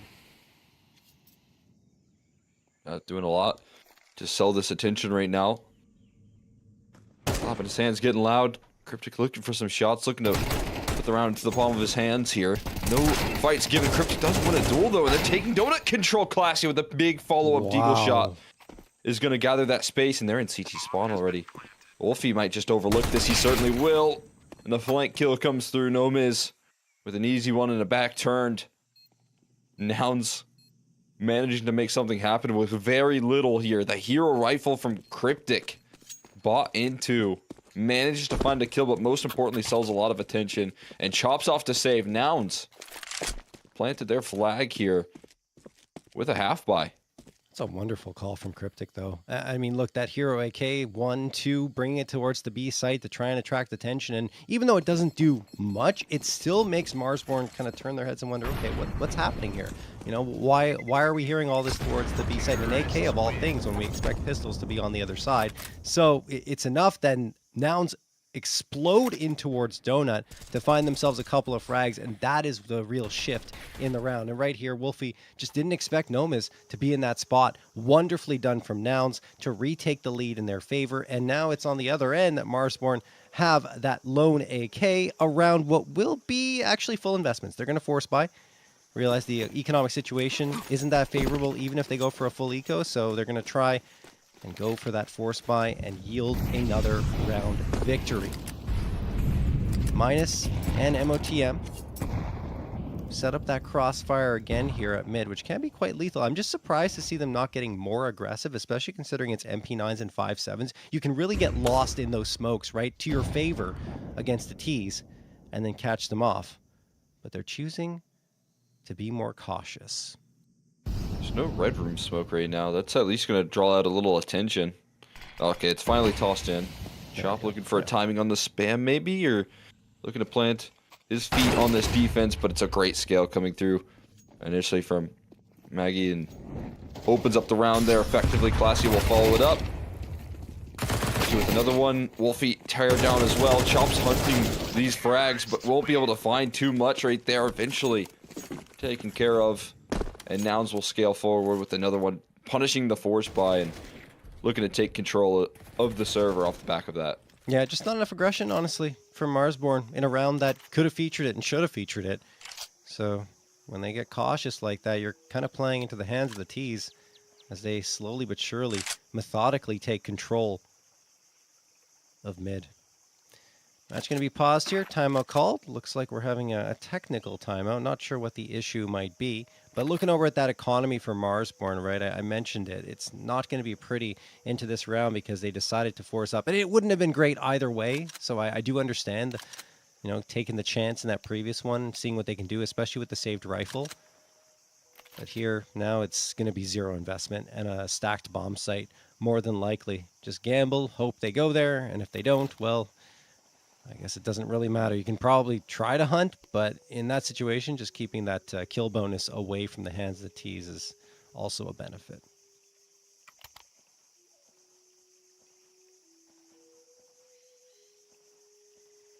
Yeah, I do agree with you about the aggression though here for Marsborne. Usually a team that I think can, very well thread it in as well. I think Modem and Minus play very good off the mid fights that they work together in, and just play a little bit too far back there to handle the pressure. Maybe as a result of some slightly lacking utility, but even still, You want, yeah, I mean, you want to try and throw that in there at some point and see what you can't make happen here. USP's in the server though for now, and they've got a stack. It looks like that might be where Nouns are looking to default towards.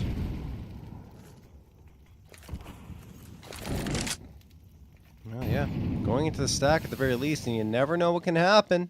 Even up against USPs only, Junior does get the first. No miss. There it is. One found. AK picked up. Now they might need to back off this site entirely. Yeah, Junior's trying to fade off. They're charging in this direction, bulldozing through. Luckily for them, Magi is right there and delivers 3 important frags to keep the pistols at bay.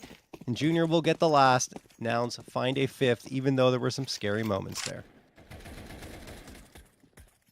I like the hunt right there. I like the fact that they try and chase it down, but that flashbang in the fadeaway from Junior lines him up nicely and doesn't allow for that round to get too complicated. And again, Nouns, even up against the Eco, that amount of utility that they put on display right there is very impressive. They weren't letting that would go wrong, even if they walked into the stack with the amount of util. Here's that aggression though, maybe queued up. A little bit passive to start things off, avoiding the flashes. Now they swing for the fences, and it's well handled. Modem finds the opener. Cryptic trying to ignore this cave player. Chris steps forward, but he gets tracked by Cryptic. Another big frag from the IGL here of Nouns. Trying to pull things back at the moment.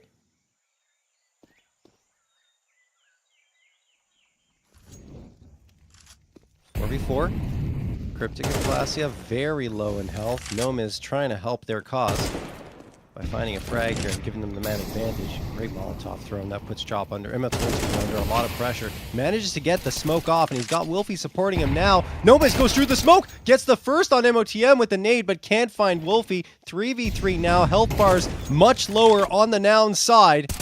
And Chop will take advantage of that onto Cryptic. 3v2, now a 3v1. Only Junior is left alive. Not a bad spot. Needs to hit the shots, though. Misses the first, gets the second. Then, looking for the third, he finds it! Junior popping off in a 1v3. Not the op, but the AK delivering the spoils of war.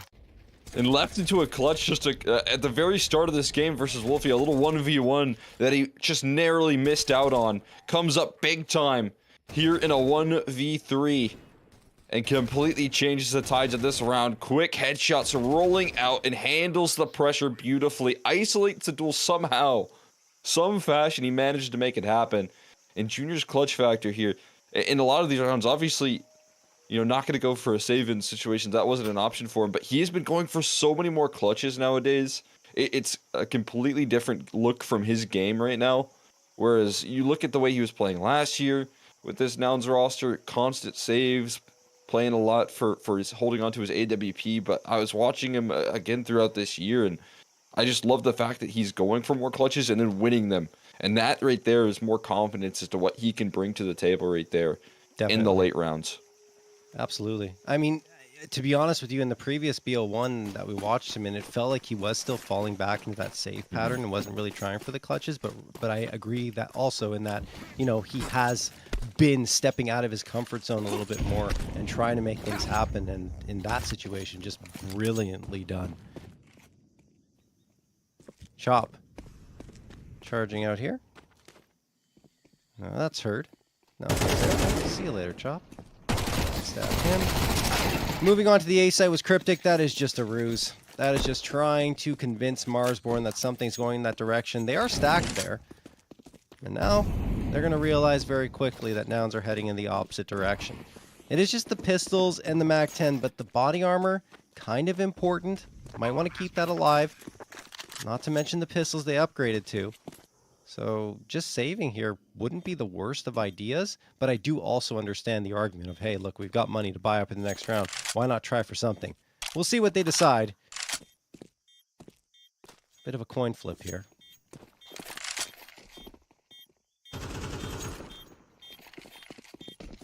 The exits fold their way, but they're just fighting for CT control right now, so it's just not going to happen. She was looking that direction, but they will manage to avoid every one of these pistols, making sure that there's no further casualties, keeping their economy healthy. Nouns just taking full reins on these rounds at the moment. Marsborne struggling to find answers. I think that junior clutch is going to be something that they'll certainly feel throughout this matchup. If they can't stabilize for these last 3 rounds, I think this is, Wolfie finally bringing out an op here ready to fire away. That's a good sign, but again, that comes through so late into the half because of the economy situation that Marsborne have found themselves in. Yeah, it's been really tough. That Seekasat economy can really hurt if you can't find frags or rounds. And that has been the case on both fronts for them. Minus, take a decent amount of damage from that nade that's starting to just pop the smoke. And now the spam comes in for the panel towards that B site. Cryptic readjusting himself in the Jaguar, but goes towards mid, and Minus is going to capitalize there, but the nade and the spam with the AK is good onto MOTM. Minus also very low at 13 HP, so an advantage here in terms of help for Nouns in the 4v4. They don't have to commit towards the B site just yet either, because they've got plenty of time on the clock to work with. I was really interested to see Nouns don't seem super reactive in terms of identifying the setup here from Marsborne and then, speeding things up elsewhere on the map, right? They take that fight. Cryptic spots a lot out, and no one else really in a position to charge forward here. Minus looking to play on low health. Not an easy task, but if he catches back's turn, that'll make his life a whole lot easier. At least a single kill on in, but a flanking player through A. A molly picked up. And Minus, he's got to be able to turn his attention towards A main, and it doesn't seem like he has any idea. He's just gambling that there's no one here, and a freebie handed over to No Miz, trying to play a little bit of a risky game given that he's low HP. You have to take some risk. And Grizz has managed to thread the needle effectively. He should be known, given that he crossed in and was spotted out by a player in Red Room. They don't seem fully aware that he's already scaled through Temple, but at this point, it's going to be hard to capitalize on the gap here. That'll make it easier. Chop with a big time pick. Numbers ticking away right now. No kits available here for Marsborne. Actually, Chop does have one, so that'll help out. But there's no smokes to toss onto that bomb, so the double up in towards Donut going to be very challenging. Yeah. Posse already taking the duel. Looking to play off the bomb. Know that they're off of it here. Now it's going to be a stick rolling out. It has to be Grizz to close it out. And he's able to transfer his aim quickly. Junior this time. You're not going to be allowed to pull through clutch. 6 HP, but enough to protect his teammate and give Marsborne a round. Look, Grizz hasn't had the best of times here today, but right there, what an amazing play he makes. Honestly, in most situations, without having to smoke up from Donut towards that A site, it's really difficult not to have a trade come through in that position. Usually that ends up in a 1v1 best case, and sometimes you get nothing with those two players stacked up and Donut defending the bomb. Instead, he drops both of them, which is, I promise you, much harder than he made it look. All right, Marsborne do have a third on the board, but here we go. Magi walks out, jumping AK frag on towards MOTM. 5v4 in favor of Nouns, who are trying to ratchet up the pace a little bit into this final round of, second to last round of play in this half. No miss, spamming away towards Red Room. Wolfie takes a little bit of damage, and then, okay, that was a little awkward. Nomas just couldn't find his crosshair, and Wolfie takes advantage of that to even out the numbers at a 4v4. Nouns moving into cave. How is Grizz alive? How was he even alive that long? Lucky to have survived, but in the end goes down after that initial barrage goes wide. All right, 4v3. Wolfie trades one back through the smoke, tracks Magi before the smoke blooms. But it's still, anyone's round, honestly. 3v3. They got no awareness of this flank pulling through as well, so that could be the big linchpin right now for this retake. Minus looking to do just that. There's the opening. And this pose plant. Classio will fall. You still have Junior and Cryptic here inside of the cave, doubled up. Molly going to force him a little bit out of position, but Cryptic takes a fight forward. Now he's got to come through clutch. So flashbang lands effectively. He's going to hope for some spam. Big bomb's been tapped here at least once. Tapped again. Looking for the kill here, but he has to try and get him off the bomb. They just hunt that kill down instead. Plenty of time for the defuse here, and Marsborne again with the combo here of Chop defusing and someone else offering up some protection. They find themselves the fourth. That's crazy. Their retakes have been phenomenal of these last 2 rounds. You'd think that Nouns would have been able to hang on at least in one of those, but nope, neither come through. The despite having a man advantage as they're walking onto the site. Look, that's just some good spam from Wolfie, and Minus comes out at the perfect time to catch the ramp player off. So well done from Marsborne to keep themselves hanging in there here on Ancient. Be much better if they get the 5th here. The 4 is already pretty decent considering the way this half has gone down. Boost on top of the box here towards that B site. Chop's going to throw the flashbang. No miss, down to 17 HP. Great flash tossed. In fact, it delays Junior re-peeking around here. Does see that rifle on the attempted info hop there on the Marsborne side. Oh no, Wolfie's completely overlooked by Gnome is over there in Jaguar, and then gets the frag and throws the incendiary afterwards. That bottles Nouns up. If Marsborne chose to be aggressive here down ramp and out of Jaguar, Nouns might have been already out of the round. Instead, they slow down the pace here, Cole. Tossing that molly right there, but there's really no motion behind it. Set focus in on the space towards the B side. Junior with his op can't find anything. Wolfie blasts him with the AK instead. Whoa, Cryptic. I'm actually looking to take some space, and Cryptic continues to fire up. He has bomb, but he's making this round possible. They don't know, though. Minus is snuck through the smoke. This is so smart. Minus gonna be caught surprised. What happened? How did Cryptic know? He clears the cubby.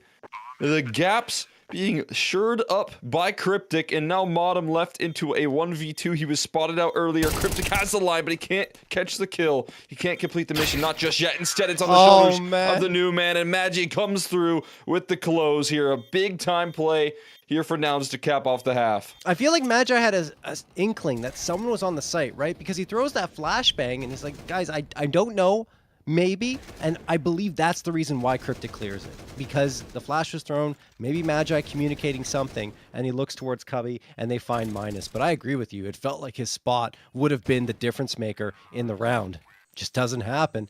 And that'll make it 8-4 in favor of Nouns. Still a very solid result on their T side of Ancient as they switch over to their CT side. And if you look at the numbers for their CT side, it's not as good as T side, honestly, for Ancient, but still very, very strong. 54.7% round win percentage on their CT side. That's some really sharp communication here. Good to see from some of the new members, but some good entries coming through from Marsborne. Looking to bring through some energy on the T side right now. Dual Berettas to deal with on the other side of the map, and Modem handles that with ease. Chop picks up a pair for himself to use against him, and Glacia now spotted out is going to transfer that bomb over pretty comfortably towards that A side. Glacia, not a lot to hold on to, just a flashbang left. And Modem in a nice off angle. Manages to fall though. And Chop, he's not too interested in making this one possible. Smart decision right there. Do like that out of Chop's game. I mean, there's just no reason to fight. There's none. You gotta save. Think about that kill. Getting an extra kill could be so fun, Chop. No. Go hunt for it. Get your frags. Don't even try to tempt him through whatever psychokinesis you're trying to do here. Like, this is not something that needs to happen. You will hunt the pistol. They're trying to make sure the round is won now. Yeah. See, that's what happens. You see? Then he gets blasted in the back, and he loses his KD. Okay, his precious KD. Yes, that's the reason why he died, because he didn't engage. Oh, man. I think he would have died in the other engagement. That's my feeling. Anyway, look, whatever. It doesn't matter. It's a moot point in a round that Marsborne is going to take. And actually, I was looking at the pistol round success rate for Nouns on Ancient. It's really good, 66.7%, at least up until that one. And then if on Marsborne, just 50-50, which is more what you usually expect. Usually the pistol rounds don't really garner any real advantage, but it shows that Nouns do feel strong about it and their performance here on those rounds on Ancient. But the thing is, that one didn't go their way. We'll see how much it matters. Force fight going to come through. So they are favoring what you said before, Cole, and it looks like it's the right choice. Noma's going to get that headshot onto Minus, although he takes a lot of damage in the process. Yeah, Sorry, this isn't that great of a buy for Marsborne, all things considered. No, a lot of MAC-10s. Toss in a little bit of utility. They tried to throw a fake out towards A, but this is already kind of being jumped on by Nouns. They still got to get in towards the B-bomb site. They'll be a little bit late on that scene, but there's some cave presence that they're looking to maintain right now. Spam is unbelievable. It makes it easier for Glacia to fire away with that deagle. Safety in the bomb plant at the very least. but numbers start to drop, and so does the HP bar bottom here. He's low, looking to get some help from his teammates. Junior capitalizes on the low HP bar as well, and the space taken is avoided here. The problems looking to be shored up by Wolfie on the other end of the server, and Cryptic gets double swung.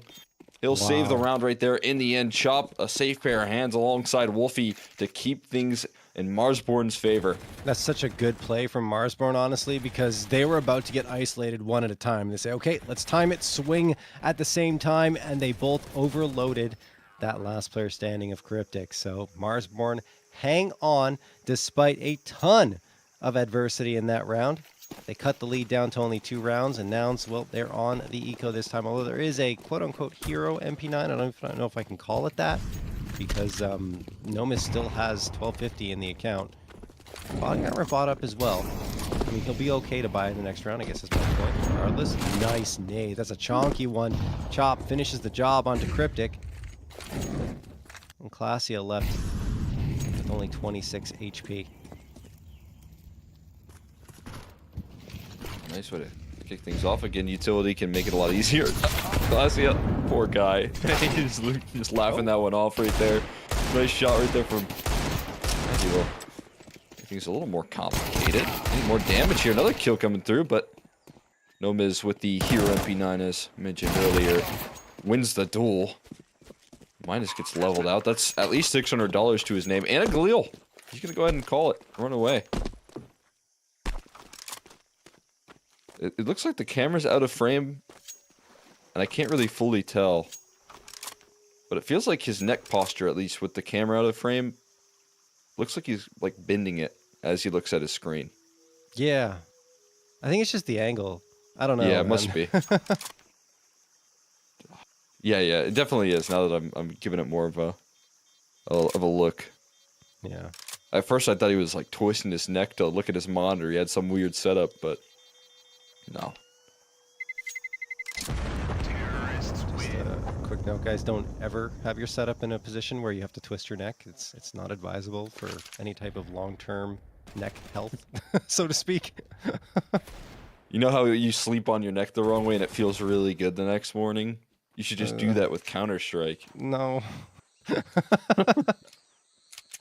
wake up and you can't bend your neck to the left, and dude, I've had like neck problems for so long. That is not. I don't even do any weird stuff. yeah. Oh my god. I watched a guy that only worked out one of his like triceps a lot, to where like one of his triceps was like way bigger than the other.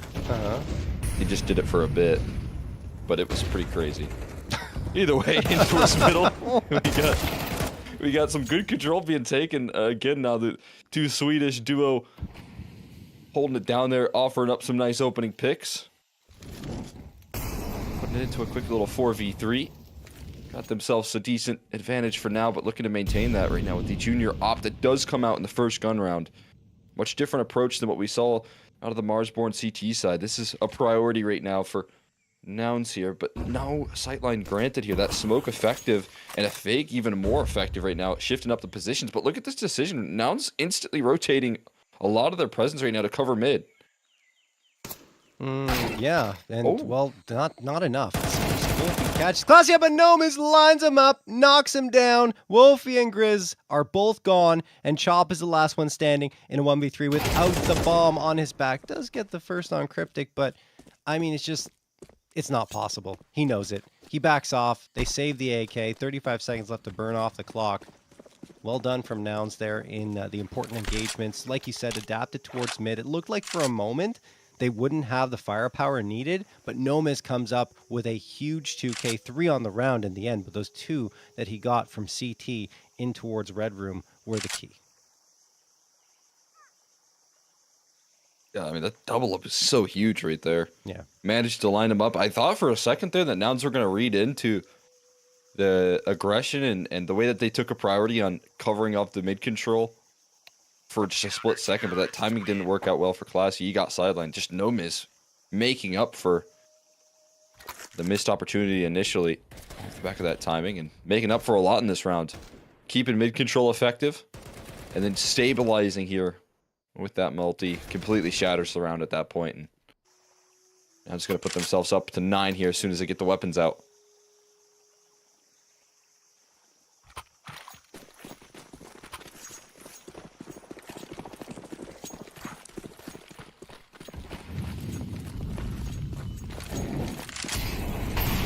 rifle from Chop. I sent you the video of that guy's trap. I know. don't know if you I'll saw have it. to watch it after. It's crazy. I don't even know what to say. Chop. Trying to move up ramp there. He's got that hero AK in his hands. Yeah, and a good smoke thrown by Nouns. It's a deep smoke in towards Jaguar. Marsborne's going to have to wait it out. They have no choice. Going through this without a flashbang is suicide. And then minus. We'll tap the Glock in towards red room. He sees the player. But, I mean, there's only so much you can do with a Glock from this range. That's a super risky play. I think his main hope is that he attracts attention. But I don't know how much attention a Glock will garner. Anyway, okay, look, the support does eventually come. And it's the AK in Chop's hands that finishes off Magi. 4v4 now, and an M4 upgrade. So all of a sudden, this round looks a little more plausible for Marsborne with 37 seconds left on the clock. They're readjusting themselves back in towards the B site. Not the best call, because it is the reinforced one. Cryptic gets the first and the second, then the third falls to Nomaz's hands. Grizz will be the last one here in a 1v4, and look, he's heading towards an A site that only has Junior. I think he just wants to save. I don't know if he'll even expect Junior to be here. Okay, now he knows, and Junior says, okay, bye-bye, I'm leaving. See you later.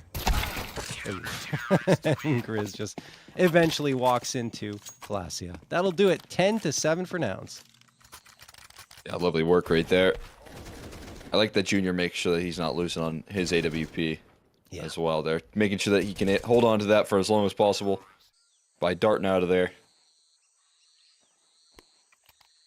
A very well handled Hero AK. Able to open it up, but after that point, I think the lesson was learned.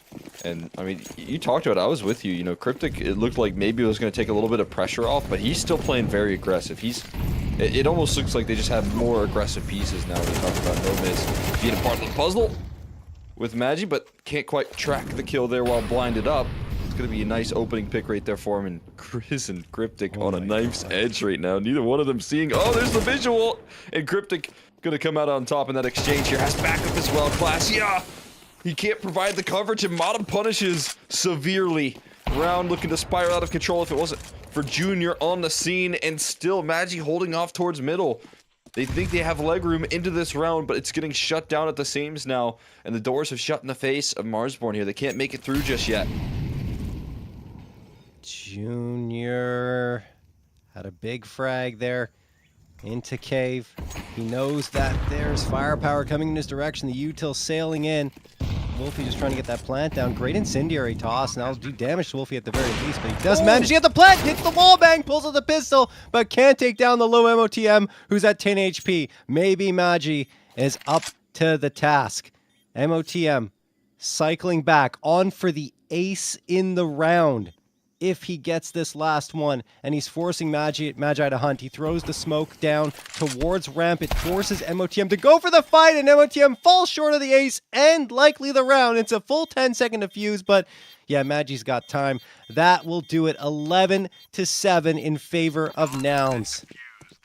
Wow, what a tough clutch right there for Magi. Modem making him work for that close, but he doesn't smoke the bomb. He actually smokes ramp, which is surprising, smart. and then spams it. Just straight up. So, yeah, very well handled. Managed to meet them where they're at. But it's the Junior recovery there of stabilizing, of forcing a scare as Magi works towards middle as well. As you can see, walking down that kill straight through the smoke makes it just so difficult. Marsborne into a timeout. I think he got an audio cue or something, and in that situation... He was running. Yeah, exactly. So he throws the smoke on ramp. The reason why I like it is, well, one, if you throw it on the bomb, you know exactly where the player is, right? You know he's either defusing the bomb or he's trying to fake you out. But if you throw it down ramp, you give zero visibility, so you could be defusing. He has no idea, and then has to push through it at a disadvantage to himself, unless he has a flashbang or something, which he didn't. So it's actually really brilliant in the end. Wow, so well played from Magi. 21 frags, 123 ADR. He is putting on a show. Cryptic behind him ADR wise at 113, I believe it was. I don't know if I didn't see it fully there, but either way, it's 100 plus ADR for two players. And Cryptic, who has had his slow matches of late, is certainly delivering at important moments here. Crocodile, Magi. Sorry, it's in the kill feed, guys. Not my fault. Junior. Gonna get dinked down. Does not connect on the shots, but Nomas will support him. Back and forth we go down to a 2v2. This is just the pistols, but Cryptic gets a TK and the frag. He sacrifices Nomas in order to find that frag, but it's down to a 1v1. So 1v1. Grizz doesn't have bomb, though. He's looking for the long con right now. He's trying to outbrain the opposition. I don't think Cryptic knows that the bomb is down.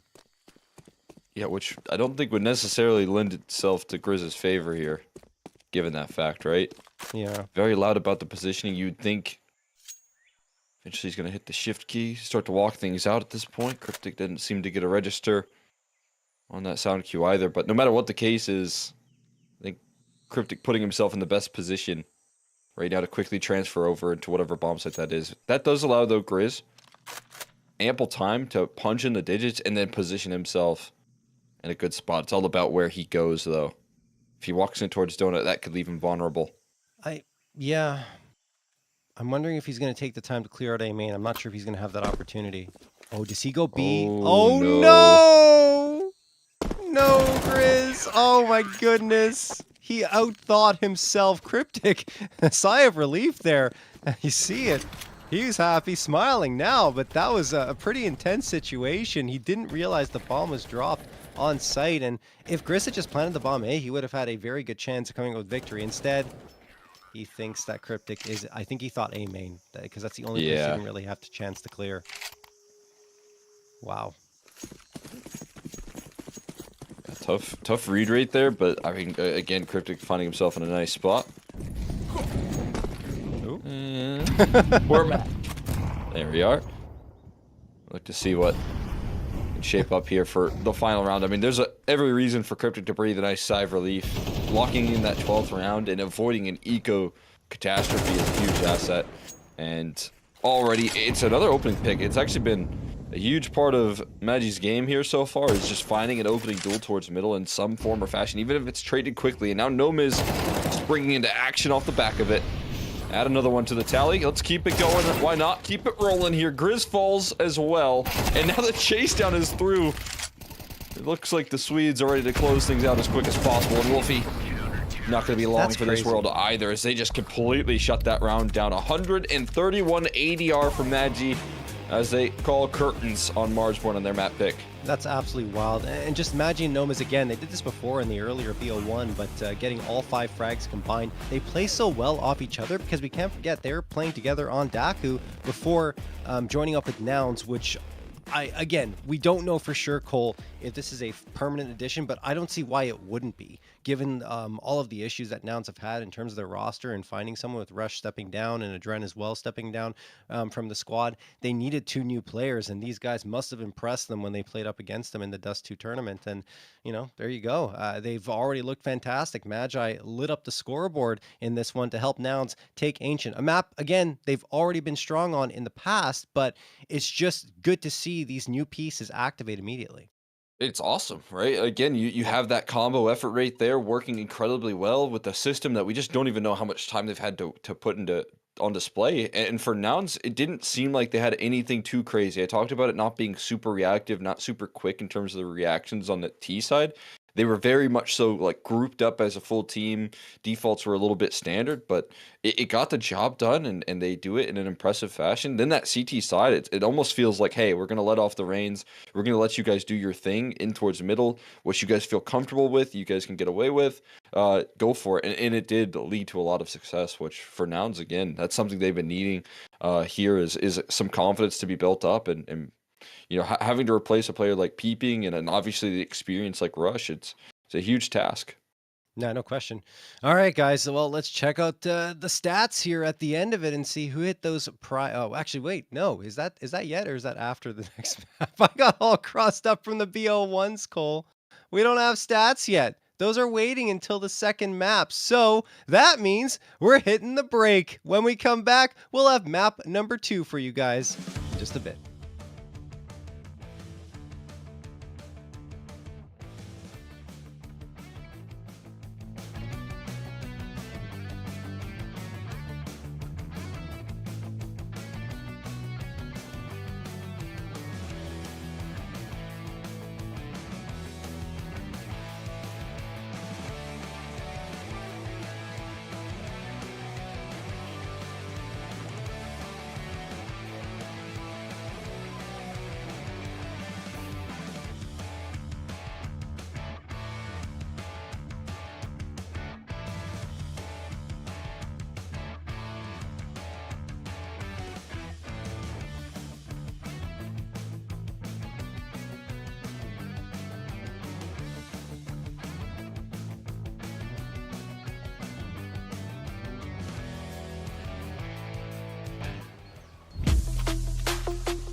Terrorists win.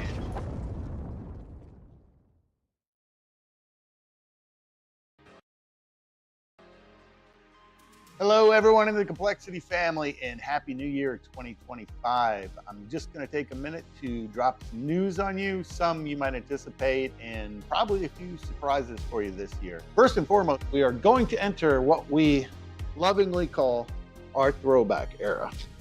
And by throwback era, I mean we're throwing back to the OG logos for at least 6 to 9 months while we develop a modern variation of this that we think will probably take us into the new decade.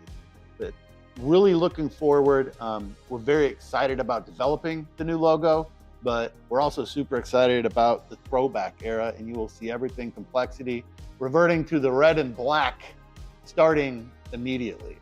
This week, we also have our Counter-Strike announcement coming up that I know many of you have been waiting for, Halo roster announcement, and of course, Rocket League. Can't forget about you. I can share now that our Rocket League team will be competing in North America this year. The team has already been in Frisco training and getting ready to go. Super excited about that. Of course, Apex is headed over to Japan for their major. We can't express enough how much we appreciate your support through the different eras of Complexity, including the one here at the Star. And we're very excited for what this year has to bring all of us. Katie and the team are cooking up a whole bunch of cool things for the community, different interactions, different ways that we can share with you what we're up to, and you can engage with Complexity and the continuing legacy that we have here.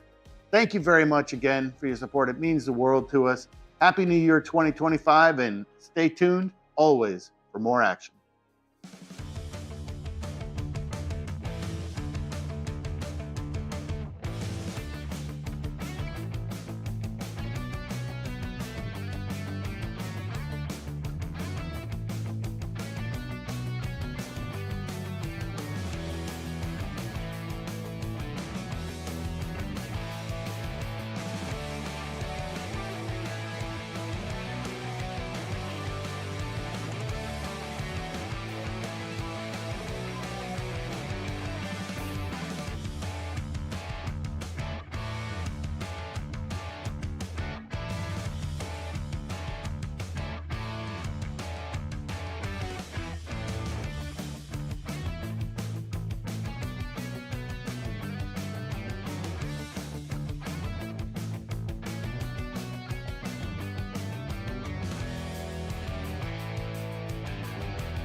All right, welcome back, ladies and gentlemen, to the Prizepicks NA Revival Series number 6. We got map number 2 in the Group A decider match where Nouns are trying to oust Marsborne here on Nuke, which will be Marsborne's map pick. We talked about it before, though.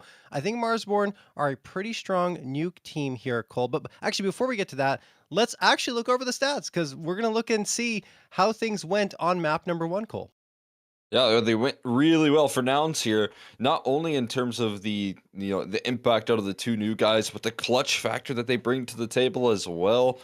Even though Junior is the guy on the bottom of the leaderboard, surprisingly enough, that 1v3 clutch in the first half really lifted them off. You look at the players that were kind of controlling middle between Magi and Nomiz, and that's just phenomenal output there in between those two. And then Cryptic, a player that we said, hey, we got a little less pressure. He was still getting aggressive in different avenues of the map and still finding opening duels for his team. So for Nouns, it's looking like this is a roster that can quickly ramp up and be hard to deal with if you keep dropping 130 ADR. Absolutely, yeah. No, Magi. I mean, look, only 6 frags away from his estimated frag total as well. That's ridiculous how much impact he was putting up on the board. And I think one thing to emphasize there in that scoreline for Junior is that it's a good example of how stats don't tell the story. And I've said this many times before, like that 1v3 clutch was so important, as you mentioned, Cole, to getting them back into things that, even though he only finishes with 10 frags, it doesn't really matter because he had the impact when he needed to. Let's switch gears now to look at Marsborne. And it was really Grizz struggling again. I'm so surprised to see it. Not to mention, it was Minus as well who couldn't really find his rhythm. Yes, Modem, Wolfie, and Chop stepped up to the plate and delivered, but you expect the two young guns to be the ones to really come out and make the noise, and they didn't. Yeah, that to me right there is one of the biggest showcases right there. And I mean, sometimes stats can tell the story. In this case, Yeah. you have two very key pieces that are just not putting numbers on the board right there. Two very important pieces of the puzzle here for the Marsborne camp. And something I have been noticing in some of these like tougher wins is that you get some really good maps out of players like Wolfie and Chop. When those two get active and are able to combine their efforts, it's super strong. But there needs to be a little bit more here out of the stars, the usual suspects that can carry them through. And you kind of expect that to lift off as we head into their map pick, right? Maybe they can stabilize, they can slow down the momentum. but it's not going to get any easier in terms of players that are now operating with confidence here on the side of Nouns. You've got some hyper aggression coming through from players like Magi, who are constantly opening up towards middle, that are playing with confidence into this matchup. And to me, that is a worrying sign heading into your map pick. Yeah, no question. I mean, look, it's going to be a different story here on Uke, and we already alluded to the fact that Marsborne love to play here. They found a lot of success on it, but Nouns are no slouches either. So this easily could be a Nouns victory if they play their cards right and continue to fire off on all cylinders. And in the pistol round, well, it looks like they just picked up where they left off on Ancient as they get the first 3 and make it look easy in the process. 0 damage taken from them, and it's still 0. Nothing done by Marsborne at all in that pistol round. Nouns absolutely dominant to kick things off. Yeah, Cryptic just catching them in the outer yard right there. Classy being able to hold down the ramp side as Matchy pulls through on a flank. And they just got nothing going for themselves right there in that round. I mean, literally, every sense of the word, getting shut down at all avenues of that round.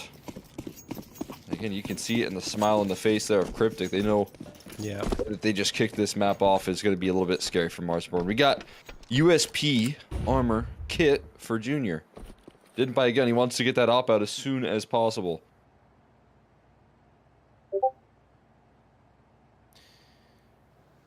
Marsborne have won 8 of their last 9 here on Nuke. Their latest win up against the Blue Jays, 13-8. We're even competitive against Wildcard, losing 10-13 in that one. Pretty close matchup. So they've got a lot of success on this map. This time, are they going to do damage this round? Yes, but it won't mean anything because no frags come through, and it's just a farm for Magi, who continues to roll along with the frags. He's probably going to hit his Prizepicks frag estimate in the first 3-4 rounds here at this rate. Just needs 2 more. 2 more, yeah. Yeah. That's all. And he's keeping his 130, well, this time 4 ADR performance pretty consistent. That's not an easy task. Yeah.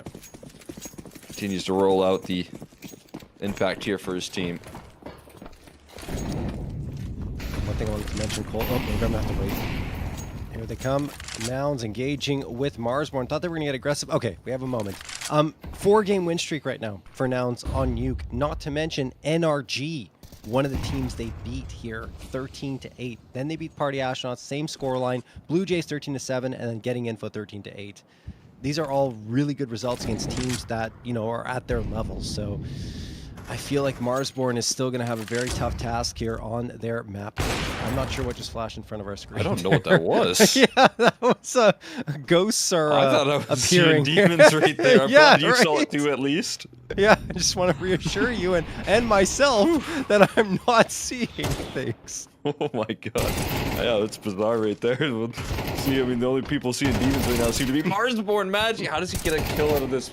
It's such a condensed position. He's still alive, drawing Wolfie into the fight for even longer, but they've already positioned themselves to suffocate this round out. And Junior, such a specialist on this map, got his op out again in the earliest possible chance that he was available, and is already doing so much with it here. Wolfie sent right back down the vents packing. As Nouns are looking to pack their bags quickly here. They want to make it into the playoffs. 1 kill. 1 for Marsborne in 3 rounds. Right here on the Yeah. Magi. This is the was, one. And it was Magi just trying to, like you said, pull Wolfie into the fight even further. It was mission accomplished. In the meantime, Junior was dealing with things over at B ramp. We didn't see that on screen, but actually pretty impressive, the sequence that he pulled off. Jeez, man. Well, we go into this 4th round of play, and Marsborne are MIA.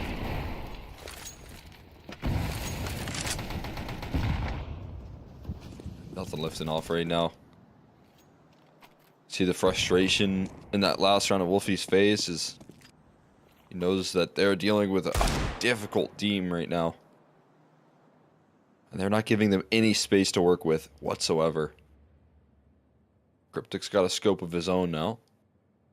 Form of an AUG, but he's got to be careful because, you know, that Deagle can quickly surprise you. Smokes go tossed out here.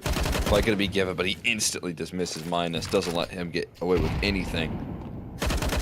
And oh, the spam! What? Oh my god, it's just perfect right there. They line up for him. And it just comes crumbling on down. This is absolutely ridiculous. Okay, Wolfie and Grizz, the last two standing. Junior, I don't know when he took damage, but someone hit him. Maybe a dink from long range from the Tech 9. Down to 3 HP. That's probably what it was. But Junior still gets that frag onto Grizz. Wolfie the last one standing, and no longer. Sweet. Clasia ends him all 5 standing. Only 2, still only 1 frag for Marsborne in 4 rounds. How long will this continue? Oh, that's certainly going to help in keeping that stat alive right there. Just smoke spam to Right. delete them right there from Cryptic. On the money with the AUG. Yeah, it's a definite timeout needed right there. You've got to try and cool this roster off. Well, I mean, and especially considering that you actually have guns up. I don't think I've ever seen ADR numbers like that after 4 rounds. I know it's early, but 6, 3, 9, 14. The highest is 37 for Grizz. This is the best of starts you could possibly hope for if you're Nouns. We talked about the need for them to try and close it out in 2 as well. Try and finish the job as soon as possible. They're making a good case for that to be how they try and close out this series, make it into the playoffs here, get more showcase with this roster. Which is definitely something I'm looking for. Hitting their strides. Playing with confidence right now. Oh, and the HE to blow open the smoke minus. He's found safety behind the red box for now.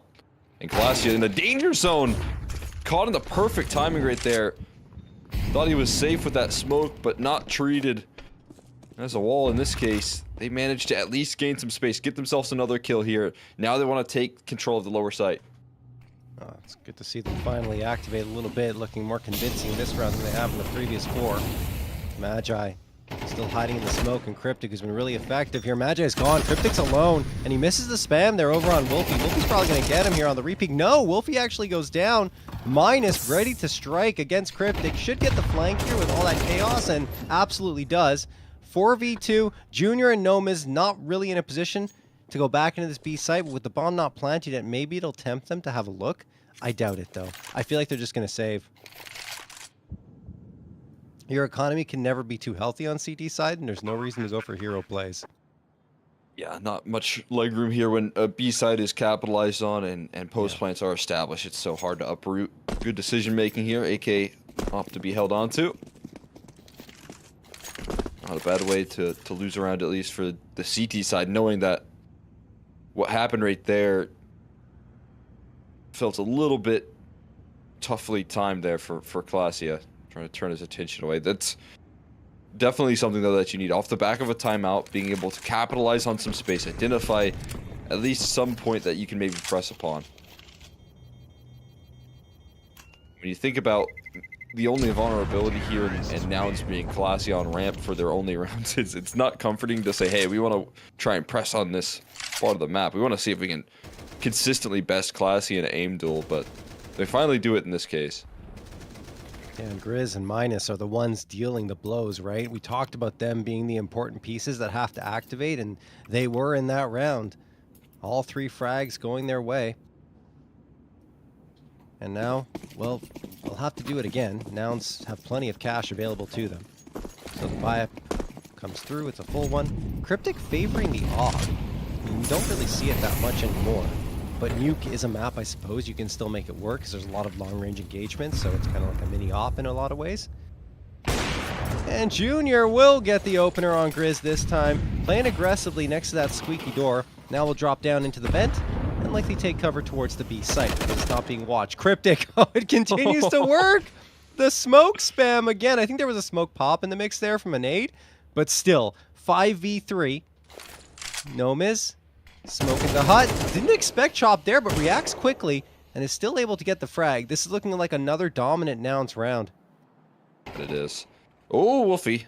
Wolfie, though, can open up a new avenue, and Monum's still a little bit unnoted at the moment. Yeah, Cryptic in a good position, scoped up, and he does get blasted. Big time pickup there, but Clasia provides the relief necessary. Bomb going to be dropped to the floor here. Now Modem in a clutch in which he gets flanked. Not a chance really to lift off. Other than a couple of consolation kills. Better than nothing, but Nouns quickly respond. And it's off the back of this op. Yeah, and the economy is still very good for Nouns, and doesn't really matter. They lost those couple of players.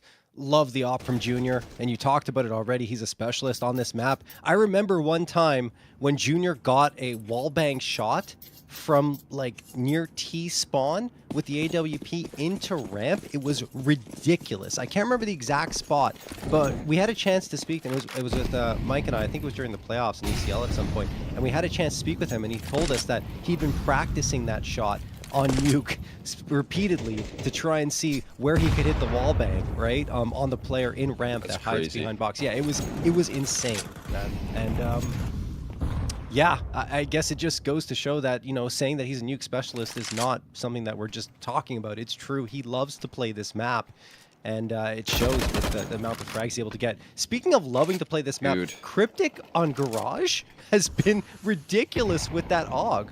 He's been ridiculous. I think he just got his prize pick check mark as well. Yeah. Officially locked that one in here. 10-2.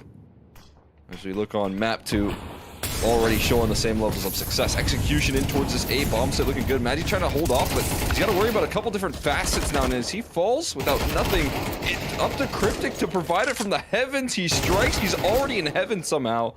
And now a 2v1. Modem looking to dice up these duels, but swinging into the duo.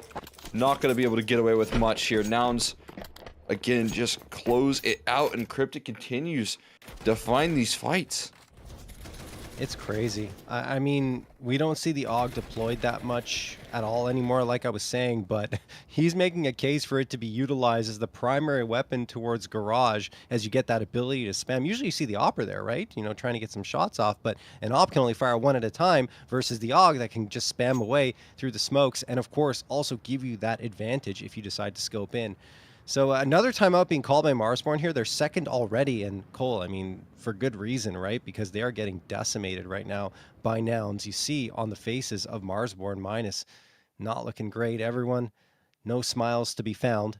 And the opposite case, of course, for the Nouns squad. Cryptic 12-3. Junior hasn't died yet, 7-0 with that AWP.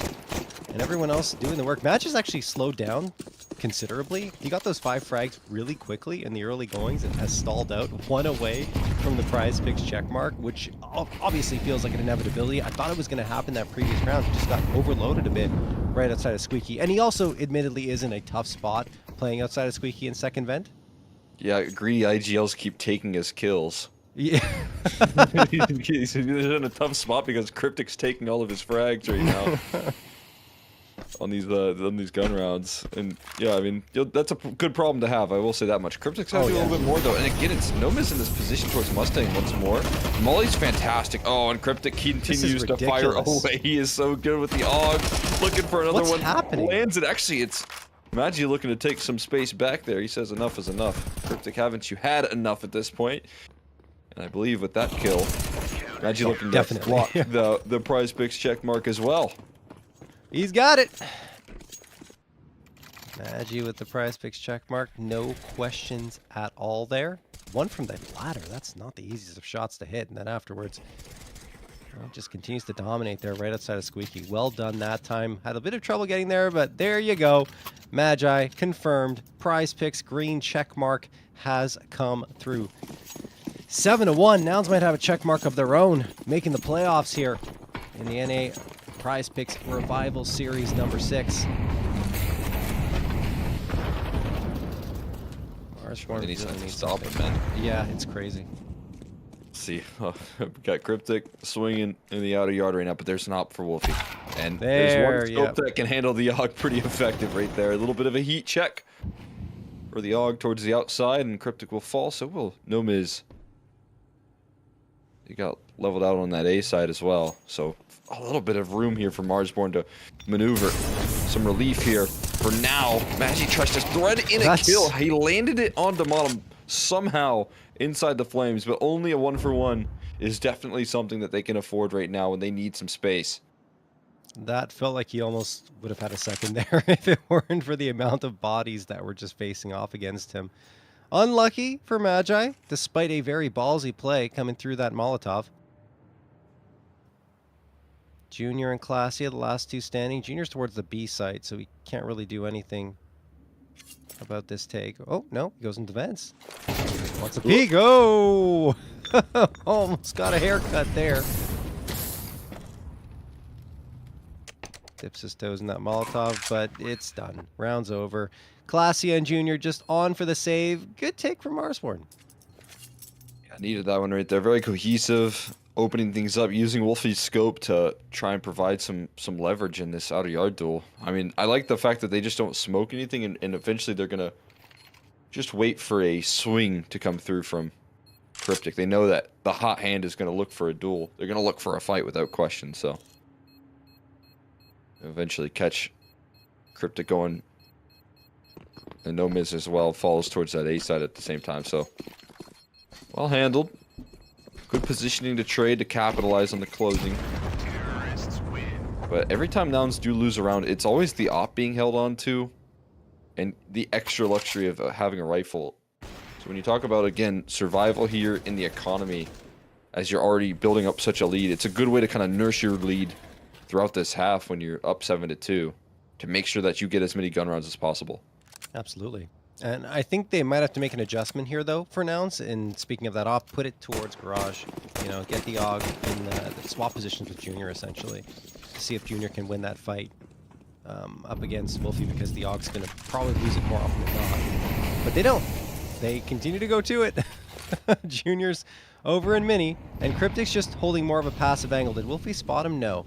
And now the wall of smokes is probably going to make it more difficult. Speaking of those smokes, popped away by by Cryptic.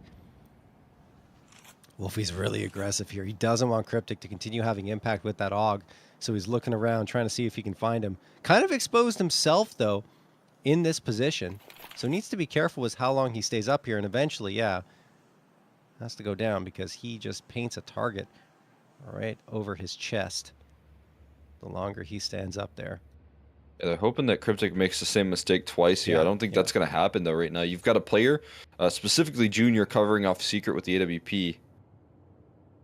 The only vulnerability at the moment really would be that A side. It's a little weak in terms of the numbers. But doesn't seem like that's going to head their direction. And there you go. Cryptic steps out for the opening pick here. Modem flying through the outer yard right now, trying to trade him out. Got himself a good position to do so. Might need some utility. Might need some help there as Classy goes 1-for-1. Cryptic going to avoid Modem for as long as possible. But this could be a problem that spirals up a little bit later down the line. Modem could flank towards that A side if it wasn't for the fact that they're taking lobby control. No Miz will fall. Magi looking for some recovery. Flashbang goes in, and he capitalizes accordingly. Oh. Wolfie misses his trade potential as well. Jiggling out with the AWP. Magi swinging towards heaven, but Modem sidelines him instantly. In 10 seconds left to try and get the numbers punched in. Cryptic now knows there's a player inside of heaven. Safe passage for a plant for Wolfie. Molly goes in. What an incendiary. He's going to have to tank it. He's burning down low, but not taken care of just yet. Modem, though, can't complete the kill on a Cryptic. It's just Wolfie left with 20 HP and Tech 9'd out of the round. Junior yet to fall. Will not start now. Wow, what an incendiary toss by Junior, though, honestly. Like, just putting so much pressure on towards Wolfie. Wolfie obviously is able to still get the plant down, but he takes 80 HP of damage, and it makes him much softer for that final engagement. In fact, it was a Tech 9 headshot, so it might have even killed him anyway, just if he was a little bit softened up before that point. Anyway, 8-2 in favor of Nouns, as they go right back to their winning ways. Great work from Cryptic again, though, with the AUG. It's just, he's in their heads. You can tell MOTM just could not stop looking towards Garage, right? Because if you even turn your back at the wrong moment, oh, Junior's going to get an opener. What a great time to find it here as they continue to apply the pressure up against Marsborne. Cryptic looking up towards Silo. He's got the AK in his hands now, and that's the reason why he's playing a little more aggressively up towards Red Box. They know he's here. They have an inkling, but he's just going to hide there. And Junior's going to take that position in Garage. Cryptic gets up, gets MOTM. Minus slips around the corner, but he will only get one. Traded out immediately by Nomiz. Nouns continue to have their way with Marsborne on Nuke. Chop is making an argument for this round to be possible, though, with that frag over on Magi. The problem is they've still got 3 players left to deal with, and they can't feel comfortable about trying for this flank. Trying for this plant. Junior hits the shot onto Grizz as well, and now Chop manages to get the bomb down to dirt, but this is a very difficult 1v3 to try and pull off. He tucks himself back into hut, and that's when the forces are going to move in. Oh, this is just... There's too much util. He does get the shot onto Glacia, but he's probably going to be locked out. Yeah, this plant is looking a little bit open. Quick transfer, but the defuse is stuck. Junior gets it in time. He will fall, but he will deliver the round still. Nouns move their way up to 9, and in a position like this, that's all you can ask for. What did Junior even see there? I don't know. That vision is unbelievable. And so is his setup here from Nouns. They're in full flow state, and there's not a lot that you can do to offer up any resistance, even with Chop's heroic attempt, making this one possible. It's still not enough. There's no fee. Junior stuck it. Honestly, that was a very impressive play from Chop. We can't take anything away from him. A millisecond earlier, and he would have had it up against Junior. But nope, not gonna happen. Glacia, now he has got the AUG. It's AUG Central here for Nouns on Nuke. They get 1 frag back to Marsborne, but Junior with that AWP up to 11-1. But he will eventually fall here up against minus 3v3. Cryptic looking for a response, won't get it. Minus.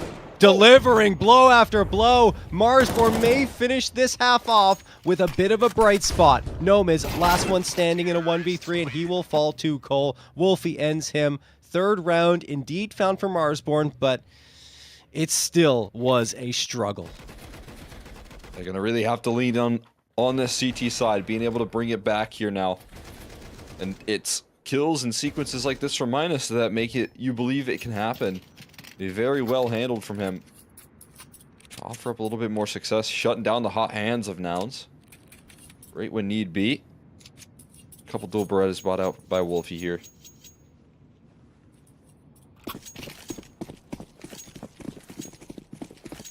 I mean, Marsborne are very CT-sided here on Nuke, without a doubt. 65% of their CT rounds are victories.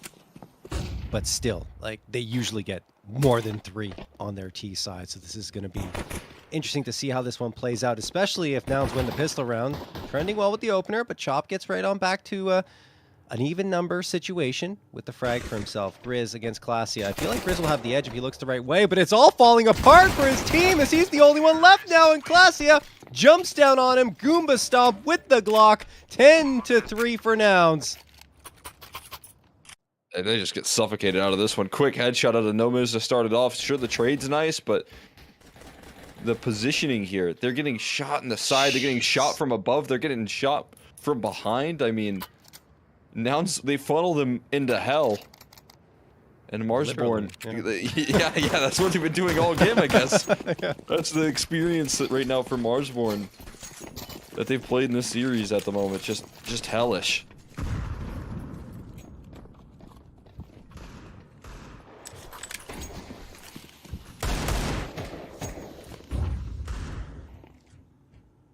Gotta be taking a toll on the mental at this point. Marsborne feeling frustrated, knew how important that pistol round is. They go for a force buy this time, that's for sure.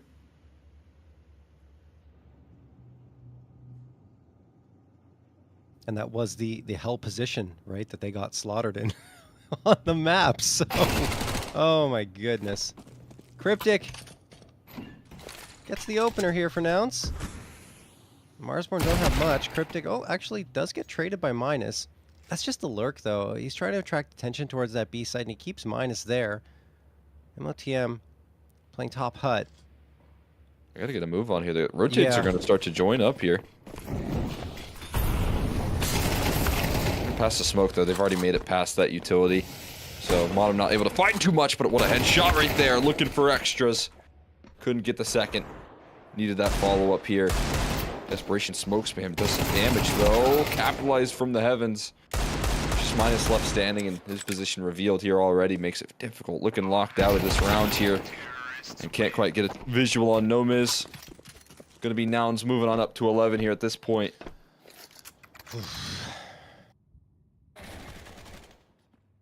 That is not great for Marsborne. That's a force buy round for them. Desperation play. It doesn't materialize, and they say, you know what? We're going for it again. Force buying to the finish line. 3 MP9s, a FAMAS, and a Scout. On the other side, Nouns, they got the 3 AKs, the Galil, the MAC-10. Great amount of util, much more than Marsborne have, and they say, you know what, maybe we'll just send it out. It feels like Glacia wanted to blitz in towards that A site. The problem for him is he was the only one there. So there goes the Molotov, and then he slows up and waits in Squeaky. They're trying to work around the map. Outside control, looking to be gained. Wonder if Cryptic is going to rock the SG-553, which is almost never used now because of that fire rate nerf. But I'm curious. We'll see if he deploys it. Anyway, Cryptic gonna walk out here, spots out Minus, who's not really behind the corner fully. And Cryptic has the advantage and spams through the smoke. 21 frags for Cryptic. It is another absolutely dominating performance by Nouns in this round. I think they're gonna have all 5 standing once more. Maybe not. I cursed them. Sorry, Nouns. But they still win the round, so it doesn't really matter. Magi finds his 16th, and they now have 9 opportunities to close out the map and the series and secure that spot in the playoffs and end Marsborne's chances of competing here in the NA Revival Cup. When this versus Marsborne and then heading into playoffs, man. Think about that. What a phenomenal position that would be. They are setting the tone here for the damage that can be done with this iteration, with this roster. Cryptic, man. 21-7. And the lead off here, Magi spotted out a player getting into a secret. There's a huge advantage in terms of the information on it. You already see in the map rotations that Nouns are trying to react accordingly. They're going to flush Minus out of this round. That's a molly right on location. He's going to burn. He's going to tick. He's going to die. He can't escape. And it's just a heat-seeking missile right there on him. That's so unfortunate. Not the way they want to start the round. Minus and Grizz, I mean, the whole team's on the struggle bus on this map, but them in particular. The first map wasn't great. This one, some moments, but nothing really crazy to speak of. But on the other side, I mean, Magi has already made his impact felt here on this roster in this series in particular. Nomiz has been great. This time, you know, doing his job when he has to, but not necessarily the one that they're leaning on. And, you know, when you have Junior as the ops specialist here on you, also delivering exactly as you'd hope, the result being at 12-3, it's clear why we're here. Yeah, no doubt. It's clear why this is such a dominant performance.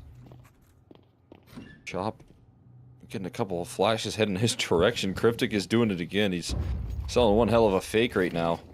Rolling in a lot of the distraction while Nomiz opens up the other bump set. Cryptic didn't die either. He sold the fake and then somehow managed to slide his way up the vents. How did he snake through this round like that?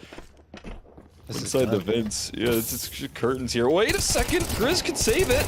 A gap in the molly creates an opening. They know where Wolfie is though on the lower bump set. Wait, he just has to live. Cryptic's hunting for the win. But the time, it already expired. So Wolfie able to win the round. What? How does that get away from them? It was in the palm of their hands. They just mismanaged the clock. I didn't even realize it, Cole. I thought they had more time than that. I was wondering why Wolfie was staying still. It makes a lot more sense. Yeah. He's all smiles. Like, all right, we stole one away. We stayed alive. Unfortunately for them, they have to do it again, and it was only Wolfie left standing in an economy that's absolutely terrible. So, it's only a brief moment of respite here for Marsborne as they get right back into the trenches with 2 MP9s, an XM1014 auto shotgun, an AK, and an M4. On the other side, well, you know, as you would expect, AKs across the board. Just spamming away, Minus hoping to get something done. It's been repeatedly Nouns finding opening frags, and is that going to change here? Yes! Minus does actually manage to fight his way through that one, but instant trade from Magi. Looking for the follow-up. He finds it. They're just going to pincer into A now. You have to feel it because of the space they've gained, but look what Grizz has. Grizz has a monster flank. Do they realize it? They don't. Grizz and Wolfie combine, but it's now all up to Grizz in a 1v2. Junior and Magi stand in his way of trying to extend this match, but now it'll only be Junior trying to plant the bomb, does do so, eats the nade. Grizz is playing this brilliantly, and Grizz will clutch it out. He keeps it alive for Marsborne. When all hope felt lost, he still delivers one more round for them and a ton of BM. Again, it's going to be a tough round for Marsborne in the follow-up, even though Grizz is obviously releasing some frustrations there with the BM, nodding up and down in celebration. But it's still going to be tough for them, Cole. Their economy is in a rough spot, and they lost 4 players. Yeah, and it's constantly feeling like that's the case right there, but yeah, the survival is still rolling out, man. They still are hanging in there by a thread. Unreal. And that's now, multiple huge clutch moments for their team that keep them alive in this one. So, I mean, that to me, the biggest sign of, at least an avenue, a pathway back into the second half. It seems still a bit unlikely, but it's there. And oh my goodness, gosh, Minus. dude, no way. Just a burst straight through the smoke. It doesn't feel like that success lingers for all that long when it's instantly traded back in return, and Cryptic again with an instant trade. Keep it into a 3v3. I feel like, given the size of this map, being in a 3v3 is advantageous for the T side. We'll see if Wolf gets a shot. He does. Okay, so 3v2 now, making Marsborne feel a little more comfortable. That said, Nouns, they've got a free path in towards the B site. Marsborne realizes that. That's pretty good awareness, situational awareness at this point. For them to say, okay, hold on a second. We have no one towards ramp. We don't really have any real presence at the B site. And Wolfie adjusts himself in that direction. The thing is, Chop and MOTM are still over at A. Although they can get down into vent pretty quickly. This will likely be a bomb plant. Cryptic and Magi being very careful here. Making sure that they don't overlook any angles, Cole. These are the last 2 players that you want to go up against right now in a clutch. But I like the decision. Wolfie going to get a little bit more forward-facing. Flashbang. Oh, it's not landed. Easy pickings right there for the last 2. Wolfie on the scene. Had such a long time right there to capitalize, but eventually Wolfie started to shift over and just planted his feet in towards the ramp room. That's all the difference. And this time, it's around without too many complications. I mean, obviously a 3v3 not the easiest to work through, but surviving with a couple of players to back it up. No bomb plant. You've got yourself a small window for relief here for the Marsborne camp. Some room to breathe.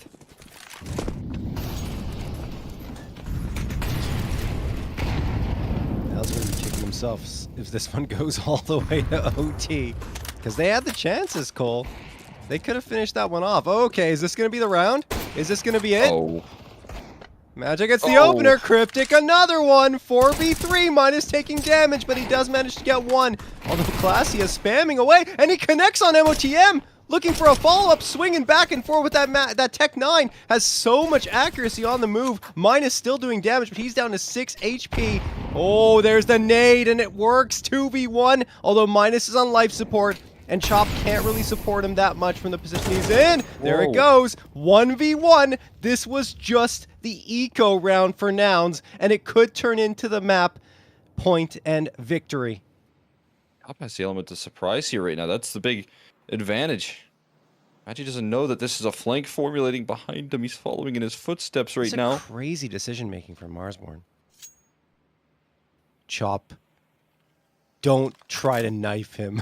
I feel like he's gonna. He was just trying to catch up, I think. Yeah, I think so too. But imagine in this situation, messing things up by going for a knife. Anyway, he's still got the advantage. Ooh, plant for heaven, but he's exposed to mini right now. And easy sideline right there for Chop. Walking in the footsteps of his opponent, able to line up the kill, going to try and find that AWP that was dropped to the floor. And That will be secured.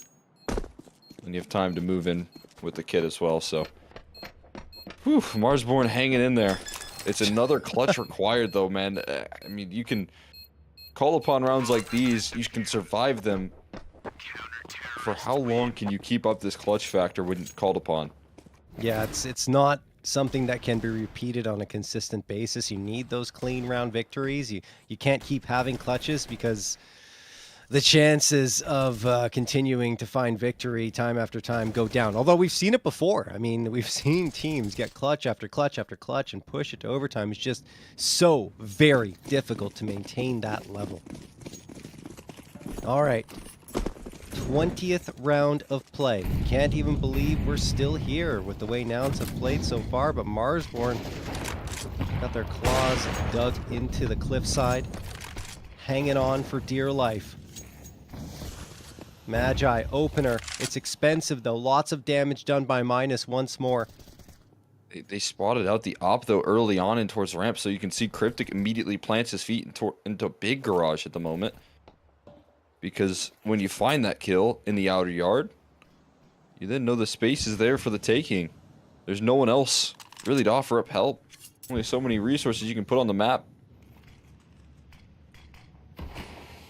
What goes in for Mini here? And there's just no motion. They're left stalled out on the CT side, hoping they walk into the trap towards this A side. Cryptic is walking in towards the heaven side of things. What do they do from this point with this sort of positioning? Do they go in towards lower? I feel like lower is probably the better play, given they don't have much information at the A side. Okay, this will help. This is going to be A, because they're going into heaven. They're trying to clear out this spot. Excuse me, to allow space in towards Mini, and there it is. Cryptic finds Grizz. Now they decide to activate into A. MOTM and Wolfie last two standing, and now it's only Wolfie. 1v4. That is a step too far for them. It will be 13-7 in favor of Nouns. The clutch factor runs out for Marsborne, and Nouns go on to the playoffs. Marsborne are eliminated from the Prizepicks NA Revival Series number 6. What an excellent bounce back coming through from this Nouns squad to lock in playoffs here, dealing with kind of a fresh roster as well, landing these adjustments and being able to really lean on some of the firepower that this team brings to the table. I mean, sure, there was some excellent calling rolling through on Ancient that I felt like was pretty simple, but it got the job done for an effective half. But what I'm talking about there is, you know, a complete Cryptic takeover in map 2.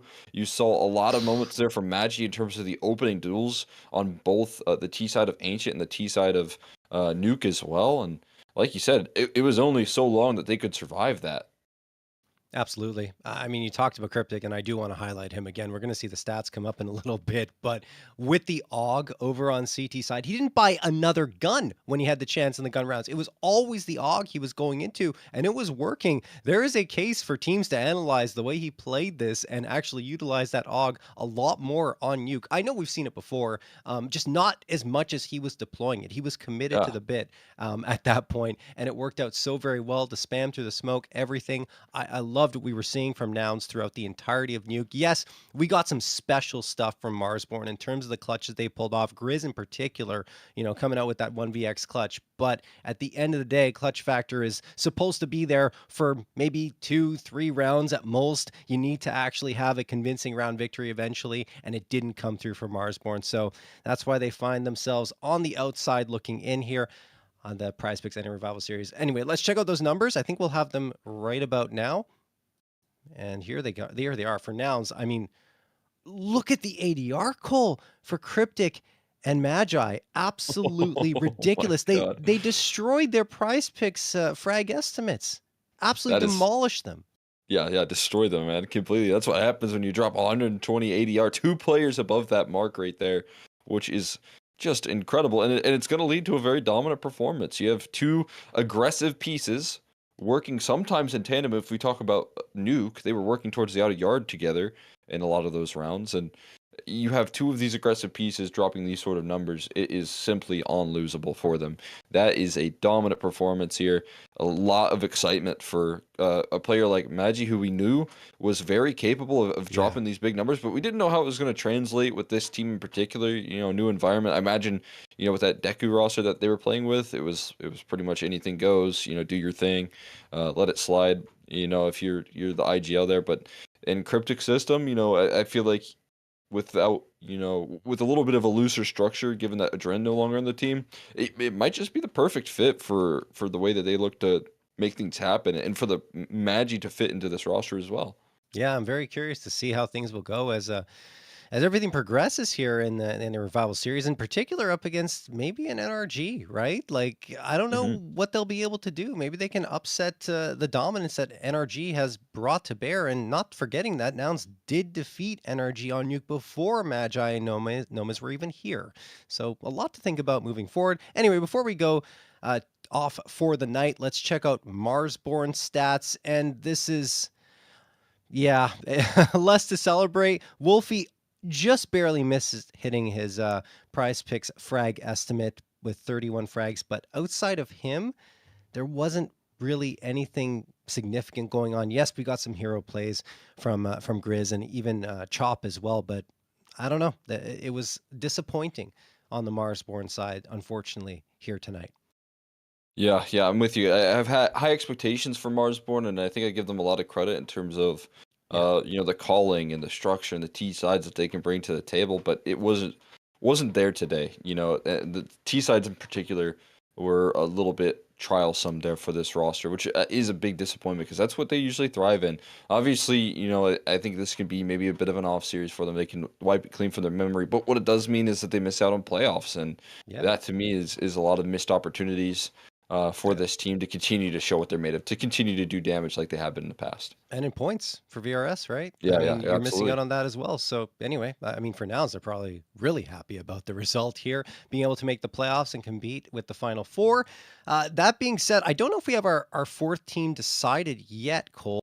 Let's just check out. Let's see if I can I check think out they're what's in map happening there. 2 right now. Yes, Party Astronauts again up 1-0. Although map number 2, Blue Jays up 3-0. So we'll see. I think that one might go 3 maps, might need all 3. Either way, we're going to find out later on who will be that fourth participant in the playoffs. As for us, guys, we're going to be signing off. Before we do, a quick thank you to everyone that makes this possible here for the Prizepicks NA Revival Series. The NA Revival Series is sponsored by Prizepicks. The best North American Counter-Strike players are competing right now, and you can win real money while watching them play.